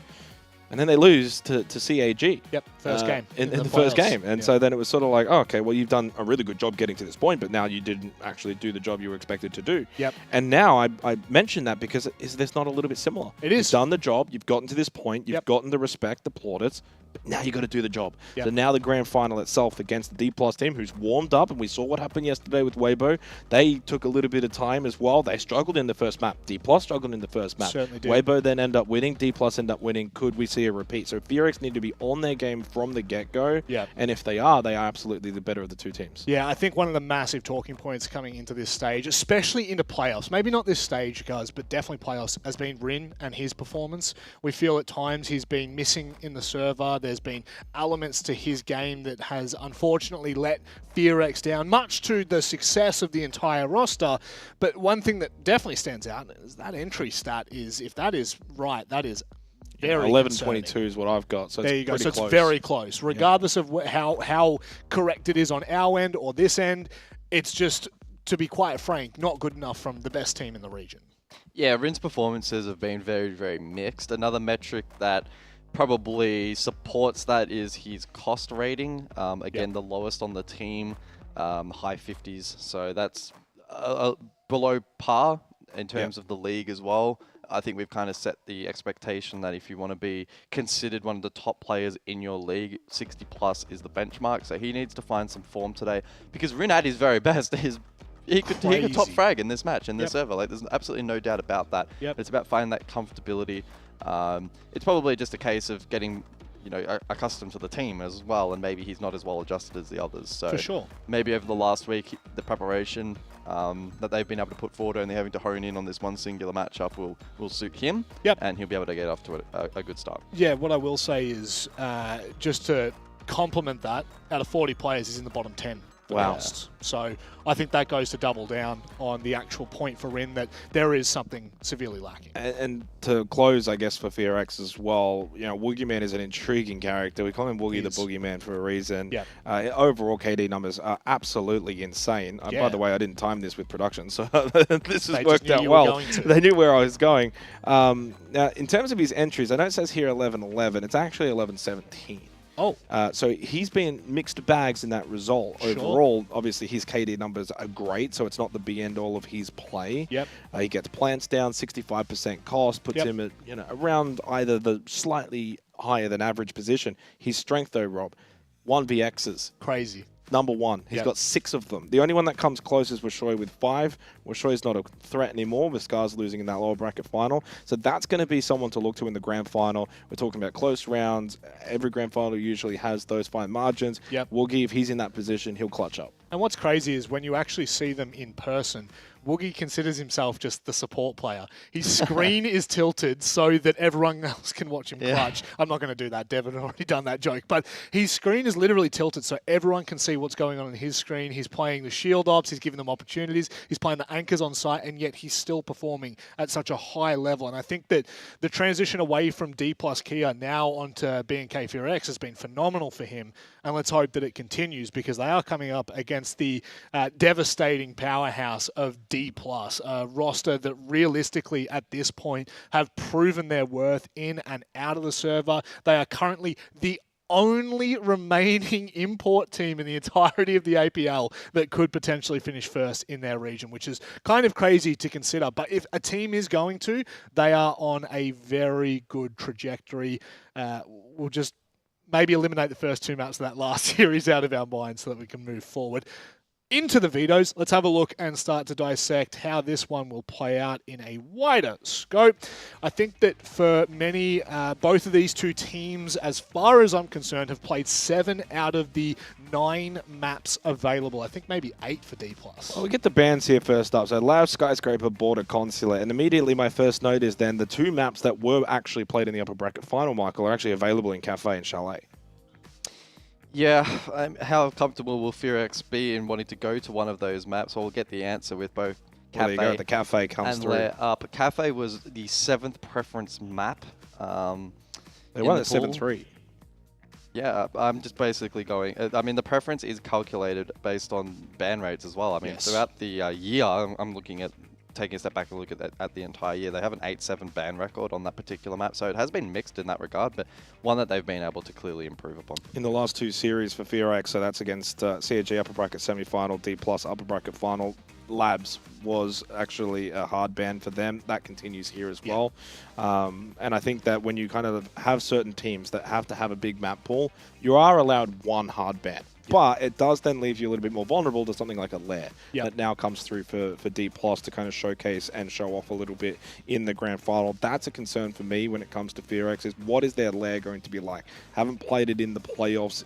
Obviously limited games being the fact they were a top seed. They've only played 2 best-of-3s. But again, they haven't had the actual opportunity to play the map. So I'm a little bit. If you look, I've brought up the whole year, right? So 1 Jan through to today. Lair is actually their top preference map. Yeah, because it's always banned because they banned it twice and had it banned against them 12 times. Now Lair is a bit of an anomaly in the sense that a lot of teams aren't comfortable playing it. So how much you want to actually extrapolate that from that? It's been played 3 times the whole stage. It's not common. Well, what I will add to that just very quickly is they've won and lost it both once. They lost against CAG in that quarterfinal. They beat BDS. Like, of all rosters to beat on this map. So I guess that there is an element. However, I'm still going to lean into your conversation. That was 75 days ago. That's 2.5 months ago. James. And D+ are the ones ultimately picking it, so they must feel comfortable then to obviously go to Lair. They'd be aware of obviously the recent history when it comes to FearX on the map, and they're just going to go for broke anyway. But yeah, and it's one of only 3 maps that they haven't, one of only 2 maps that they haven't shown D+. So. Exactly. So that falls back into that category that we would speak about when teams bring a map into, say, a grand final, big game, a lot on the line, they haven't actually shown it. So that always insinuates workshop material. That doesn't always play out, though, in the terms of success. I think it was at Asia last night when we saw a map. Let me go have a quick look. maybe not, might have been potentially another night, but there was a team that played a map that hadn't really shown, and then they just got stomped on. Yes. Well, that's the other problem is, and it's been talked about so many times across the last, 6 years of me broadcasting this game. There's not many games where you hear about teams hiding strats. Siege is notorious for that discussion, and it always leans to both sides because, cool, you don't show that map, you only maybe practice it in scrims or dry runs. An official is completely different, and especially an official in such a weighted match. Like, this is a considerably important match for both of these teams. There's so many storylines kind of fighting against each other here between even just regional pride, let alone individual performances. One thing for me about D+ that I think was highlighted certainly in that last map is Bullet has been their least consistent player across the course of this stage, guys. But that means nothing when you come into your lower bracket grand final and you clutch up 2 of the last 3 rounds. Yeah, and you drop a 30 bomb across the series, right? You went 30-20, plus 6 entry, equal highest cost in the server, 71. So he was absolutely farming, and he was absolutely monumental in being that, final gear, that 6th gear to get the result across the line. I thought Nears was amazing as well in that lower bracket final. Mostly playing shield ops, but he was also impactful, not just by playing the shield op, but also getting kills on the shield ops as well. So I'm expecting probably shield bans to come through against D+, because they played them whenever available really, really well. Obviously, Bullet, as you guys touched on, amazing, but it means that for Falls, Midi, Levy especially, which you actually go and have a look at the numbers coming in for Levy, he's the 2nd highest rated player in the league. APAC North, and he was the lowest rated player in the lower bracket final. So there's room for improvement when it comes to D+. That needs to be a little bit, that's scary for FearX. Like, they got to take note of that. It is, and I think the best way to have kind of looked at the last, really the last 2 series, including this one, is the fact that these 3 teams, for the most part, they are the best that we have in APAC North. You look at every stat from attacking win percentage to defense win percentage to entries. Those 3 teams are in the top 3 every single time. Now, where they sit is completely varied. I feel as though this probably is the best representation we're going to get, at least from stage 1, guys, of the 2 best teams that we could have on show. Yes, you could interchange Scars out with D+, but I think D+ Kia, for the conversation that we've kind of been looking at, and I think it's nice to have a look at it from like an Elevate versus a D+ Kia perspective, is the fact that like Elevate came into this stage and was like, we have no idea what to expect. D+ Kia were here doing the research and preparing for this exact moment. And what moment are we talking about? The grand final. You don't have to talk any longer, gentlemen. It's time to dust this one off. It is grand final time here in APAC North. Only 2 teams remain. B&K, FearX go head-to-head with D+ Kia. It's a grudge match. It's a regional match. But more importantly, it's a showcase. It's time to get underway with our very first map here in this grand final. And we go to Pengu and Dev. Thank you, Rob. Look, we've already got 2 champions in the APL for 2025 Stage 1, but we need a representative from the North, and it's going to be either FearX or D+, either the Koreans or the Brazilians, who have jumped in, and they are the last remaining representatives from the import rosters, with Elevate and Gaming Gladiators being knocked out of their respective regions. But of course, Brazil can never be underestimated in Rainbow Six. However, they're up against the Korean super team, B&K FearX, straight through from the upper bracket, where they knocked D+ down into lowers. And of course, coming back through that lower final, the Brazilians are here again. We go to Cafe Pengu. FearX picked it.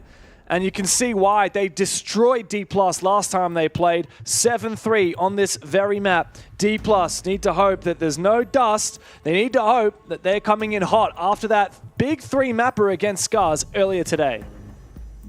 Yeah, and the way that Scars and FearX, they play the game is very differently as well. So take much of what they learned against Scars into this match against FearX because of the stylistic differences between the 2 teams. Of course, Scars known as like the more aggressive, mechanical, in-your-face kind of team. FearX, they can turn up if they need to, but they love the utility, their strats, their layers, especially on defense. I mean, look at it right now. Opening round, Valkyrie got to deal with those cameras, the vertical C4s, the mirror windows, Windows, gotta deal with those too. Our Runic Gates for burn. They're setting up all these different win conditions and having all these different kinds of counters for the side of D+. Fearx though, when they're attacking, they're great at problem solving. So when Fearx sees this lineup from D+, they're gonna go, okay, what do we need to pick now? Just perfectly pick this apart. They're gonna go with Monty in opening round for Wookie Man. It's one of those. When Wookie Man is on the shield, he's not gonna get kills necessarily, but he's gonna lead his team into a good position. And he was so clutch earlier against D+ in the last matchup. Yeah. Most clutches of any player in APL North.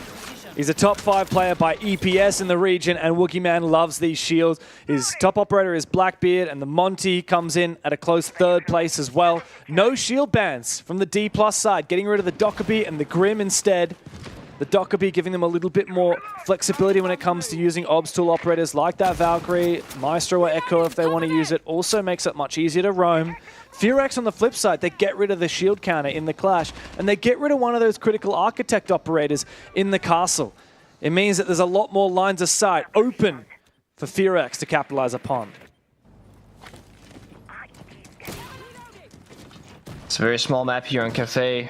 That's why shields are so good to help just kind of move in through. It's also why Clash Ban, as you mentioned, is so strong, because having these narrow hallways and Clash standing in your way, you can't really circumvent the operator very easily. Of course, you got the window repels. Oh, nice. The Kali Lance going up, but they can be shot. It doesn't work the same as an Ash. So, yep, unless you clear those corners, these mirror windows, hard to deal with. Perhaps Mephi and a Ying will throw out a Candela or a Smoke and they can try again, but there's no more lances left for Good Boy.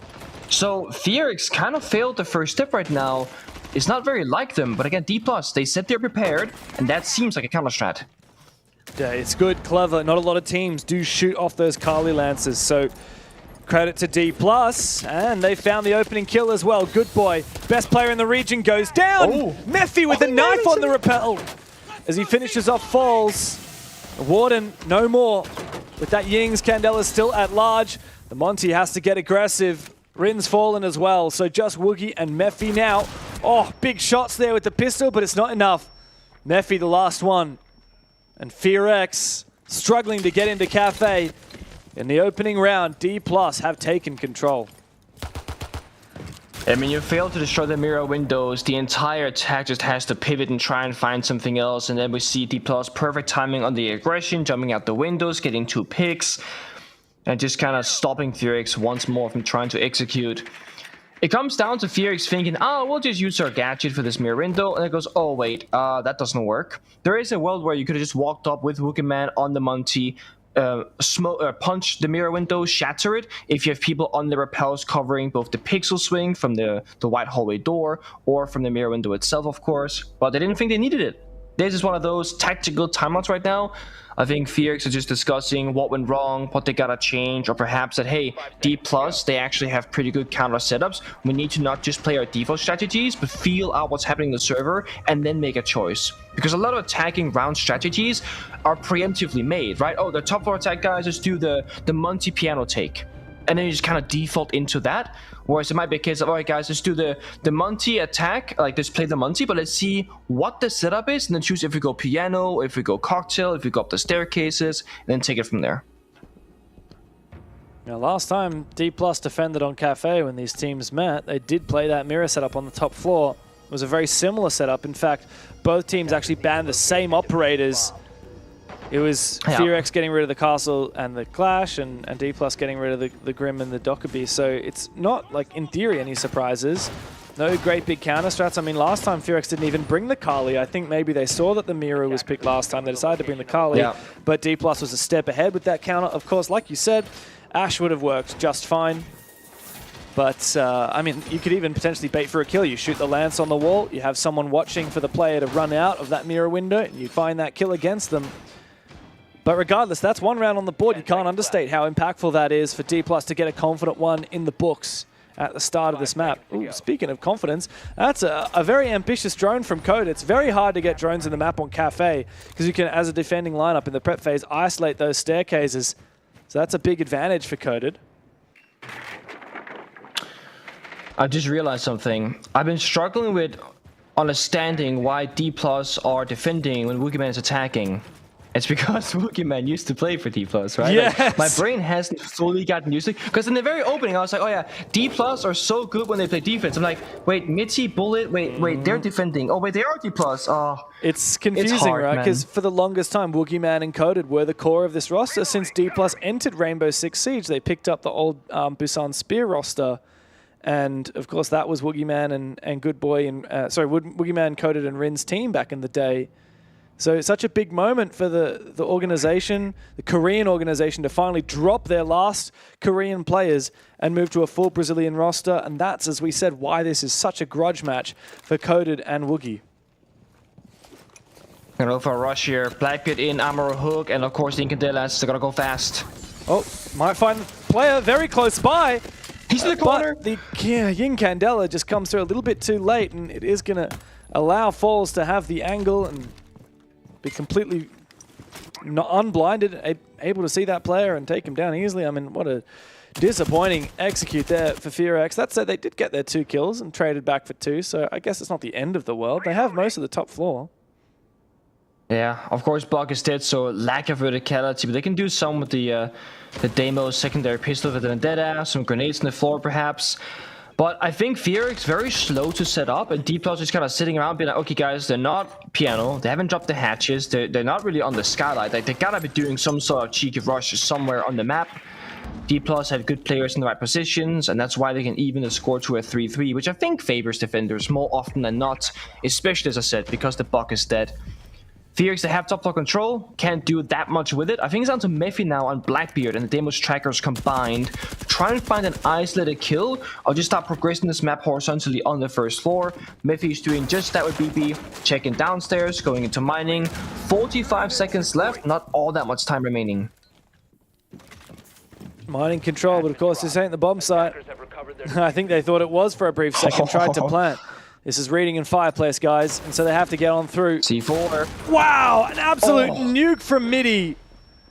And Coded needs to pick up his teammate. Mephi on the Blackbeard, likely eventually get back on his feet, but a low HP shield operator is not a confident one. Big flank from Levy and Midi to find the final kill. It's an easy round here for D+, putting 2 in a row.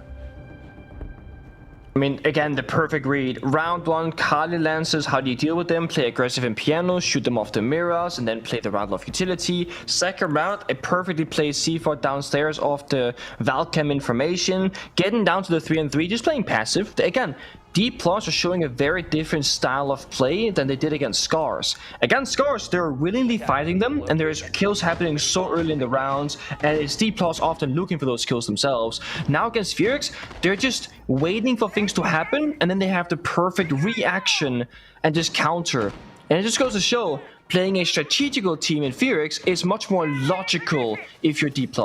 Whereas against Scars, it's always about, okay, let's expect the unexpected, and therefore our own gameplay might also get a little bit more, over the place, a little bit more inconsistent, a little bit less clean with it. So D+ right now, massive glow up from the previous matchup with just a half-hour break. Yeah, already looking a lot more confident in Cafe, despite being Furex's map pick. It's not looking too hot for them. Now, last time they played it against D+, like we said, it was a 3-1 split on their attacking side. Of course, it was the second half of the game, which is why they only had to attack it 4 times. It looked so good. That was in the context of after the first map, which was a very different story. It was Chalet. It was an 8-7. Furex just barely edged on out. I think it was the momentum that then they carried into Cafe, and after having a solid defensive start. So look, D+ have not only played this well here in the game, but also coming into it, starting on the defensive side. They've had clearly time to prep for Cafe, expecting that Furex might pick it. And they're looking like a much better team than we saw an hour ago. IQ being brought out to deal with those Valkyrie cameras, because it sucks to die to a C4 downstairs. And I think Furex, we can expect them to slow down right now. We know that they love to get to the bomb side, 5v5, go for executes and play a... what is my that? god, this run out is very ambitious. Bit of a bad timing though, as Nears jumps out, the player on the rappel goes up on the roof, and Good Boy, who's all the way by the piano stage rappel, is just simply too far away. There's no open angle. But a good read again from D+. Like, they know when they can jump out, where they can jump out, because they got Valkyrie for interior information, so inside the building, and then they got the Solus for exterior, like with the Claymore Star, the pre-placed drones that are being watched. Fearx in the building, but half the round has flown by, and they're just now boots inside the first couple of rooms. Piano, bathroom, stock freezer, Wookieman checking all the corners. He is the drone right now as the Monty. If I'm not wrong, everyone actually has vacated the top floor.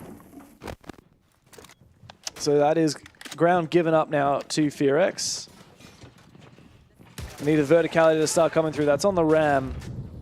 Last round, the Buck was killed. Ooh, he's trying to shoot out the Boogie.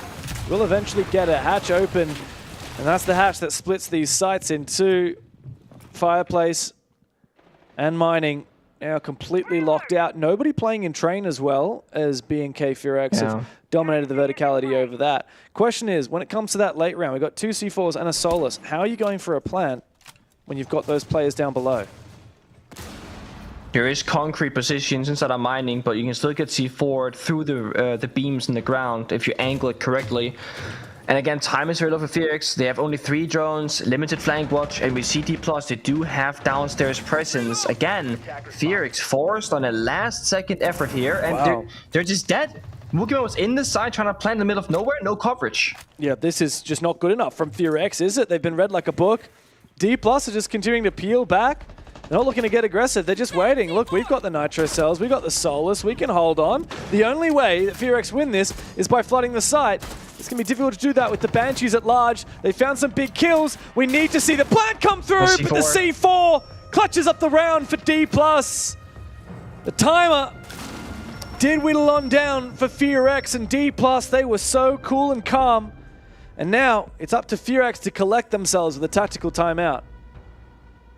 This might just be a Valkyrie ban after. I mean, there was a Valcam in mining in the bomb site that literally got both Wookieman killed and their pre-placed C4 that took down the final defender that was trying to save it. I know, and they shot the Valcam upstairs, but not the one in the damn bomb site. So Valkyrie, yeah, there it is, no surprise. They have to respect that operator because they've literally lost 2 rounds of, 2 separate Valcams despite having the IQ. Oh. It's sad because Wookieman had smoke grenades and everything as well, but he's like Raw Dog trying to plant in the middle of the bomb site. Like, again, it looked decent, but not really if the enemy knows exactly where you're planting at. And so the tactical timeout comes on through, and there's been a real momentum built here by D+. Fearx, what's the play now? You banned out that Valkyrie, but of course Echo remains in. Are you going to stop picking this IQ? Last time these teams met on Cafe, we saw plenty of Echo out of D+. And the Dokubi's banned as well, keep that in mind. The Blackbeard ban coming through means that the shields are going to be limited to, well, Monty and Blitz and actually the Fuse, which is seemingly teased out here. As we go back onto the top floor, the real crux of this defense last time for D+ was that mirror. And the fact that it was not counted adequately by Fearx because of the failure of that Kali. No Kali this time around, Fearx. How are you going to deal with this mirror window setup? And this is a thing that good teams can leverage better than bad teams. When you have multiple different operators that you're bringing into a lineup consistently, that is a problem for your opponent. In this case, D+, they played a really good mirror and they played a really good Valkyrie. Fearx can only ban one, they have to deal with the other. And since you failed up against both, D+ are happily taking this and say, okay, you're gonna ban this, we're gonna bring that instead. Easy solution. For the side of Fearx, because they're down 0-3 and the rounds have been going pretty one-sidedly, we can't really say that, oh, they've been playing a really good Monty, it's been round defining. No, they play the Monty and it gets them almost no value so far. Why would D+ spend it, right? It's one of those. There hasn't been a problem yet if you're D+. They get a free ban. They choose Blackbeard, gone with the grenades, gone with the rushes, the aggression. I think it's a great option for them because, to be honest, what else do you ban? That's the position that they're in. Nothing has been a problem yet. Yeah, thing is, this round, instead of Fearx bringing any mirror counters, they've just brought a very smoke and execute heavy lineup with the Blitz, the Glaz, and the Ying. And something we didn't note last round, but an important distinction here about these mirror setups, is actually a Rooney gates in front of the mirror windows to soak up extra utility. So that's why he used all 4 of his Kali Lancers. 2 were just to clear the Aruni gates, and then 2 actually on the mirrors themselves. Now, only one of the gates is actually protected by an Aruni. The other 2 are on the door and the window. So really trying to create washrooms to be this fortress for the defense. It's very smart. Here comes the smokes. D+ pre-firing back at full force. Oh, wow. C4 is good, takes down Good Boy. Again, Felix can't really get inside the building. They're all locked out. I mean, Wookieman's in Cigar. Wait, Wookieman's in Piano. He got his Frost mats, dude. Literally a teammate was watching that position as the Frost mat came through. Needs to be a desperate pick here for Woogie, but he's taken down. And it is simply not good enough for FearX. This plan was way underbaked. Just tossing smokes and expecting that to pan out. You're set up against mirror windows, Aruni gates. The desperation of the blitz as well was not good enough. 2v4 as they bait for picks. I hope to find one. Levy's not going to give it up. As Rin is now poking on the site. It cannot be understated just how impressive this is from D+, making FearX struggle strategically. Very few teams can do that, especially here domestically, of course. Yes, import roster, but still, it's a new team. And D+ have looked better and better as the games have been going on. Marin coded 2v4. D+ are swinging back against him. There's a possibility for a clutch here, but they gotta go big right now. Don't see it working. That's it. That's a good shot there from Coded. Direct trade is not going to benefit the team with fewer numbers. Rin 1v3. Candela in hand. Out it goes. I don't think that's going to blind anyone. There's 2 players still peeking him from Piano and Backstore. A 4th round on the board for D+. They have not only completed their rotation, but they've doubled down on bar. 2 rounds left in the half, and FearX look no closer to getting in on Cafe. So obviously, on the attacking side, you're going to have a core strat that you want to approach for this particular bomb side of top floor. Normally, it's you want to clear piano. What you need to have as a good team is a lot of different variations of how you get piano control. The first time, they tried the Kali, they got juggled by their winning gates. Okay, that didn't work. Second time, they try and just like smoke, rappel in, they get into pixel, but now the crossfires from top white stairs and bathroom are all established by D+, so they can't push forward. They rappel into a frost trap, the round is over. There is a world where Fears could pick that apart from a util perspective, and it would take some grenades. You take a grenade on the white hallway window rappel, and you toss that nade into bathroom. That's gonna force the Rooney to run away, and she can't Rooney gate trick the mirror window itself. Then you gotta clear the gate, you gotta, of course, shatter or destroy the mirror window, and that's step 1 done. Now you have access in towards piano. FearX are not necessarily picking the right strategical approach to get the right counterplay for D+'s setups, and it's why these rounds are looking so over from the very beginning, because they simply do not have the right tools to deal with the problems in front of them. The benefit, I guess, is that top floor bomb site, we're not going to see it again. FearX, though, they need to get 2 rounds right now, right? Back to back, get the 2-4 half to have something to work with, and with how much they're struggling, I just don't know if that's possible right now, James. And this is a huge surprise to me because I had FearX taking this very comfortably when I saw it was going to be Cafe. Yeah. And what's more, we've got a lot of traps again picked up by the defense here. Legion, there's been a lot of Malusi picked so far. Yeah. It's making it difficult for FearX to go for broke in those late rounds. And look at this, still aggression here from Midi. Checking, okay, anyone repelling outside? No. Well, I can always go for a run if I do see someone. Let me check this angle now. No one on these windows, okay. Plenty of time to get that drone back inside. Yeah, 10 seconds is crazy. It's a good bit of information, though. Again, D+ don't have to act much upon it. Rain actually finds an opening somewhere, dropping down the red hatch, I believe, behind Wookie, who almost dies himself. This is the best FearX have looked so far. Toxic Babes in response, 2 used. Good cutoff, though, from Mephi. And so 2 picks for FearX. Surely this baits out aggression from D+. This should be an unlosable round now. This is not a bomb site that is a fortress. This isn't like you've got mirrors to play behind. You've got power positions you can play for plan denial and late round. No. If Fearex play this well, there's no way that they lose it. The only way back into the round for D+ is aggression. You look at the operators. These are all gunning operators that they've brought to the table. And there's a Monty. Really what we should see here from Fearex is just lock down the positions, open up the vert, don't contest the vert, send Woogie Man on into the site. Figure out where you're going to force down a plan or isolate kills. Make that decision and work it together. Outside, Wiggman goes to approach the bomb site door instead from a different angle. Vert here from the Bach and the Ram making quick work of the Vert rather.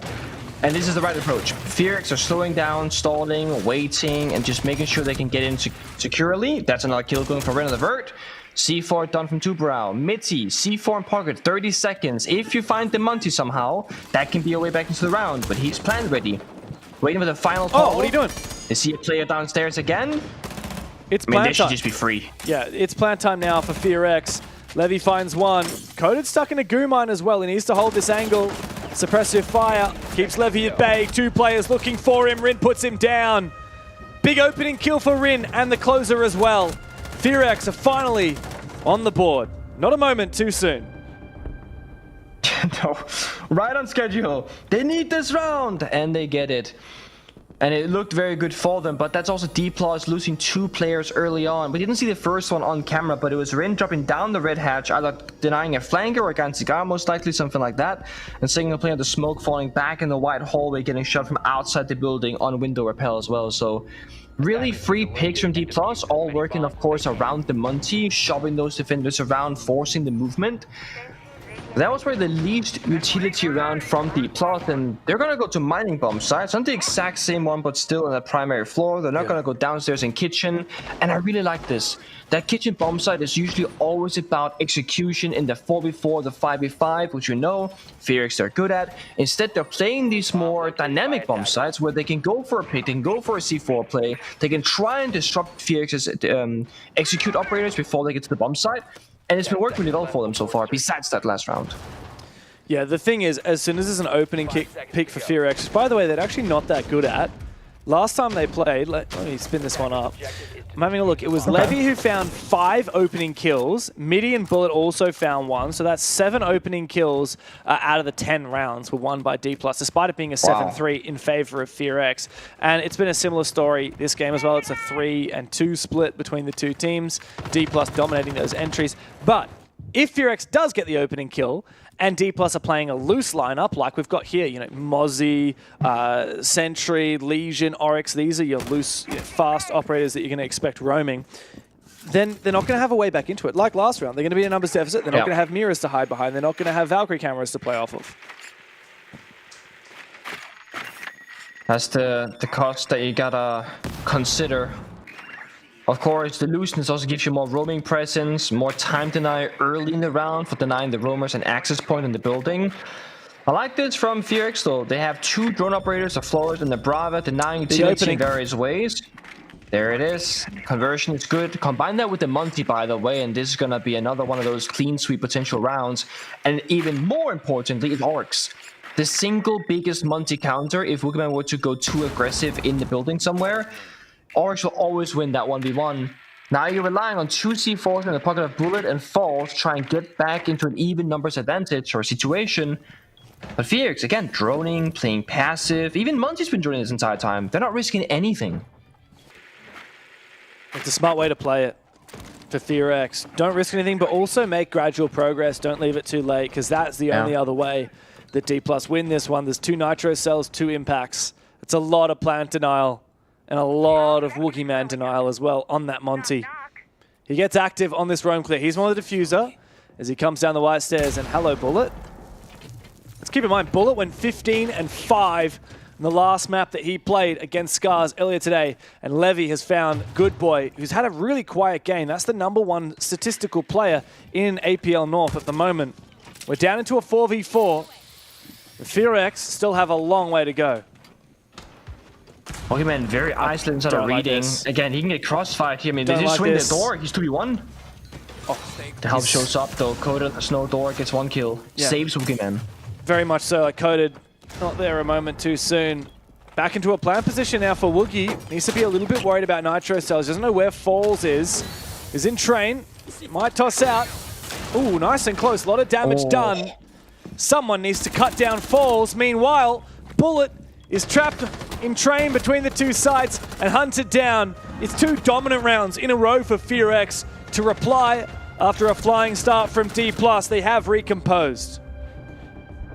You can see the Valkyrie ban right now, the effect of it essentially. D+ don't really know what's happening on the server. If they knew Monty was alone and started reading like we did, that's a free kill for D+. They had a guy in reading hallway behind him and a person in pillar in front of him with a rotate. If they just walk in, 2v1 Woogie and Monty, boom, defuse it down, 30 seconds, and they both survive in that round. Instead, they don't know if he's alone, so they're peeling back and forth, jiggling areas, checking, okay, is he baiting us, is he not, and Coded rotated over on the snow door, killed the person inside a pillar, then the reading guy's forced to fall back towards the bomb side, and then we see FearX just walk in. They had the breach, had the flash, had the smokes, had the Monty. Yeah, and what's more with that Valkyrie is it actually gives you the ability to play more aggressive, right? Because let's say you lose the opening pick, that's okay, we're playing 4v5, but one of our dead teammate is constantly on cams. And we've got some aggressive camps, so we can go for C4s, we can go for plays.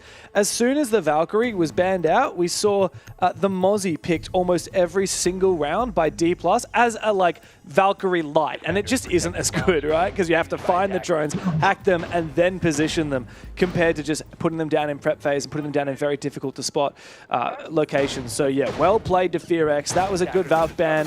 D+ are actually going to ban the Valk as well as we switch over onto the second half. It's not too dissimilar operator Veto from either side. D+ also getting rid of the castle that we saw. It leaves the Clash open. FearX getting rid of the Blackbeard and the Capital. It leaves the Grim open and the Dockerby, which was banned against them.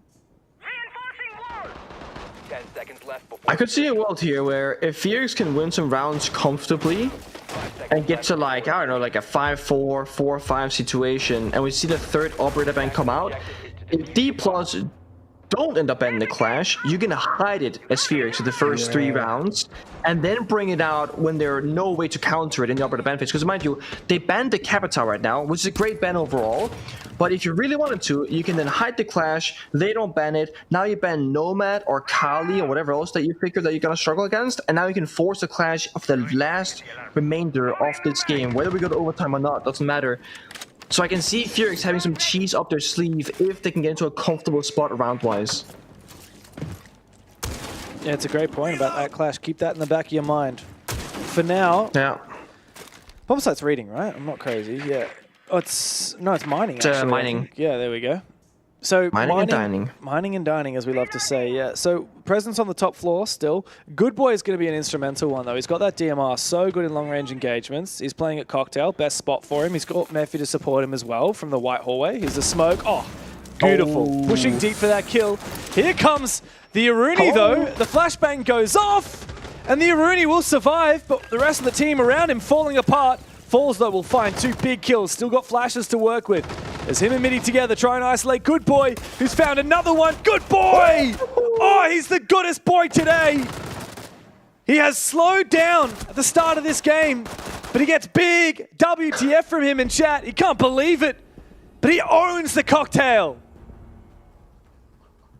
So good in the timings. I mean, the fact that he swings out and takes down the first person on the rappel to get numbers advantage early on helps so much when you're getting rushed up top floor.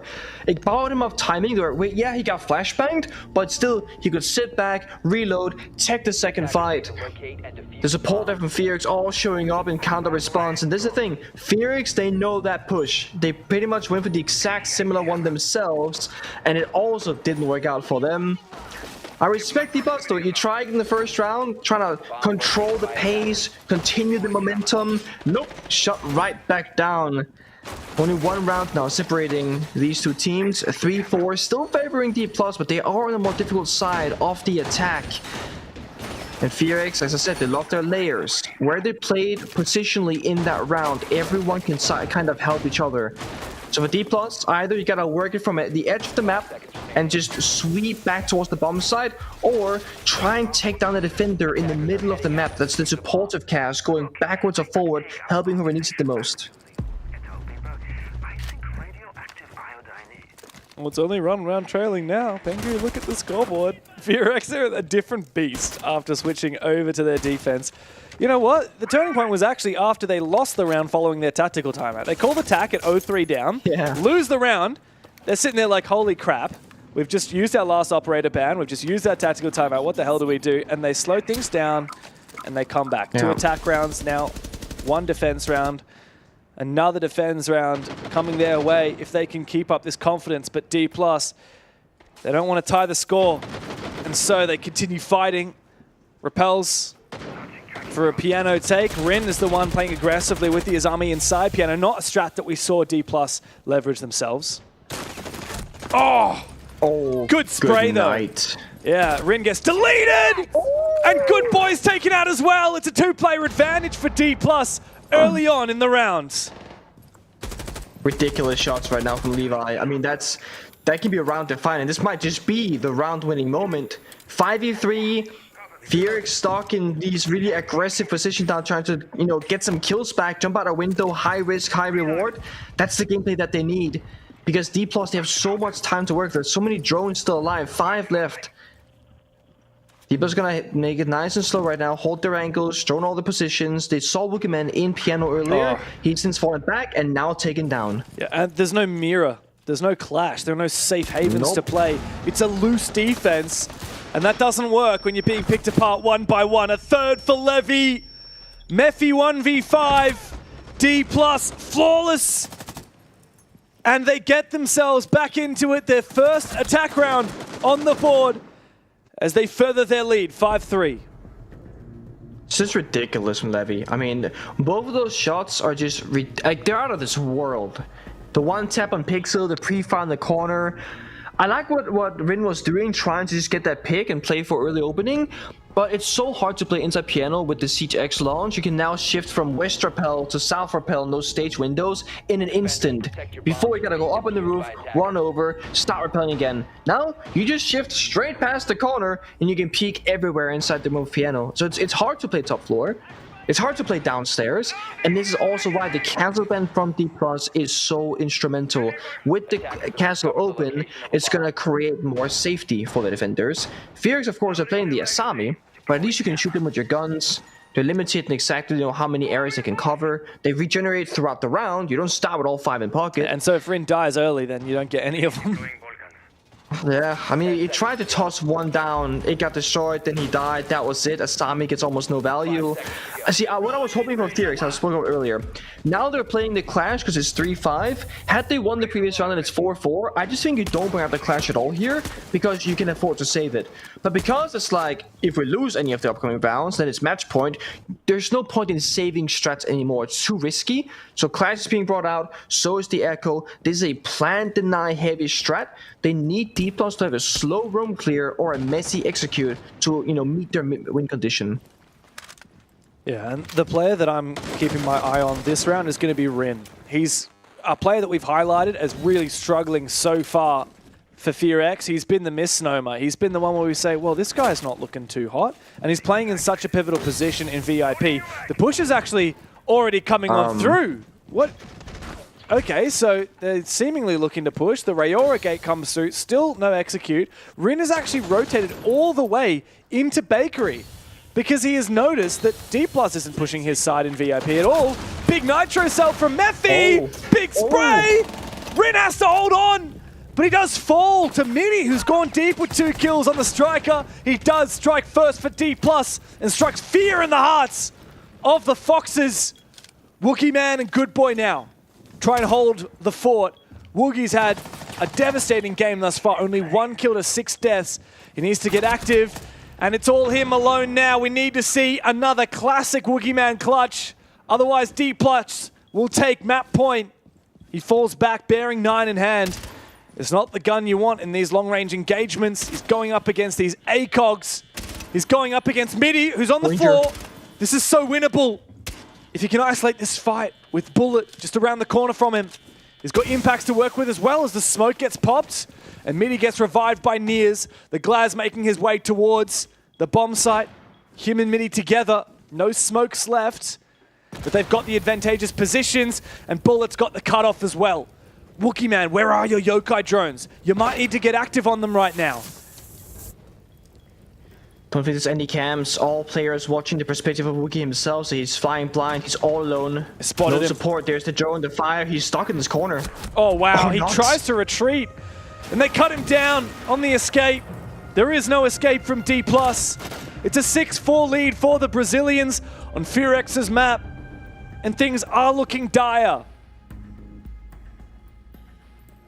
D+ showing us that they got two tempos right now. They were trying to do this very slow style take, the smoke grenade, aura gate, breach the single one to bakery, and then just, you know, pick it apart step by step. They recognized this doesn't work. Mavy's in the corner, Mujam on the wall. We gotta go for our backup plan. Now we gotta turn up aggression.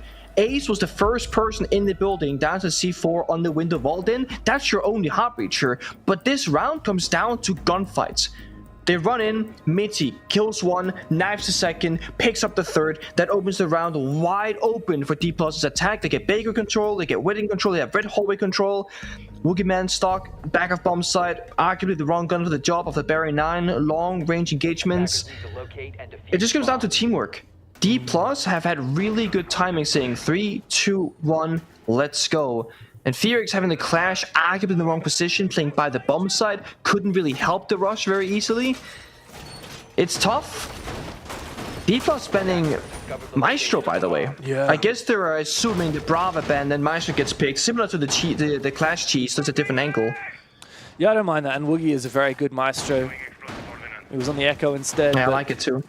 Yeah, no, it's a good pick there from D+. And look, there's no particular operator brought by Fearx here that has been a problem even in that clash. I don't know how Rin gets knifed on that clash, but I also would wonder why the hell Rin is playing clash. Does not strike me as the kind of player that you want to put on a shield. I think he'd be taking too many risks. You need the players on shields to be really confident that they're not going to die. Because, yes, you can get a kill, but you just need to make sure that these players stay alive. Rin last round, I don't know how he died. I don't know how Midi runs through prep and gets 2 kills. That's kind of the problem, because like Rin is the kind of player that needs freedom. You can't put him in an anchor position or neutral position because he might just swing and die. They had Echo in that clash, and Wookie Man has to play one of them, right? So it comes down to Rin not being the most flexible player in the lineup, maybe, or other players having an important job that they had to do. Maybe was anchor position, Koda was anchor position, things that Rin don't typically seem to do. Yeah. And D+, again, the right approach to things. I'm very surprised we've not seen the mirror being brought out from Fearx at all. I genuinely thought they were going to be spamming like mirror almost every round when I saw it was left open. Yeah, dude, we're seeing the Thorn when we haven't seen a mirror pick. What the hell is going on there? We're seeing the Thorn before mirror. Wookie Man is going 1-7. He's got his Valkyrie and his Maestro banned. He's not playing mirror, and he's picking Thorn, and he's still got some traps left as well. What is the plan here? Like, what the hell are you expecting to achieve with Thorn? Surprise factor, D+ might just be like, wait, what's this operator? I've never seen this before, because it's never played in First Node Siege. Like, it's extremely low value. The Razor Blooms just blow up extremely slowly. You can just like slow walk away from them effectively. And I mean, it's a window repel map. It's not like they're gonna have much effect in these opening engagements right now. The stall out though from Fearx, toxic babes being tossed all over the place. Just buying some valuable seconds. Goyo Fire popped as well, but Koda dies in the run out. Yeah, this is not a good look here for Fearx. I think this might be near the end of the round and the end of the map. Mephi has to hold his position in Cocktail. He loses his fight. Wow. Levy's been so good, but Woogie trades him. Second kill for him in the map. Good boy has no idea where he wants to place this C4. As Bullet is just waiting for the Nitro cells to come through with the IQ pick. Oh, wow, there's info on site as well for Bullet. Eventually it gets taken down from Good Boy. Still got that Nitro cell. Good control from D+. Oh my god, Good Boy. The C4 is going to find nothing, but at least he found falls. D+ are still in the driver's seat, but time is ticking away. Oh, position from Woogie. The player is hiding. Yep, there it is. He's got the perfect flank right now with a rotate as well. 25 seconds. Why is he leaving? Elsewhere. He has a free kill. Woogie's been in the perfect position, but no, this is just... I think he's playing it wrong here. Bullet does not have the read. Bullet's looking the wrong way. Every player is going to have to file on in. Good Boy, meanwhile, going upstairs on the top floor. That leaves the only player on site getting taken down. Woogie's found his one, but he needs more than that. The plan's still not secured. And Good Boy does not find his shot. Out comes the shotgun. It's shotgun in close range and he wins it. Nears trapped on the side. Wookieman clutches the round. Again for Fearex. Just barely keeping their heads above the water. A huge sigh of relief for Coded. And that better be the first of many heroic moments from Wookieman if Fearex are going to make Cafe competitive. Very, very good play there from Fearex, and the timings are beautiful. Wookieman flanked back into pillar by the bomb side door, so he's backstepping. Good Boy sprints up the wide staircase and challenges the vertical, and the third defender was just fighting on the bomb side. What they're doing is they're attacking from 3 different positions, and in the 3v3, when one guy is planting, they can only cover 2 of them. If one of those 3 people, they are successful from Fearex, they will create a massive gap, and there'll be no cover for the guy getting out that diffuser. And if the guy planting dies, well, there's no time left on the clock, you win the round. Yes, the bomb was technically planted, but the last guy alive was stuck middle of the bomb site between those 2 last remaining defenders. You're not gonna win that. Simple as. Fearex, good teamwork, good coordination.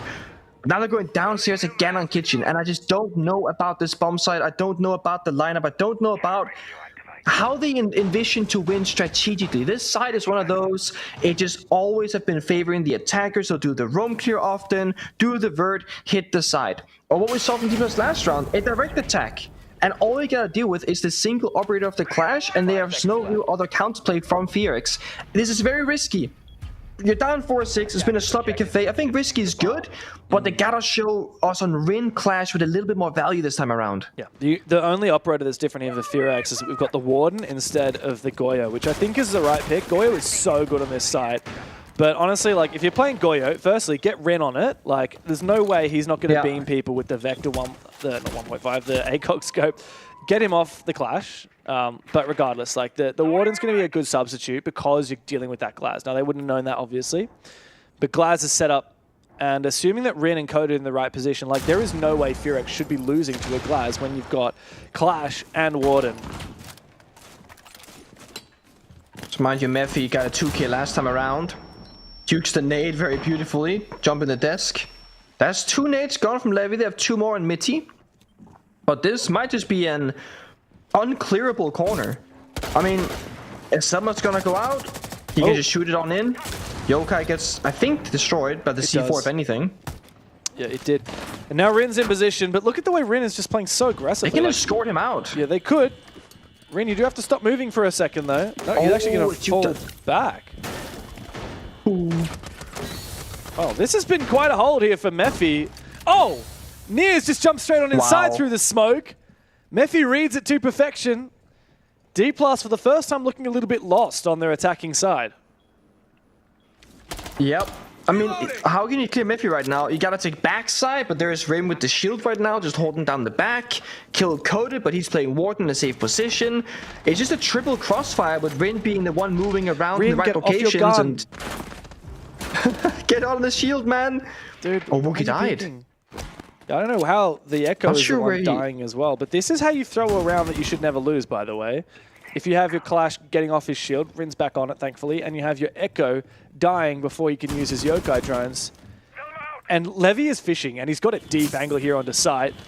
Rin gets back towards the site. He's worried about a potential push from Small Bake or from Bakery, but this is smart. Mephi's going to reinforce up the site. This is where you just bunker on down. Falls has got a great angle, though. Good trade from Mephi.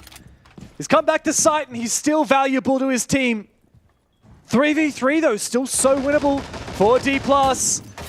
Rin's got to lock in his position as the shield falls on back.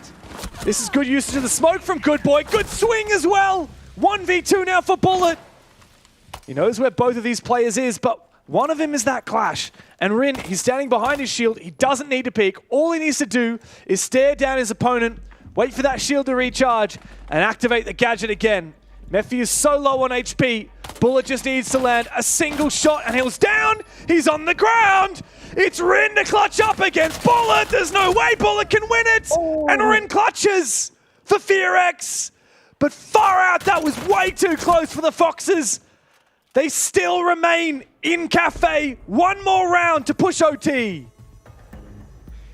Rin needed that one, right? Rin's been a little bit all over the place. We've been criticizing that as well. He gets a huge 1v1 victory. A good boy set him up for the play. Felix disciplined, crossfire, played it again. The best they possibly could. D+ were locked so out of that round until Felix said, you know what? The time is low enough. Let's fall back. Felix, they go back to side. They reinforce the wall. D+ instantly take back the ground. Look at the health bars, both about half health. Oh, so close. Wow. Yeah. I would have been a miraculous clutch there from Bullet. I mean, he has been phenomenal. Like I said earlier today, 15-5 on map 3 of the first series. He has actually struggled a little bit today. He's, what is he now? 6-6. So, I mean, not an outstanding performance on Cafe, but he certainly had his good moments today. He'll be feeling confident, happy to take those clutch scenarios. I mean, a lot of clutches as well in that previous map. I think, what did Rob say? 15 clutches over the series or something like that? Insane. Yeah, ridiculous. Over 3 maps. Or clutches or 3Ks and above. You know, rounds where a single player takes it upon themselves to single-handedly win the round. Well, D+ just in one of those right now, and that's the map in the books. D+ on the verge of stealing Furex's map pick, contrary to what all of us thought. It's been surprising. Now we see the Kai coming out. I've been kind of waiting for that as well. The Kai 2-brow, the Mira, whatever kind of util game they can bring. Felix have been slowing down the game as much as possible, whether it's crossfire, utility, or just falling back slowly and surely after they kill drones. And D+ are forced into 20-second executes up against Toxic Babes, Go Your Fire, etc. So if anything, D+, they gotta find an earlier timing in this round. And not just have 20 seconds left, maybe have 40, 50 seconds left in the round. Of course, it's easier said than done. Attacking on Cafe is very difficult. And they're going fishing. Holding down those rotations, hoping that somebody from Felix will walk over, buy that pillar rotate into Reading Library. While the rest of the team is going to be attacking top floor from the red hatches and trying to take piano control.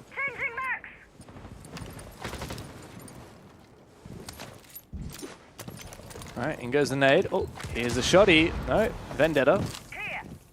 Wow, this is one way to clear. This is a very, very passive defense here from Fearx. Almost never do you see a full 4 for the top floor. Oh, how low and goodbye, Coded. Big shotty to the face from Levy. Good operator for the position. Okay. Team kill. Niz, how on earth have you just team killed Bullet? How did that happen? In piano. Peeking through the vert must have been. That's unfortunate. It's top fragger down from D+, and of course with Levy getting traded in his advanced position on the white stairs, it means that all D+ have left is these 3 players on the top floor.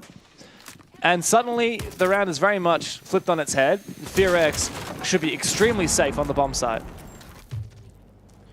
They finally got the Kai Claw though, the hatch will get opened up, but now they're playing just around the bomb site, right? They're playing the mining hallway, they're playing pillar, they're playing bottom red stairs. They got 3 C4s, 3 Toxic Babes. Again, they're forcing D+ into a 20-second last-ditch effort execute against the, backs against the wall. Oh, here we go. It's a deep drop now. Oh, Woogie Man! Oh! He gets it! Another one round in the corner onto him. It's a trade on out. Falls 1v3. To push OT, Fearx had to dig deep, and they have done so. Now in the 3v1, Falls is cornered and cut apart. 3 rounds straight for Fearx. Coded's fired up, and the Koreans have clawed their way back into Cafe. Small things, small mistakes from D+ that have massive consequences. The Deimos flying downstairs gets the opening pick. It's looking good. He caught Fearx by surprise, but then he overswings into Reading. He dies. At the same moment, a team kill occurs. That big lead, all that time they had just gotten that map control, gone in the blink of an eye. Fearx, all they need is one small mistake from D+ that they can, abuse against them. And they've sound them so far. Whether it's Goodbye swinging on good timing, a good C4 being tossed on now, a 2v1 swing, Fearx, they have these mini plays happening so consistently going their way. They'll go back to the exact same bomb site of mining and dining, but a very different lineup. Yes, there's a Goyo. Yes, there is some stall deny. But I think this is them saying, hey, D+ are going to be switching up their game style because we've been playing slow. They're going to try and now counter us. So let's not do the same thing. Let's go back to a more dynamic setup. Maybe play top floor a bit more, roam around, maybe take some early engagements because D+ won't be ready for it. 5 seconds left before insertion. Yeah, well, it has been a defender-sided cafe. Nick, we've seen 4-2 splits on both sides. If anything here, D+ are the ones now in hot water. After fumbling 3 map points on Cafe, where they previously got 7-3 spanked by FearX, it's start getting to them now. There's no doubt about it. Back into another attack after 3 failures. What do they concoct this time? Well, it's the Blitz. What is the plan for Falls? So, important to note, he was playing the Maverick before, and then Attacker repicked onto Blitz. So they saw the more dynamic setup and said, hey, 2 things can happen. Either side is weak for a rush, Blitz can go on in, or the roam is weak, Blitz can entry top floor. But there's kind of a crossfire in the Banshee. This is very risky. There's 2 people here. Yeah, the Banshees do slow him on down, and Levy has fallen as well. Rin's found a double elsewhere. Mia's on the side, falls. The Blitz struggling to find traction. Essentially trapped here. It's a 1v1 between Woogie and the Blitz as the pistol gets reloaded. And look at these players from FearX. They don't rush it. They just consolidate their advantages. Bullet now 1v4. It's going to be a 5th round or 4th round in a row here for FearX. A question mark in the old chat from Coded, who went from pulling his hair out from stress to now strolling up and claiming another round for FearX. The rush was not to be. The Blitz was absolutely bashful. And FearX now have a map point of their own. I think question mark is the best response to what we just witnessed because I don't know what D+ are trying to achieve in that round. A Blitz solo to be in 5 Blitz window, nobody behind him. A person on the dining bombs that repel going in, nobody behind them.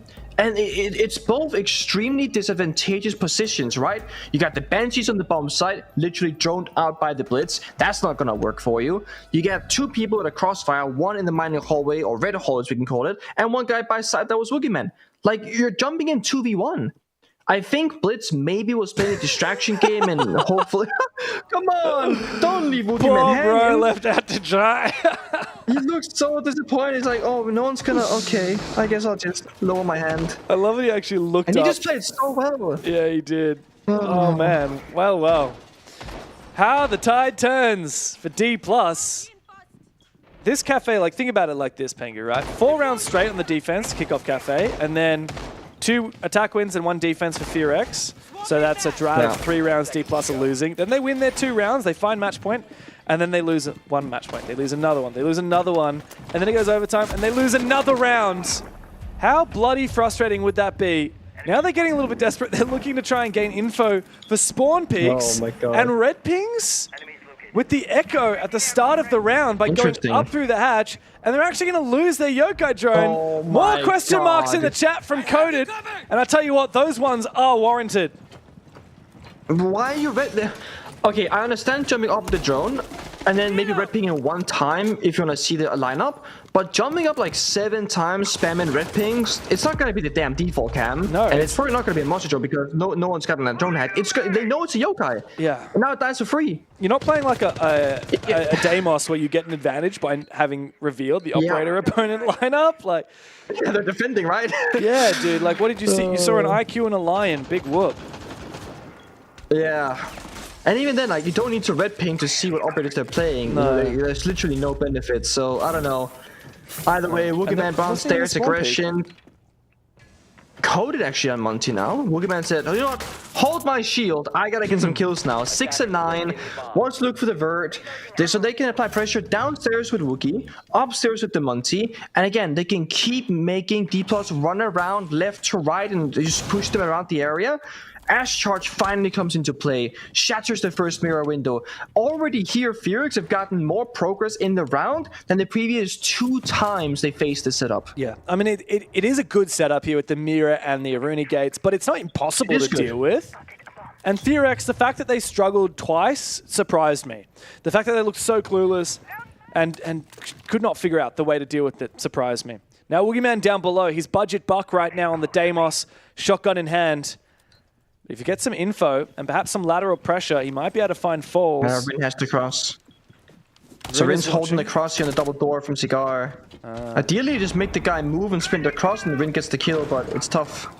Well, Coded's getting so much info here, and that second mirror window has now been smacked. Woogieman does find the kill on Levy. I think that was the mirror actually getting aggressive down the white stairs. Perhaps another player goes down below to really force the issue with the Deimos, and Mitty does get it. However, that's a player off site, and it's not going to be easy to get back to site. In fact, Matthew will cut him down before he can do so. It's a dangerous dance now for Coded as he brings out the pistol, finds the kill! Oh, falls! You're the last one left now against 4 from FearX. You had 3 bloody map points, and now all you've got is a chance to clutch up big. Good Boy is farming, but Coded takes the fight with the pistol. It's a big map win for FearX. After being down 6-3, they come back step by step to claw a cafe win out of D+'s hands. I'm just saying right now, if you want to beat these guys, if you want to take down FearX, do not take them to overtime because they get absolutely heated up. That was a whole different level of individualism, teamwork, problem solving. I mean, they went from not knowing how to attack Cafe to almost flawlessly picking apart that exact same setup, despite the fact that it was Coded's first time on the Monty and Woogieman's first time off the shield. D+ came in hot after their win over Scars, but FearX burned brighter and are 1 map up in the grand final. Get busy with it, Michael. That's the kind of comeback you want from what we expect to be the #1 team in the region. We were very worried for B&K FearX. There's no two ways about it. We were sitting here kind of like, uh-oh, this is going to be a quick one, and then we're going to go to Lair, and that's going to be a quick one too. But they fight back, they show their grit, and D+ cannot get it done. Yeah, I mean, D+ got off to such a phenomenal start. They won the first 4 rounds. They had 4-3, 2-3 players remaining in those respective rounds. So it was actually a rather lopsided start. But FearX were able to lock in. Dark was able to settle the team after the attack, and they were just able to roll that momentum forward. And despite, you know, having to push it to OT in the end, as Nick is kind of alluding to, they found another gear, which is so important in best-of-3 playoff matches, grand finals, specifically at that. So they'll be very, I think, pleased with that performance. And if there's one player as well to highlight, it's one that we talked extensively about on the desk, and that was Rin. What version of Rin do we get today? And I think I framed it pretty well. We can get a Rin that can top frag. That's exactly what we got, and it really helped the team get across the line. Well, the other person we highlighted and spoke about on the desk was Woogie, and he actually ended up bottom fragging and having the worst EPS for FearX. Yet they got the job done anyway, which is a good testament for the team. And yeah, as you said, Rob, we were kind of sitting here, especially at 6-3, thinking this one's probably done. Fascinating in terms of the way that both teams sort of played, especially on their attack side, whereas for FearX, they brought a shield up every single round, all 6 rounds. That's D+ crazy. didn't bring it once in their second half, and then brought it in OT for the first time, ultimately losing. And the other thing that was quite intriguing in terms of looking at some of the numbers, not a single round had 1 player alive. So everything was 2 or more. So a lot of the rounds, for the most part, we're looking at 3 or 4 players left up. Even a flawless back in the 8th round when D+ were really, you know, fit and firing. And also in terms of plants, only 1 single plant for the entire game. So a lot of it came down to who could start the rounds better, who could get the opening kill advantage. And then for the most part, that team went on and won pretty comfortably. Yeah. Only 4 rounds out of 14 were not converted from the opening pick. Another just, I guess, crazy stat to continue on from what we were talking about in the last series. I posed the question to Nick, Guz. And the question was, can they rely on individual performances? And unfortunately, the question is kind of this today, for whatever reason, individuals are shining like I have not seen in playoff series. 7 multi-kills. And by the way we frame multi-kills is 3x, 4x, or 5x. So you have to get more than 2 kills for it to be considered a multi-kill. That is half of the rounds, again, have come to this conclusion that we pretty much have replicated from the last series. I just don't get it. Yeah, there were so many highlight moments in this particular series. And I mean, that links very nicely into sort of the kickstart of the comeback here for FearX. Rounds 5 and 6, you had the Rin 3K and you had the Coded 3K. So we had these players step up and have their moments. And that was mixed. There were multiple players that got in on the action. It wasn't just one player dominating the server. I think that needs to be made very, very clear. Yeah. Ultimately, it is a close result in the end, an OT victory, and the rest of the series remains very, very competitive. This isn't a case of we're expecting this to just be a walkaway victory for FearX. D+ will bite back. It's a very good testament for FearX in terms of the mental aspect of this grand final as well, because Yeah. D+ came out of the gates hot. They looked like the team that just played a best of 3. They looked warmed up, 4-0 start. And anytime you're playing Attack Cafe and not only give up that first set rotation in terms of the 3 sides, but then the 4th one, and you're staring down the barrel of an 0-4, it's very easy to probably feel almost overwhelmed. Yep. But they fire back, they get 2 attacking rounds, then they kickstart their defense. Okay, now it's 4-3. Yep. But then D+ once again fired back, goes 6-3 up. And again, you go to that mental aspect, you think, well, we're 6-3 down. Like, that's a fair margin. We've got no room for error. And then they fire off 5 rounds straight to close out the map, which is a really good testament for a team in a region that I don't think usually has that kind of mental fortitude. Yep. They showed it in spades here in the grand final on the first map.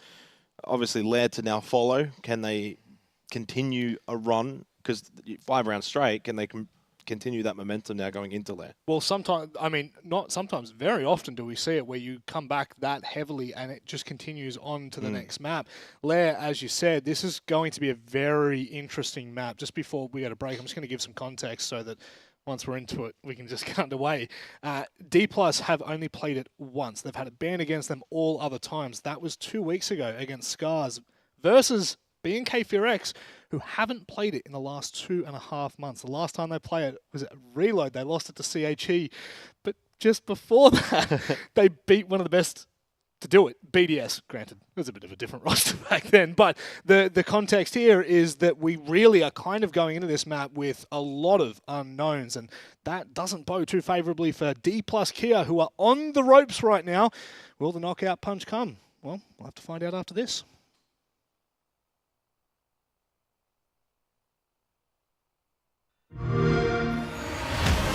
You know how they say it's not the destination, it's the journey? And the journey of 1,000 miles begins with a single step. And you know what? They're right.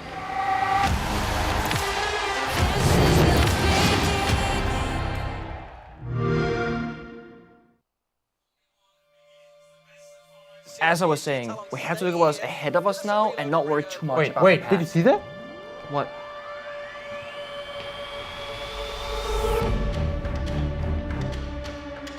Wait, what is this doing here? Whoa, what the hell is going on? Guys, we need to go. Jess, what are you doing here? We need to go now.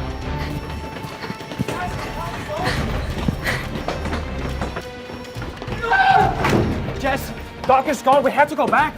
There's no time, there's really no time. Can't take this anymore. I'm tired. He's our head coach, I have to go save him. You're already dead.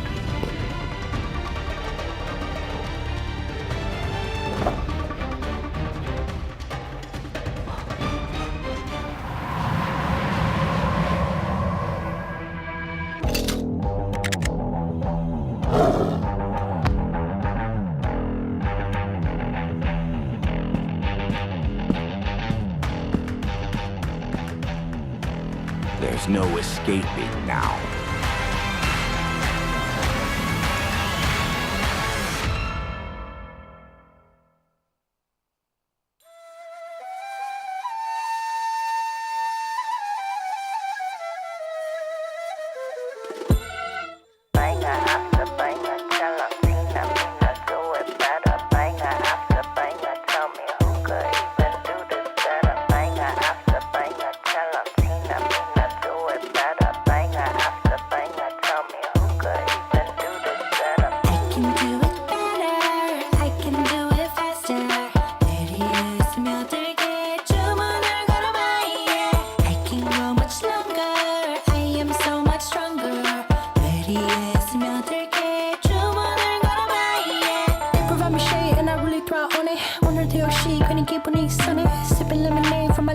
Honey, let me spill the tea on all these haters all love me. Broke up all the killing it, winning attitude. 당당하게 올라가, see my altitude.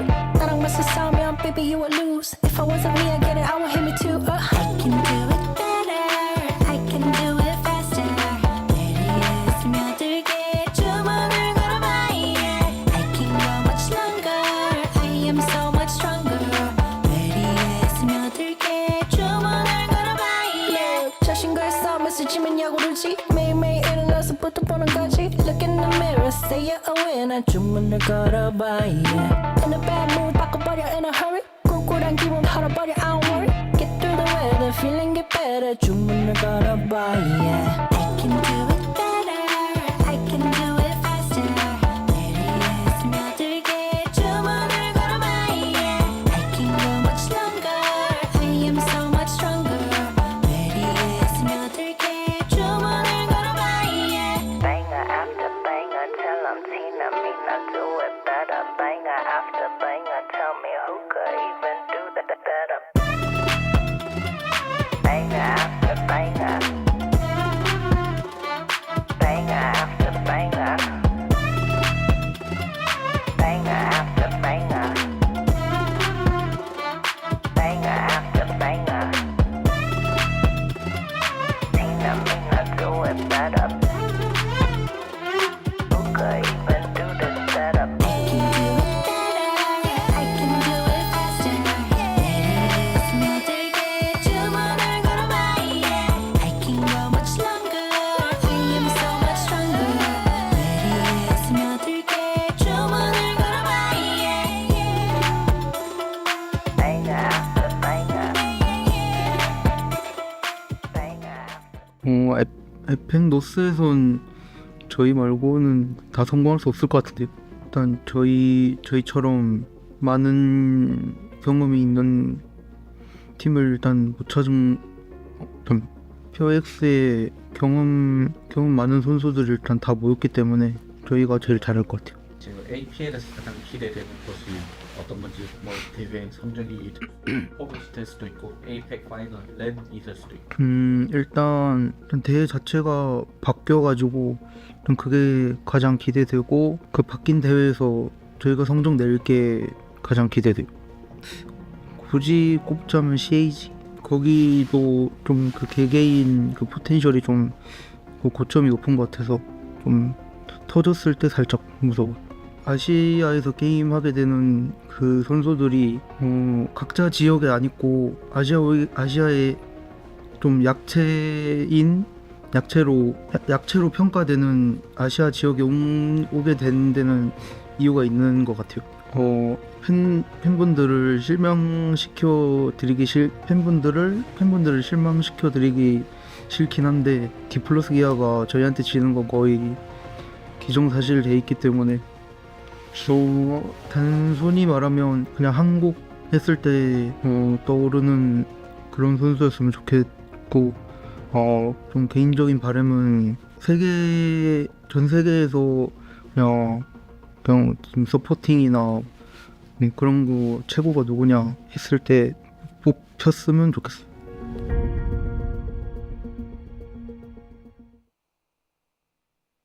And we're back for the grand final of APL North. It's between Fearx and D+. Fearx coming out of the gates pretty hot on Cafe. After D+ really ran them a ring around the rosy for a little bit. Pengu, that was a bit of a back and forth, Cafe.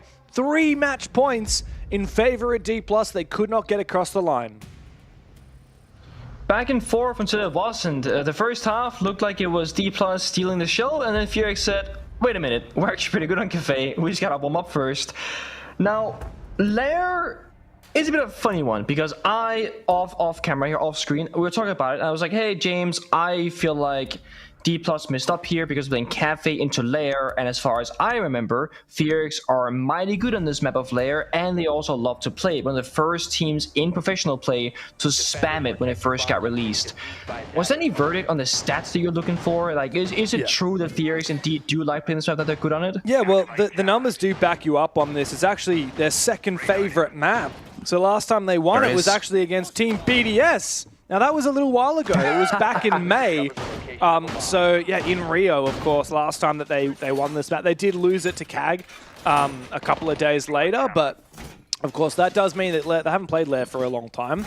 But yeah, it's still a pretty big win, obviously. You're a team like BDS, and you're doing pretty damn well. D+ do like this map. They played it 2 weeks ago. They beat Scars on it, and it's their second favorite map too. So to me, I mean, yeah, you are going to a map that you know your opponent is pretty damn good on, but you know you're good on it too. So that's D+ playing their own game, which, to be honest, is exactly what Falls said that they were going to do in that interview. Yeah. He didn't say, oh, we're going to change some things around. No, we're going to stick to our game plan. We got it all figured out. It speaks to the confidence, though, of D+, because, again, if Fearx are very good in this map... I guess if they had actually continued being dominant on Cafe and we go into Lair, it would have been a different story. But because Fearx makes that comeback happen and win 8-6, now it's like, okay, now it's getting kind of dangerous here. Should we go distance? Of course, Bank is the deciding and third map.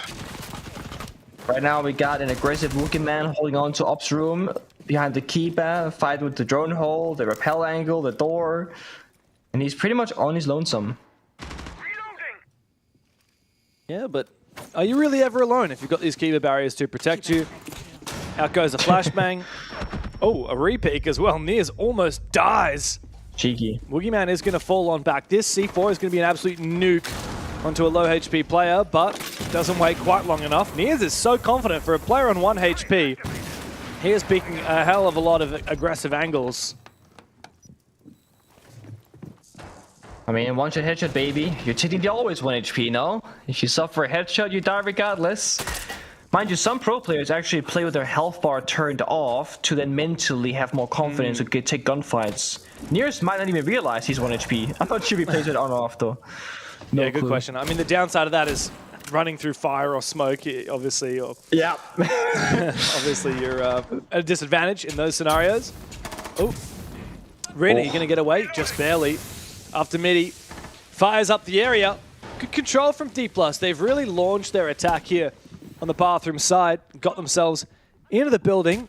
They've got ops as well, but what they don't have is any form of breach onto the bomb site itself. Yeah, and I mean, leaving bathroom into a crossfire is hard. Walk up the rocket staircase into a crossfire, also difficult. So the easy step is done. The difficult one is yet to come. Here it comes. The timing C4 goes out, takes down Levy. What could have been a free kill, he becomes the kill instead. And Fearx, they're holding their crosses. No follow-up from D+. Yeah, and Niers ends up going down eventually, but it was still a headshot anyway, so low HP didn't seem to matter. C4 was a bit of a nuke, by the way. I thought he was going to shoot it for a second, but couldn't quite land the angle. This is way too late, though, to be breaching this wall. This should have been done over a minute ago from Falls, but it'll be in the last 20 seconds. Now D+ could try and swing on, but have a look at the positions from Fearx. They got crossfires. Coden's got a cheeky angle underneath the key, but Woogie's found his as well. Bullet up against 5, and they are hunting for him. Look at them, getting closer and closer. It's a flawless round to kick things off. And you can see Dark behind them. He's fired up as well. This Korean roster. They've looked so good so far in the stage, and they're continuing that form on Lair. So good. I mean, it's the small things that does that round for me. It's Woogieman using the keeper barriers to either fortify his own position or help somebody else fall back by, you know, denying the angle on the window or the door. The Toxic Babes, same story. Essentially what Fearx did the entire time was when the Grimpies are coming out and you're expecting an execute, they would keep it off one spot, smoke the other, and only really enable D+ one doorway to peek from. And then the C4 was there, took down Levy. So they're never really fighting and worrying about 3-4 different positions because they're using their utility to limit how many options D+ they have available to them. And I mean, it's a flawless because of that. They play so well together. D+, great on defense. We saw it, of course, also on Cafe. When they can play their mini games, that's when they can excel. 10 seconds left before insertion. Downstairs, they go in basement, and they're playing util. Tashanga being brought into action, combined with the smoke, means again, if D+ are gonna go into a slow roam clear, they're gonna be running out of time, surely. Yeah, that's it. I mean, when you got Smoke, Tachanka, and Mira, and even you could count the Aruni. I mean, Aruni takes time to burn, or it costs util to burn. So there's a lot of late round potential here for Fearx. D+ need to make sure that they put that side pressure on early, bait out that util. Speaking of Aruni, there's the first gate. Fall's going to figure out what the hell's going on in Garage. if there is any extension, there's reinforcements. Oh, actually, this could be early round util used here by Woogie Man. The Tachanka's actually great here. Yeah. I mean, you're so protected, and you can fire the Shamika over all of this concrete protection here that keeps you safe and delay that pressure. Yeah. I mean, it's a great thing when you have 2 time deniers in Smoke and Tachanka, because Tachanka can now stall early to ensure that we get to the late stage later in the round with less time left, and then Smoke gets activated even more. D+, Candela was spent, nothing really happened with it. Fall spent all that time droning Garage, and now they're rotating away, recognizing, okay, that ain't gonna work, but the roam is somewhat clear. Soft destruction, C4 again takes down Sledge. Thankfully they have a ram, they have backup verticality, but again Fear to the early man advantage. Yeah, and I tell you what, FearX are not usually an opening kill team. D+ are the best team in the league at those opening kills, and for a lot of the maps that we've seen these two teams play against each other, it's been dominated by D+ in the early rounds. It's conversion where they've struggled. Now they can't even find those opening kills. It's going to cause a call for desperation. Mephi here on the stairs is going to burn his first gas, but he's getting picked, but he wins the fight! Falls can't be affording to lose the Blackbeard like that. The Candela rolls on out, but it's not going to do anything because the gas keeps bullet at bay. D+ don't have a lot of options here. Time is dwindling. Their numbers are dwindling, and they don't have a clear way onto the side. They're going to have to just send it. Here comes the fire behind the mirror window. Oh, he runs through it. They got to sprint on in, try and take the fight. He's going to do it. Mephi injured as well on the backside. Things looking better for D+. 45 to go. I mean, this is good confidence here from Levy on the entry. And now they've got rid of that mirror window. But look at the way FearX are responding. They just fall on back. Mephi's also been revived and can use his gas to keep them at bay. 30 seconds. We need an entry here. We need a kill from D+. You can't plant in a 3v5 like this. It's just simply not safe. And Rin's got a gnarly angle with that Vector. There's a trade that comes on through. Bartnier's good. And will fall. Everyone seemingly falls at the same time. D+ cannot hold on from the 3v5. And FearX, 2 dominant rounds in a row. So many layers to that defense. It's disgusting. They play on the staircase, they fall back, they got the mirror window, they fall back, they got the deployable shield, they got the Tachanka. There are so many different elements in play in just 60 seconds. D+, I think, fair play to them. They did pretty well considering what they're up against, losing the Sledge early, losing the Blackbeard on the staircase. But I also want to rewind the clock to when Blackbeard died. He completely solo swung past the Toxic Babe into the 1v1 gunfight. Now, had Blackbeard won the gunfight and taken down Mephi on the smoke, all is good in the world, right? But if you do it and you die, the round is statistically over. You're playing 3 versus 5, and Mephi will fall back and survive. Where is the crossfire? Where's the 2v1? Where is D+ having a person on the outside window cutting off Mrs. Fallback? Where is a person behind the Blackbeard that swings with him together to make it a 2 versus 1? When you're playing Lair and you're going for these mini executes, where like regardless of the bomb side, it's very important that you full commit because there are so many other angles that defenders can use by the bomb side. So you need to make sure that you get those kills one way or another and don't let them fall back all the way. Yeah, what's going on with D+, by the way? Like, last map, real domination. Their attacks, I mean, well, okay, here we go. Here's a perspective for you, Pengu, right? Okay. So on the first map, we saw 7 attacks from D+. On this map, we've seen 2. They've only won 2 out of those 9. 2 out of those 9. Oh. That's also, okay. If I have a look back, we saw the last 12 rounds of this series, only 2 of them have been won by D+. Of the last 12. Oh. Yeah, a long time to go without winning. It's a 7-round win streak for FearX. That's like winning a 7-0. Again, I said on Cafe how FearX would love to play the util game and play the layers and fall back, and I just think, oh my days, he injured his teammate with the breaching charge. What's going on, man? Rin just one-tapped the injured body of an injured Grim. Oh my days, this is Dude, disgusting. another team kill! This is utter capitulation! You'll be lucky if you see a team kill once every BO3, and we've already seen 3 in this series from D+. That's not this team struggling, that's this team being absolutely chalked 4v2 now. The fire comes out, tries to expose Woogie's position. Falls has to get on aggressive. He's in the building, just around the corner, but he doesn't check his angles! One kill comes through here for D+. Putting Falls in a 1v3 after he puts down Woogie. But none of these remaining FearX players have even died yet. So how does he play it? Jumps on through towards the site. I mean, I can't tell if that's focus or dejection on his face. He doesn't have much util to speak of. Breaching charges, his team hasn't had a lot of luck with those so far. Just gotta try and go for it. Kira is being spammed out. C4 in pocket of Mephi. A crossfire is surely established. I mean, Fall's gonna try his best, but unless he makes an absolute hero play. No. Yep, nope, on the punch hole on the wall. Good boy is. Of course, yeah, there's a punch hole. Bing, bam, boom. It goes from a disaster. A good showing from FearX to a bad showing from D+. The previous time these guys met in the upper bracket final, Pengu, it was a 2-0, but that was a really close overtime win for FearX on map 1 and then an utter demolition on map number 2. Is it going to be the same story here? Because D+ looked like the better team most at Cafe. Even Rin in the all chat is saying, guys, stop team killing. The tactical timeout has come through, and boy, do we need a big reset here for D+.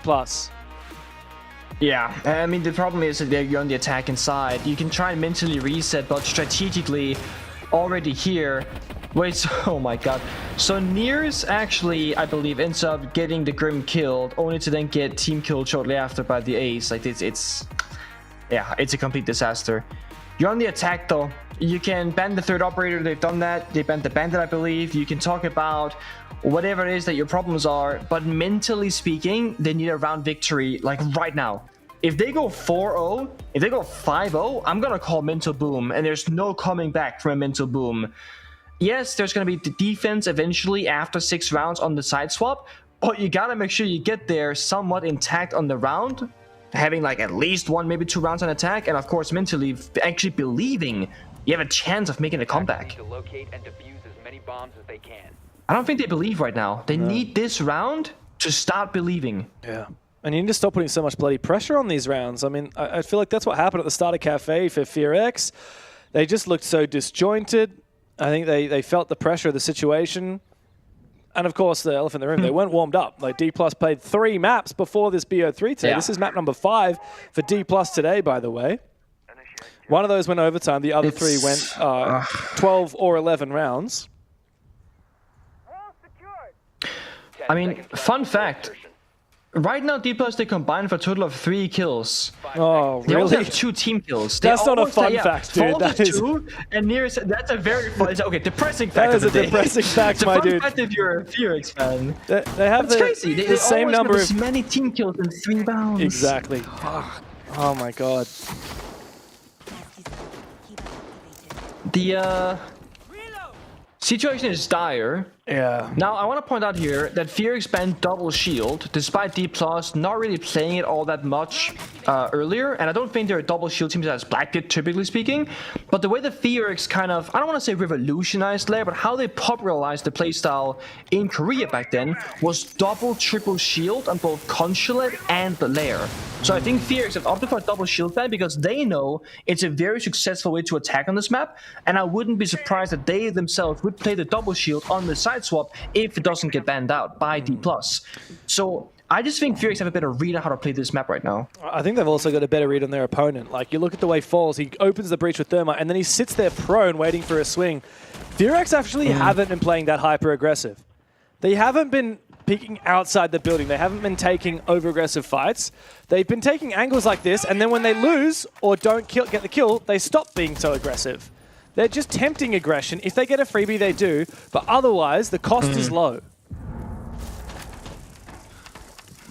Maybe nice debate. He's 1 HP in the smoke. We've seen this exact attack before from D+. And last time a C4 ended the entire push immediately. Quicker pace though. May feel lower health. Hard destruction being done. This is looking much stronger. But we haven't seen the opening duel just yet. Almost. It takes place there. Rin. Oh no! Levy certainly should have won that. The fire eventually finishes off Rin, but he's been worth his weight in gold, taking down Levy on the Grim. And that's all the fire gone from Capital. Is there a breach onto the side? It seems like there might be. The smoke is also targeted by the Deimos. He's on the floor, likely to be finished off shortly. Is a plant available here for Falls as he prones into the site? Mephi is the one to deny the plant, but no, a Nitro cell from Good Boy. Sails from on high.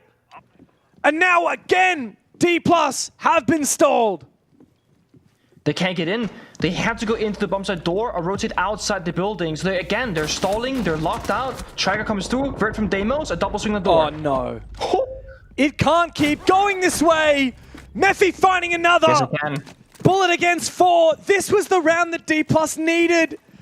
Now he swings the angle with the shotgun. That's a hell of a lot of damage, but guess what? Good Boy's got one of those too, and he is so keen to swing it. Just waiting for a kill. Coded finds the angle. The round is on lock for FearX. 4 in a row on Lair to match the 5 in a row that we saw on Cafe. And it looks like it might be all over for D+. How do they get back into it from here? Two things defined the round there for me for D+ losing it. First is the Capital Fire right here. They have 2 Capital Fires. They know that Rin is stuck in the corner. The second Capital Fire arrow does not come out until after Rin gets the kill on the attack on the hallway. If you double fire that earlier, or the guy in the hallway doesn't swing aggressively and dies, you kill Rin for free. Now you're playing 4 versus 5, and you can continue that execute. The second thing is when they're on the bomb site, they were planting by the outside breach first. And then Hibana was tossing in flashbangs, just trying to cover, making sure nobody's swinging. Hibana team flashed herself with the flashbang, and actually Thermite stopped planting with only 2 seconds left on the plant don't going down, because the call came, hey, I'm blinded, he might push you. Then Thermite stops planting, he then rotates into the deep position, where he then gets C4'd 5 seconds later. Had Hibana flashed herself, or Thermite stuck the plant, you're in a post-plant 4 versus 4, that's completely winnable. It's, again, the small things that D+ are messing up that is costing them all these rounds. But I will say this, it's FearX playing incredibly well, combined with D+, of course, making some errors. No, but you can't afford to make many of those, right? It's 4-0. You can't. It's 9 rounds straight for FearX across the series. D+ really need to salvage a 2-4 here. And how do they do that? Well, they need to start with opening picks. That used to be what they were good at. As of late, not so much. Looking at the last 4 rounds, every single round of this game, they have lost the opening kill. We've seen team kills in abundance. We've seen a tactical timeout that is failed. Does not convert to a round win. We need to see the teeth from D+ that we've seen from them with a whole body stage. Let's see if Mephi can find more value on the staircase. I mean, surely he should go punish now. There's an attacker downstairs by the window, so he's gonna have to fight for his life. First nade goes out, here's a jammer. Second one follows through. Again, the Asami keeper. No protection and a kill. Mini game again. Yeah, and the Mephi mini games are falls back. so good for FearX. All over the map. It's small things. How are they finding these kills? How is the Tachanka fire getting a kill onto midi there as well? Fire. Must have been an injury, then confirmed by the fire. Using the Asami this way, though, it's so simple but so good siege. Mephi can only fall back if someone covers the window. They keep it off, he can fall back. They somehow also got the kill, that's a cherry on top. And D+, third time trying to clear Mephi in a corner, he somehow comes out victorious. 2 people fall, he stays alive, 1 minute left. It's looking like a 5-0. Yeah, Mephi's so good in those Hell in a Cell spots. This is good teamwork though. The nade through the floor and Nears with the fire and the vault in. Has a beachhead, but Rin's found him. Now Bullet trying to find his entry. Finds 1 kill on Dakota. Doesn't have a lot of bullets left in the mag. Switches to the pistol and it's an easy lockout for FearX. 5 rounds straight on Lair. Makes it 10 rounds in the series in a row for FearX, and only 2 more required to dismiss the last of the APL imports and take the crown. I will go back to my previous statement that FearX are very comfortable and very good on this particular map. I mean, they have a small play for every scenario. How to save their teammates, when to fall back, where the C4s are going, and they got strategical depth. They're doing the same things, playing the same corners, sure, but the small ways in which they help each other, they keep changing. It can be a C4, it can be a keeper, it can be Toxic Babes, it can be Tashanka Fire, it can be a mirror window, supporting a position. And why change a whole lot right now if you're winning 5-0 almost flawlessly? It's another round where D+, they get 1 or 2 kills. That's the, what I mean, look at the skill tally. 1-5 for Midi, 0-5 for Bullet, 2-5 falls, 1-5 nears, 1-5 Levy. They are not getting more than a single kill a round almost. And as a matter of fact, they have gotten a singular kill a round so far. That's almost 5 flawlesses, James. If you just like, you know, condense those down. It's ridiculous. Attackers are heading out to defuse a bomb. I'm just so dejected now for D+. I mean, this hasn't even been a battle on Lair here. This is their own... They picked the map too, yeah, didn't they picked this bloody map. It's their second favorite map, according to the statistics of their preferences, how they operate in the ban vetoes. They love this map. It's like always it banned against them. Yeah, I mean... They ain't winning it. Certainly not. And now Levy's second-guessing how he wants to breach this wall open. There should be a crouchable entry with a little bit of an awkward angle as well. And another angle opened up to try and enable deep lines of sight into the objective. But look at the confidence with which Good Boy continues to peak. Yeah. And I think you need this from FearX. I think some people watch this and go, oh, but just play passive, FearX are struggling. Or sorry, D+ are struggling. D+ are struggling right now because FearX keep applying pressure on the important areas of the map. They're winning this effortlessly because they're not just giving up space for free by playing sheltered roles on the bomb site. Look, they're still sticking around top floor. They're still swinging the breach with Good Boy, just peeking for info. And D+ have to work for every single inch of the map. Look at this. They're swinging the staircase. They trade. They get a kill elsewhere. This is great for FearX. Keep on trading down. You've got the numbers advantage. Still vertical control up above with Rin and Mephi. And no real ground taken. What's the vision? But D+. No, none. They're all outside the building. They're completely locked out. As I said earlier, you need to full commit on Lair. Either you're taking top floor or you're not taking top floor. And if you just want to send one attacker upstairs to hold the flank, you gotta clear the top floor area first, then leave one guy stranded. You can't just send in one guy and expect him to win because there's 2 defenders up here, and there was a third earlier. Oh, it's a 2-team. They get 2v1. Yep. It's a 2v1. And that's fine by FearX's math. They'll win that every single time. Midi has not once set foot inside the building, and he will be locked out completely. It's a flawless defensive half for FearX. It's their 11th round in a row in the series, and I think it's going to be 12 because there's nothing that D+ can throw at them now. Their momentum has been building ever since this Korean super team was formed. 6-0, and on the verge of another championship for Korea in APL North. It's gotta be a double shield ban. Right now, it has to be like the Blackbeard or the Blitz follow-up in my mind right now. Otherwise, D+, they're gonna open up or leave open a door that they don't wanna experience. I've seen it so many times. Last year, in Stage 1 and Stage 2, the double triple shield from FearX, and there's so few things that can stop it. They banned the Monty. They banned the Blitz. Okay, good. D+ know what they're up against. They have studied their opponent. This is a good sign, but they're still down 0-6. They need to go absolutely flawless. There's the Fuse Shield that we spoke of earlier. It's a very real pick for Woogieman. He loves it on this particular map, both on top floor, third bomb side, and basement. It's always playable for this team. Defenders, protect your bombs from... And this must just feel so sweet here, especially for Coded and Woogie after being dropped from D+, after representing that organization for so many years in Rainbow Six. Off the top of my head, I think the organization entered Rainbow Six in around 2020, 2021. And ever since then, Woogie and Coded have flown their banner, even all the way to Sweden for the major in Gävle in 2021, where Rin himself was 1 kill away from knocking out the eventual major champions and now world champions of FaZe Clan. Of course, where Bullet once played himself. And now FearX with this rejuvenated roster, this Korean super team, have absolutely executed dominance and allayed all doubts on the Korean region. You can't just import players into APAC and expect that you will best us.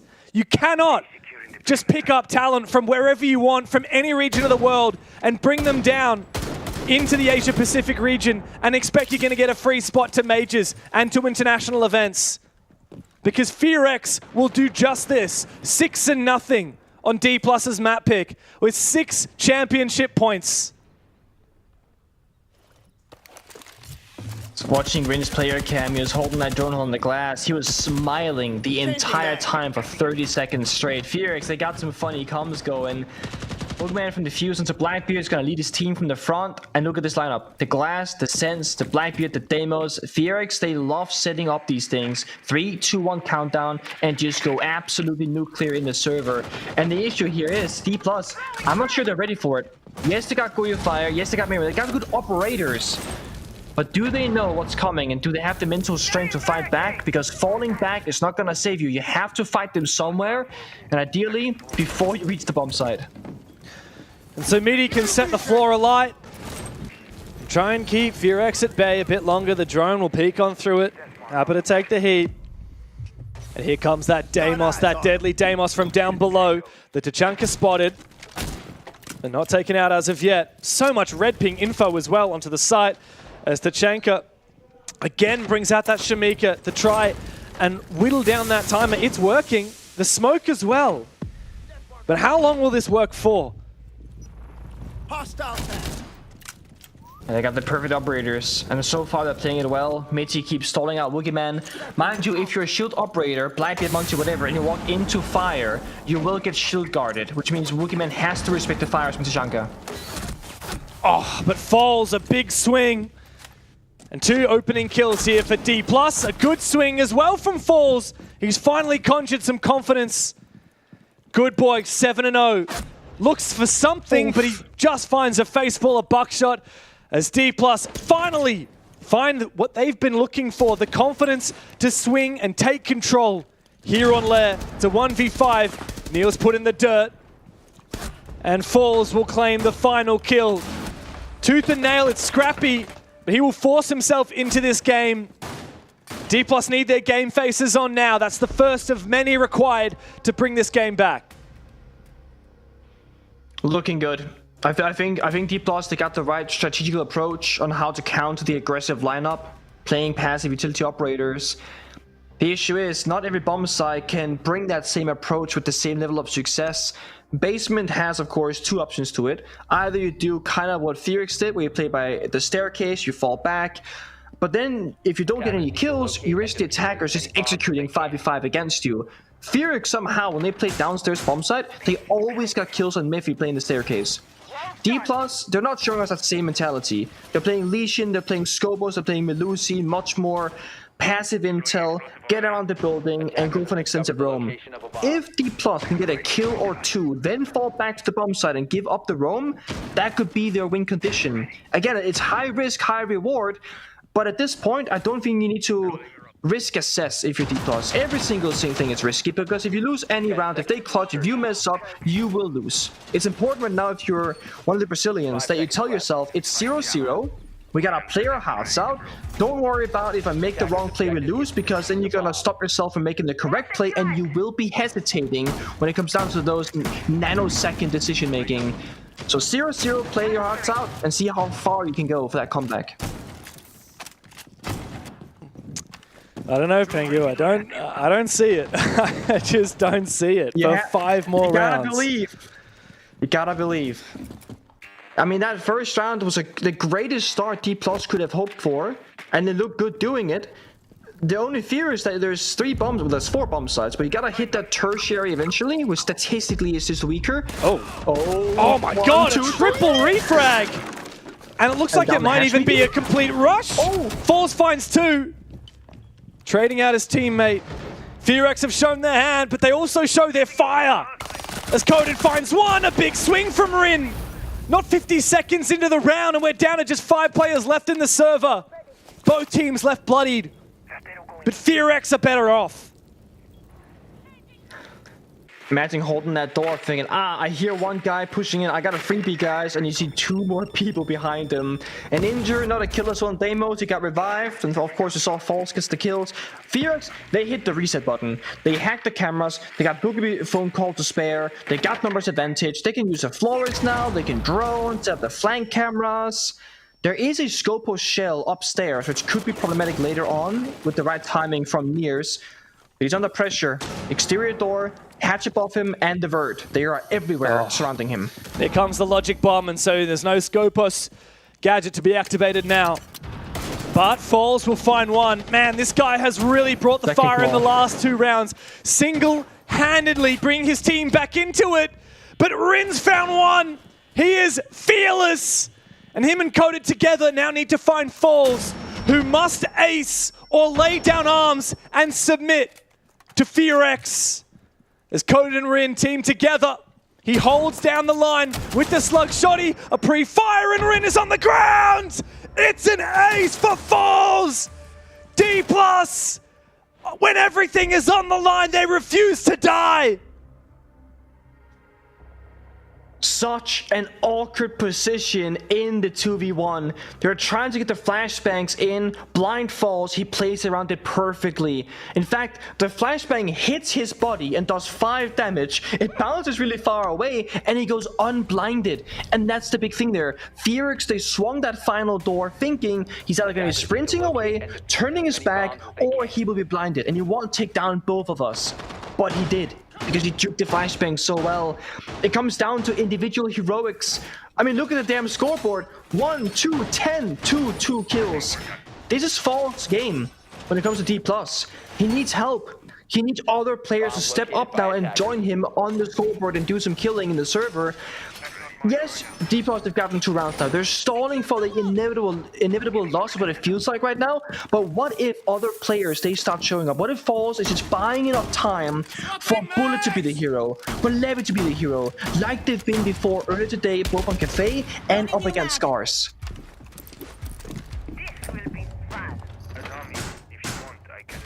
All right, 2 rounds down, D+. Keep it going. Keep that fire lit well. An aggressive spawn pick, a bunch of damage done to Coded.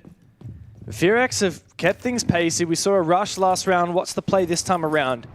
There's no shield. Of course, next round, D+ will be able to ban that Blackbeard, get rid of the last shield available to Fearx. Yeah. Very likely. Looking at the current state of things. We're curious for Fearx's side what they deem to be the problem, whether it's the Goyo or maybe even the Smoker Tachanka, just like things that are slowing down their aggressive pushes. Tertiary bomb side has one very popular, very common strat that teams they use. It's the sense of Wookie Man. You just toss down those projectile walls, you run in, you try and go for a plant while applying some pressure upstairs. Again, for Fearx, they got so many rounds to try and figure things out. This first rotation is seeing the playstyle of D+, then you do the final operator ban, then round 4, 5, 6 on the second half, you can now counter strat. So the longer this goes on for, the more things Fearx have to work with information-wise, strategically about D+'s defensive setup. And D+, looking at their cafes, they don't change all that many things around typically. So they should favor Fearx the longer we go on for. Mitzi hunting for a kill, roaming around, and Nears playing aggressive on the exterior door. D+, they are applying good pressure. And they found the first pick. Oh, the timing. Now Nears gets aggressive, he's shut down! A D+. Is this where it ends? Another one to fall! 4v2. Bullet and Falls separated, but man, Falls has been the shining light and the savior of Brazil today. With an ace to send us here.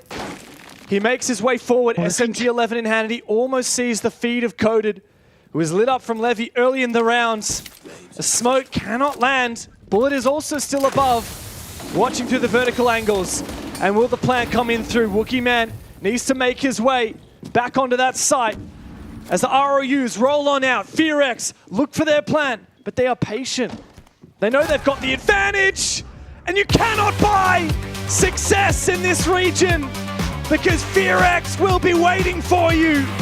APAC refuses to be disrespected by foreign teams or imports, and it's utter domination from South Korea. The Fearx are once again Kings in the north. Big shout out to the supportive cast behind them, Nova and Dark working together, making strats, prepping the boys. Dark said, the coach of Felix, we've been working so hard. We want to go to EWC, we want to be the best in the region. We're here to prove that we are the best, and you got to take us down to try and conquer that #1 spot.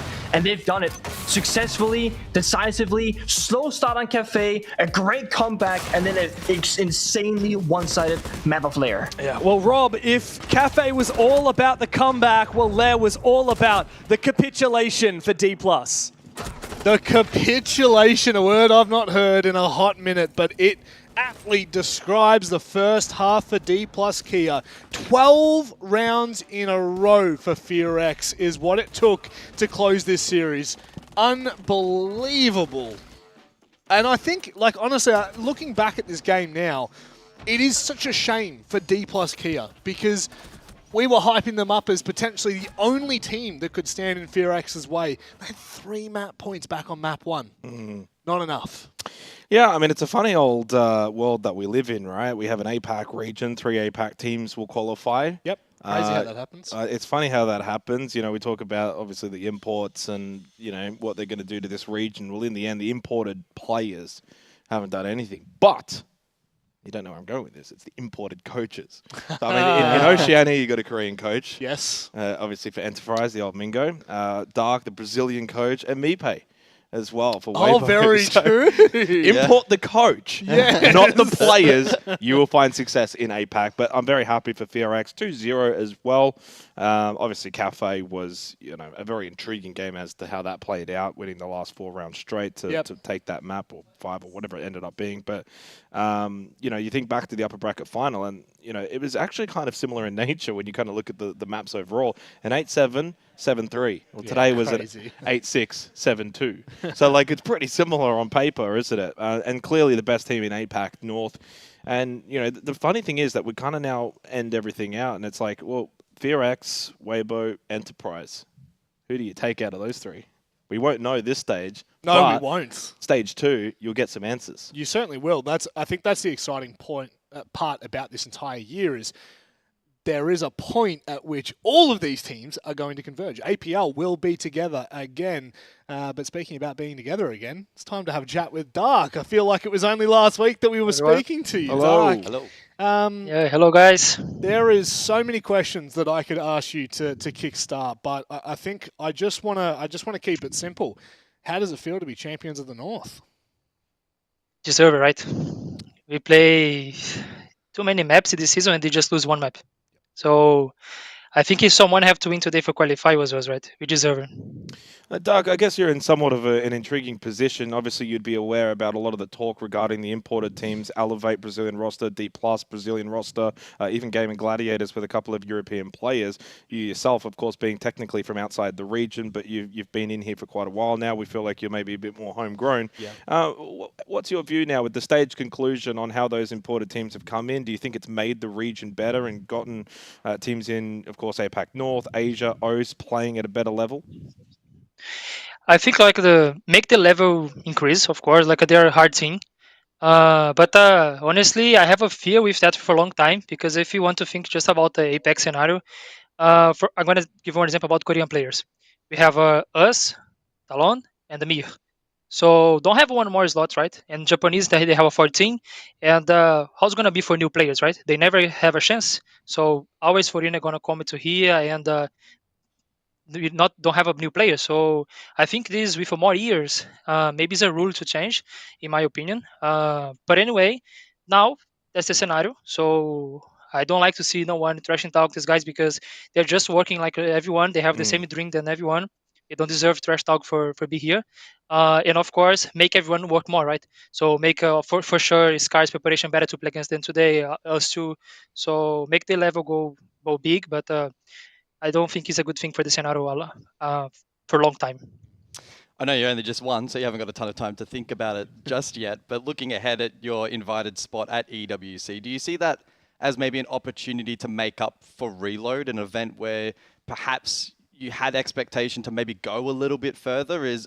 Do you go into this next event hoping for maybe a top 4 finish? Is that realistic for you and the team? Totally realistic. I think this is the main goal for sure.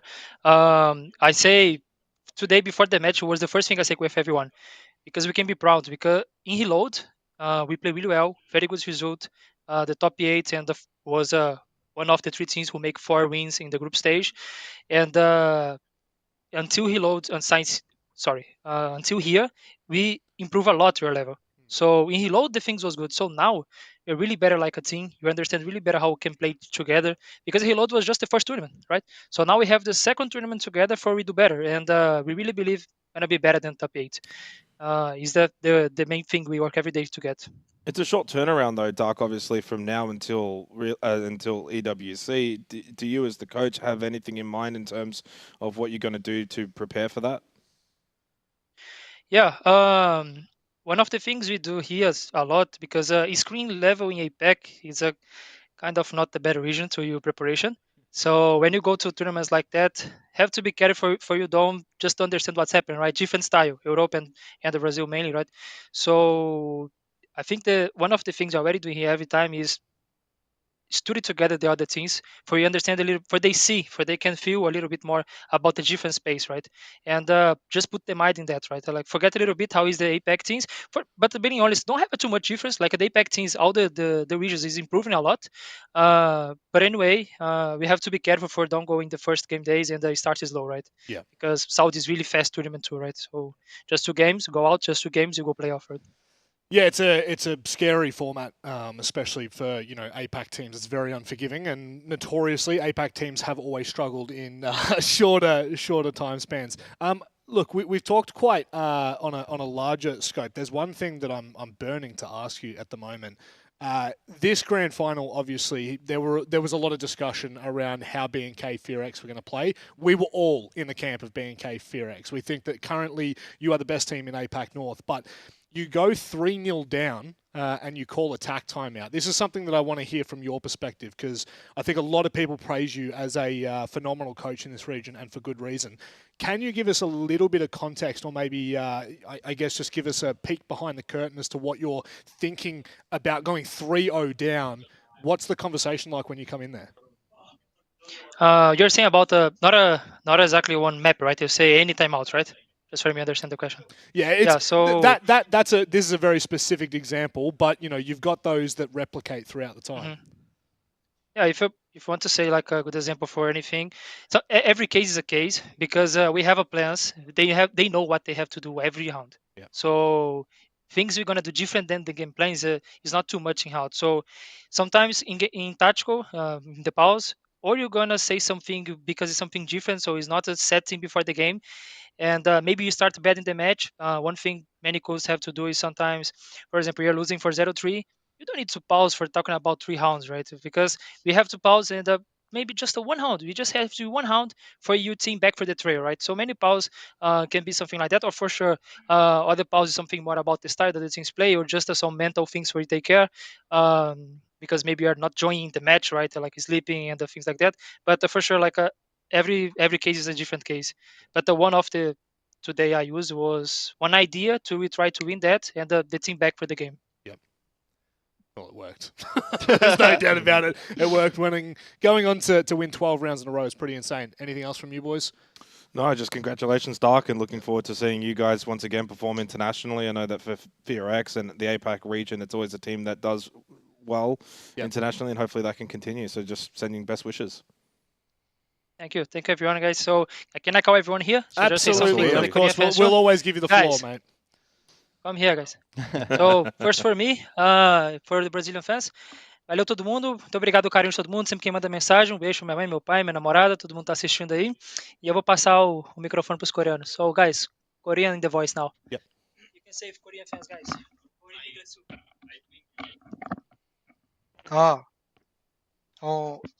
뭐라 해야 되지? 항상 저희 열심히 하니까 믿고 응원해 주시면 계속 좋은 성적으로 보답하겠습니다. 감사합니다. That's fine. Came back here. Yeah. You understand everything, guys? Yeah. We would have been here for a while, so thank you for that, Doug. That's even better. Mate, best of luck to you and the team in EWC and safe travels. Thank you, guys. Have a good day. Thank you. Bye. Again, a great regional leader, but you can see that they're just in that piece alone, the division in just that team alone. Dark doesn't speak Korean. Most of them don't speak English, It's or pretty, if they it's do, pretty it's very remarkable. broken. Like, it's very remarkable when you think about it. It is. Success that they've had, and also just the influence from Dark as an individual, right? He's Yep. really stuck it out. It hasn't been easy, No. and now rewarded. And I mean, I share his excitement for EWC and potential for a top 4. I think it is quite realistic. I think they'll feel a bit hard done by given their reload performance, but as he said himself, they have gone behind the scenes. They have done a lot of hard work. They have continued to improve. It translates into today. And going forward internationally, they could well be flying the flag for APL. Big W's all round. Yeah, I mean, I think you can't go past Rin. I think that for me, whenever I've looked at FearX as a team, though, they're a team.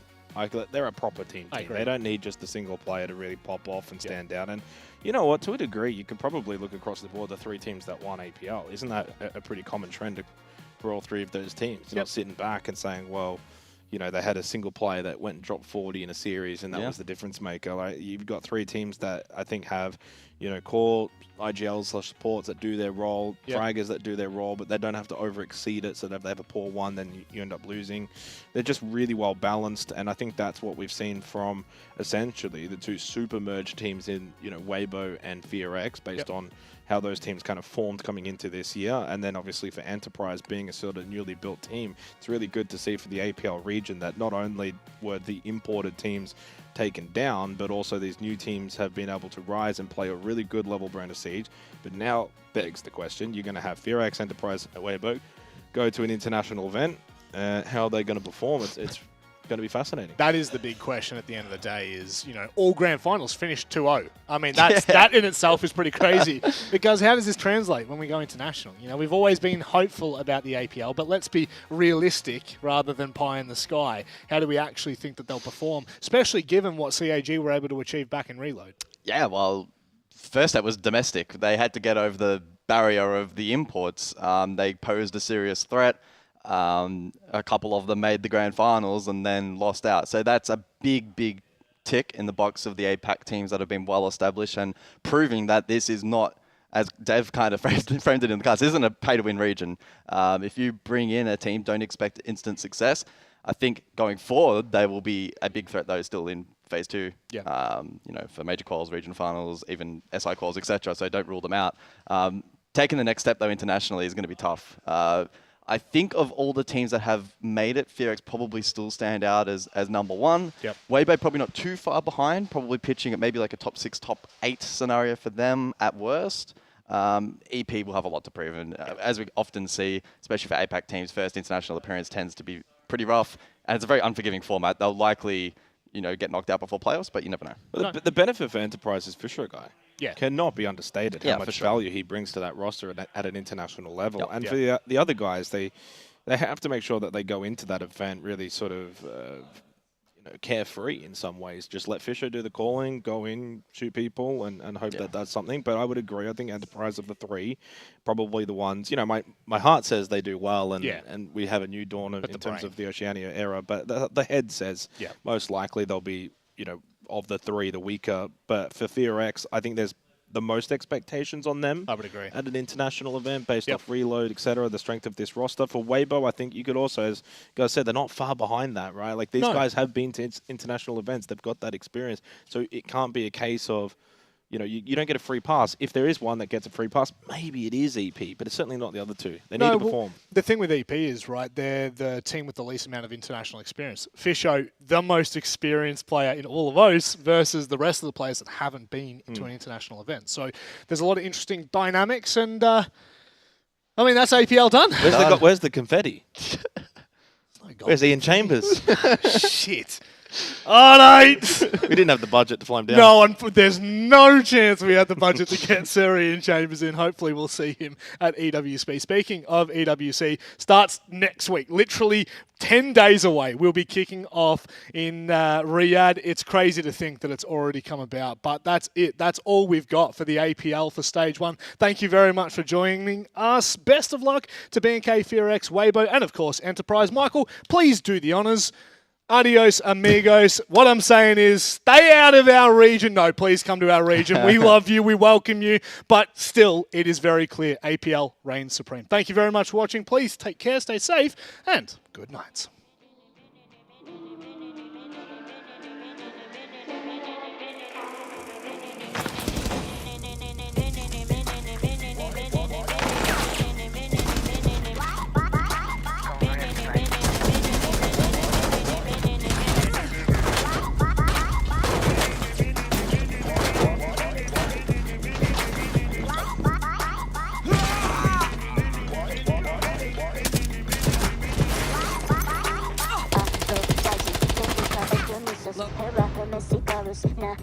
Narcissus, Medusa, Ephasos, Ashalala, Susus, Minerva, Exquisitus, I love it when you kiss it.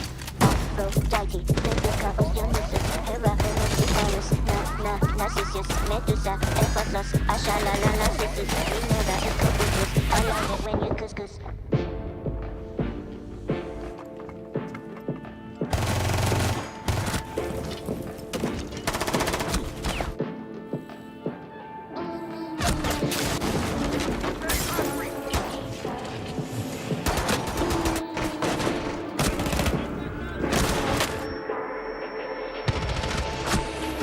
Aphrodite, Ventus, Hera, Hermesicarus, I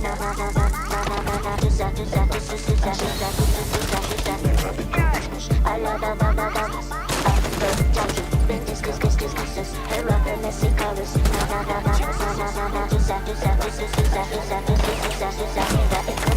I love it when you kiss, love it when you kiss,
You're my